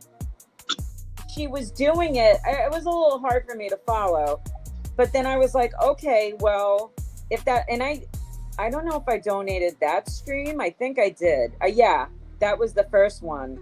And then the second one, I had problems, and then I donated the third one. But I only gave a little bit. I did what I could. But I said to Cherry, I said, well, if that's the case, then I feel terrible. Then you like put it in the chat and let people. I mean, you have thousands of people. 1,000 people at during any given. She still made a conscious effort to donate $5,000 though from money she was supposed to be handling. So that was a little. I think it was just that she was expecting some of it back. So I said, all right, I'll donate, but I can only donate a little bit. But put it in the chat, and people will try to provide restitution. I think people just didn't. It was a little confusing. I think we just didn't understand, but he made the money, and I think that woman, Erica, I think is her name. I won't say the whole name, but she gave more donations. So it's not like, I don't think that she was dissatisfied or mad at the Blairer. Because No, she asked him though if he could send it back after the time ran out because she was hoping to make it back. It was just weird. Yeah. But I mean, you know, regardless, right? Like that was that first stream, but then he wanted to do 2 other streams that made more money, right? That like was the stream that he drank after midnight or right before midnight and then took the shrooms, and then I got a notification at like 2 a.m. that he was live, and I looked at it and he had headphones on and he was sitting there staring at his phone and he was listening to The Doors, and it was the part with it was the Mr. Mojo Rising. He was just tripping, and I posted on there from Fear and Loathing. I'm like, throw the toaster in when it peaks. And then the next morning he had deleted it. Oh, that was great. Yeah, and that's when he got the Scotch flu, right? Remember? Yeah. Then he was gone for days. And he was like, oh, I drank that whole thing of how do you say it? Glenlivet? Whatever. And he was like, I was sick for days. It was just funny. Like he was staring into a phone like it was an unknown object. He was like, what is this thing? Well, ladies, we have just hit 400 views on this stream. Woohoo! Wow. Yay. Danny's new name is the Stats Daddy. Yeah. But I'll allow it. Stat Rat Daddy. Stat Rat Daddy, nice. Well played. So, yeah, these live streams are getting pretty good views. There's Robin G. 500. You look on other people's channels that have shitload more subscribers than we do. They're not. It's gonna come, brother. No, they don't always get that many views. Some of these other streamers that have 10 to 20,000 subscribers, they'll have videos out with 200 views on them. Yeah. 3 hour stream. Yep. But it doesn't. It just goes according to the view hours, right? It doesn't matter. I mean, the subs. When you get your 100,000, the 3,000 hours. Yeah, it's gonna come today. It will. Way on. Down. Did TB get his? Did TB get his button? We should petition YouTube. That's bullshit because he's monetized again, and he deserves it. Now he's up to like 160 something thousands. Excuse me. But you said that it goes according to view hours, that the subs are not as important. Brian LTL presented him with the $100,000 plaque that he got for him, but I don't know what Turtle Boy actually got from YouTube himself. Yeah, that was sweet that he did that. He's a sweet guy. BLT. Yes. He's been doing a lot of stuff about Connecticut, Janine. What happened? Yeah, he's been doing the Cop Tui story a lot lately. Who? LCL. Yeah. He did a show last night about the mayor. She's out of control. Yeah, like she actually spit on the chair or something in the meeting. The mayor of what? In Connecticut? Connecticut, yeah. I'll send it to you. Oh, is it Bridgeport? I live in Bridgeport, unfortunately. I can't remember what part of Connecticut. Yeah, because there's only a few cities in Connecticut. It's mostly towns, so it's Bridgeport, Hartford, New Haven, Stamford. Those are the cities. He's been following the story with the state check it out. trooper who resigned, the one who spit on the auditor guy. Yeah. Okay. Yeah, so here's some of the analytics. Thanks, MJ. Thanks, Lolene. I'll check it out. Interesting stuff. Yeah. Yeah, look at Connecticut making the news for something other than like the I think they found another body in the Oh my god. we should circle back on that. Yeah, we should. Yeah. All right, let's check out our eligibility for super chats. We are 1,664 valid watchers. So we're over halfway. We're almost halfway on subscribers. Nice. Nice. 2 months. 2 months. That's awesome, brother. And remember last time, the more faster it goes, the faster it goes. You know what I mean? The more people that come, the more people that will watch the videos. And we'll have some little emojis. Yeah. I want emojis. The membership are only going to be $62,000 a month. Good plan. Good plan. Can I be a mod again? Yeah, right. Oh my god, I got a wrench the other night in Dawn Marie's stream. She's got some wenches with wrenches, for real. Got a lot of wrenches in there. We had fun though. She's got a lot of subs. She got like 800. She does, yeah. It was nice. I only caught the tail ends, but yeah, she's cool, Dawn Marie. So there's a little eligibility chart. That's for sure. Guys, Cherry's back. Everyone leave. Oh, Cherry's back. Oh no. Hey, Cherry. Uh-oh. Hey, Cherry. That's for membership. We have to stay in the 4 hours. Right, Danny? Yeah. Oh, yeah. No doubt. We're staying at least 12 hours. Actually, you have made it to the end. Jesus. Well, thank you we're for playing Big Boy on the Roof. That made my entire week. Oh my god! And I'm actually gonna go back and watch it. That's Your hilarious. giggle is worth it all. OB is on right now. Can we please do chat rat raid and OB? There's 25 of us almost. Yeah, let's do it. We'll have to stay. Well, Prince Lover can't go. Oh,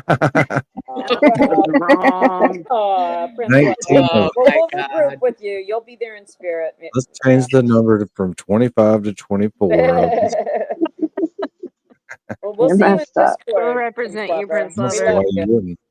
I would do it if I were you. It'd be fucking awesome to bust up in there and just say, hey. I'd be like, I'm See here. What's the most they can do? Nothing. No one gives a fuck anymore. Just go rip shit up, man. We're going. Prince Lover. Let's go. You're fuck more shit than up. welcome to come with us. And if they Okay. kick you out, I'll leave too. Same. Yeah, I mean. Yep. I heard you. That's right. Yeah. Are we doing the trucker outro? Hell yeah. Awesome. Let me make sure that baby's on there. Oh yeah. Okay, so who's gonna talk tonight? Danny. I'm gonna go ahead and say goodnight to the chat and the panel. Oh yeah. Good night, everybody. Good night, panel. Good night, night. chat. Love you. Love y'all. Love y'all. Brothers. Janine, what were you saying? I was just saying good night to the chat and to my brother and my sisters. And she wants to pet that dog. Oh no. Pet that dog. Pet that dog. Pet that dog. Nice. See you there, Prince Lover. Nice. Let's do it. Oh, Morg's here. We can't leave. Yeah, What? Morg's here. Why did Morg wait this long? Come on, Morg. Morg, that's disappointing. Wait, it's a party now. Come to OB with us. El Morg, yeah, let's go to OB right now. We're all going to raid OB and hang out. Prince Lover's coming. It's going to be interesting. Yes. Thanks for hanging Trucker out. song. Thanks for Trucker. hanging out. Crowd was good on an off night. That's good. Just go in with We Heart Shorty. Oh Jesus! No, let's don't do that because these are my friends. That's a kamikaze mission. I like OB. No, we'll be nice. We'll be nice. No, Nice. of course. Ooh, Gingy, you don't want to piss Gingy off. You know what I mean? Nope. Don't mess with Boss Rat. That's it. Later. Dang, you gotta finish off Connor. Got a what? You have to finish Connor off.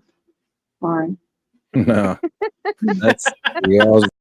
ChatRats, y'all ready? Light it up. Light it up. It's that time. Let's roll. Got the crew on the dial and we setting out east. Rat daddy at the wheel on a trail for the beast. Toy got receipts and a pocket full of names, and we busting out truths like we blowing out flames. Eastbound and down, chat rats rolling heavy. Truth on our tailgate, justice riding steady. Mic in our hand and the signs all red. Ain't no lies slipping past what the chat rat said.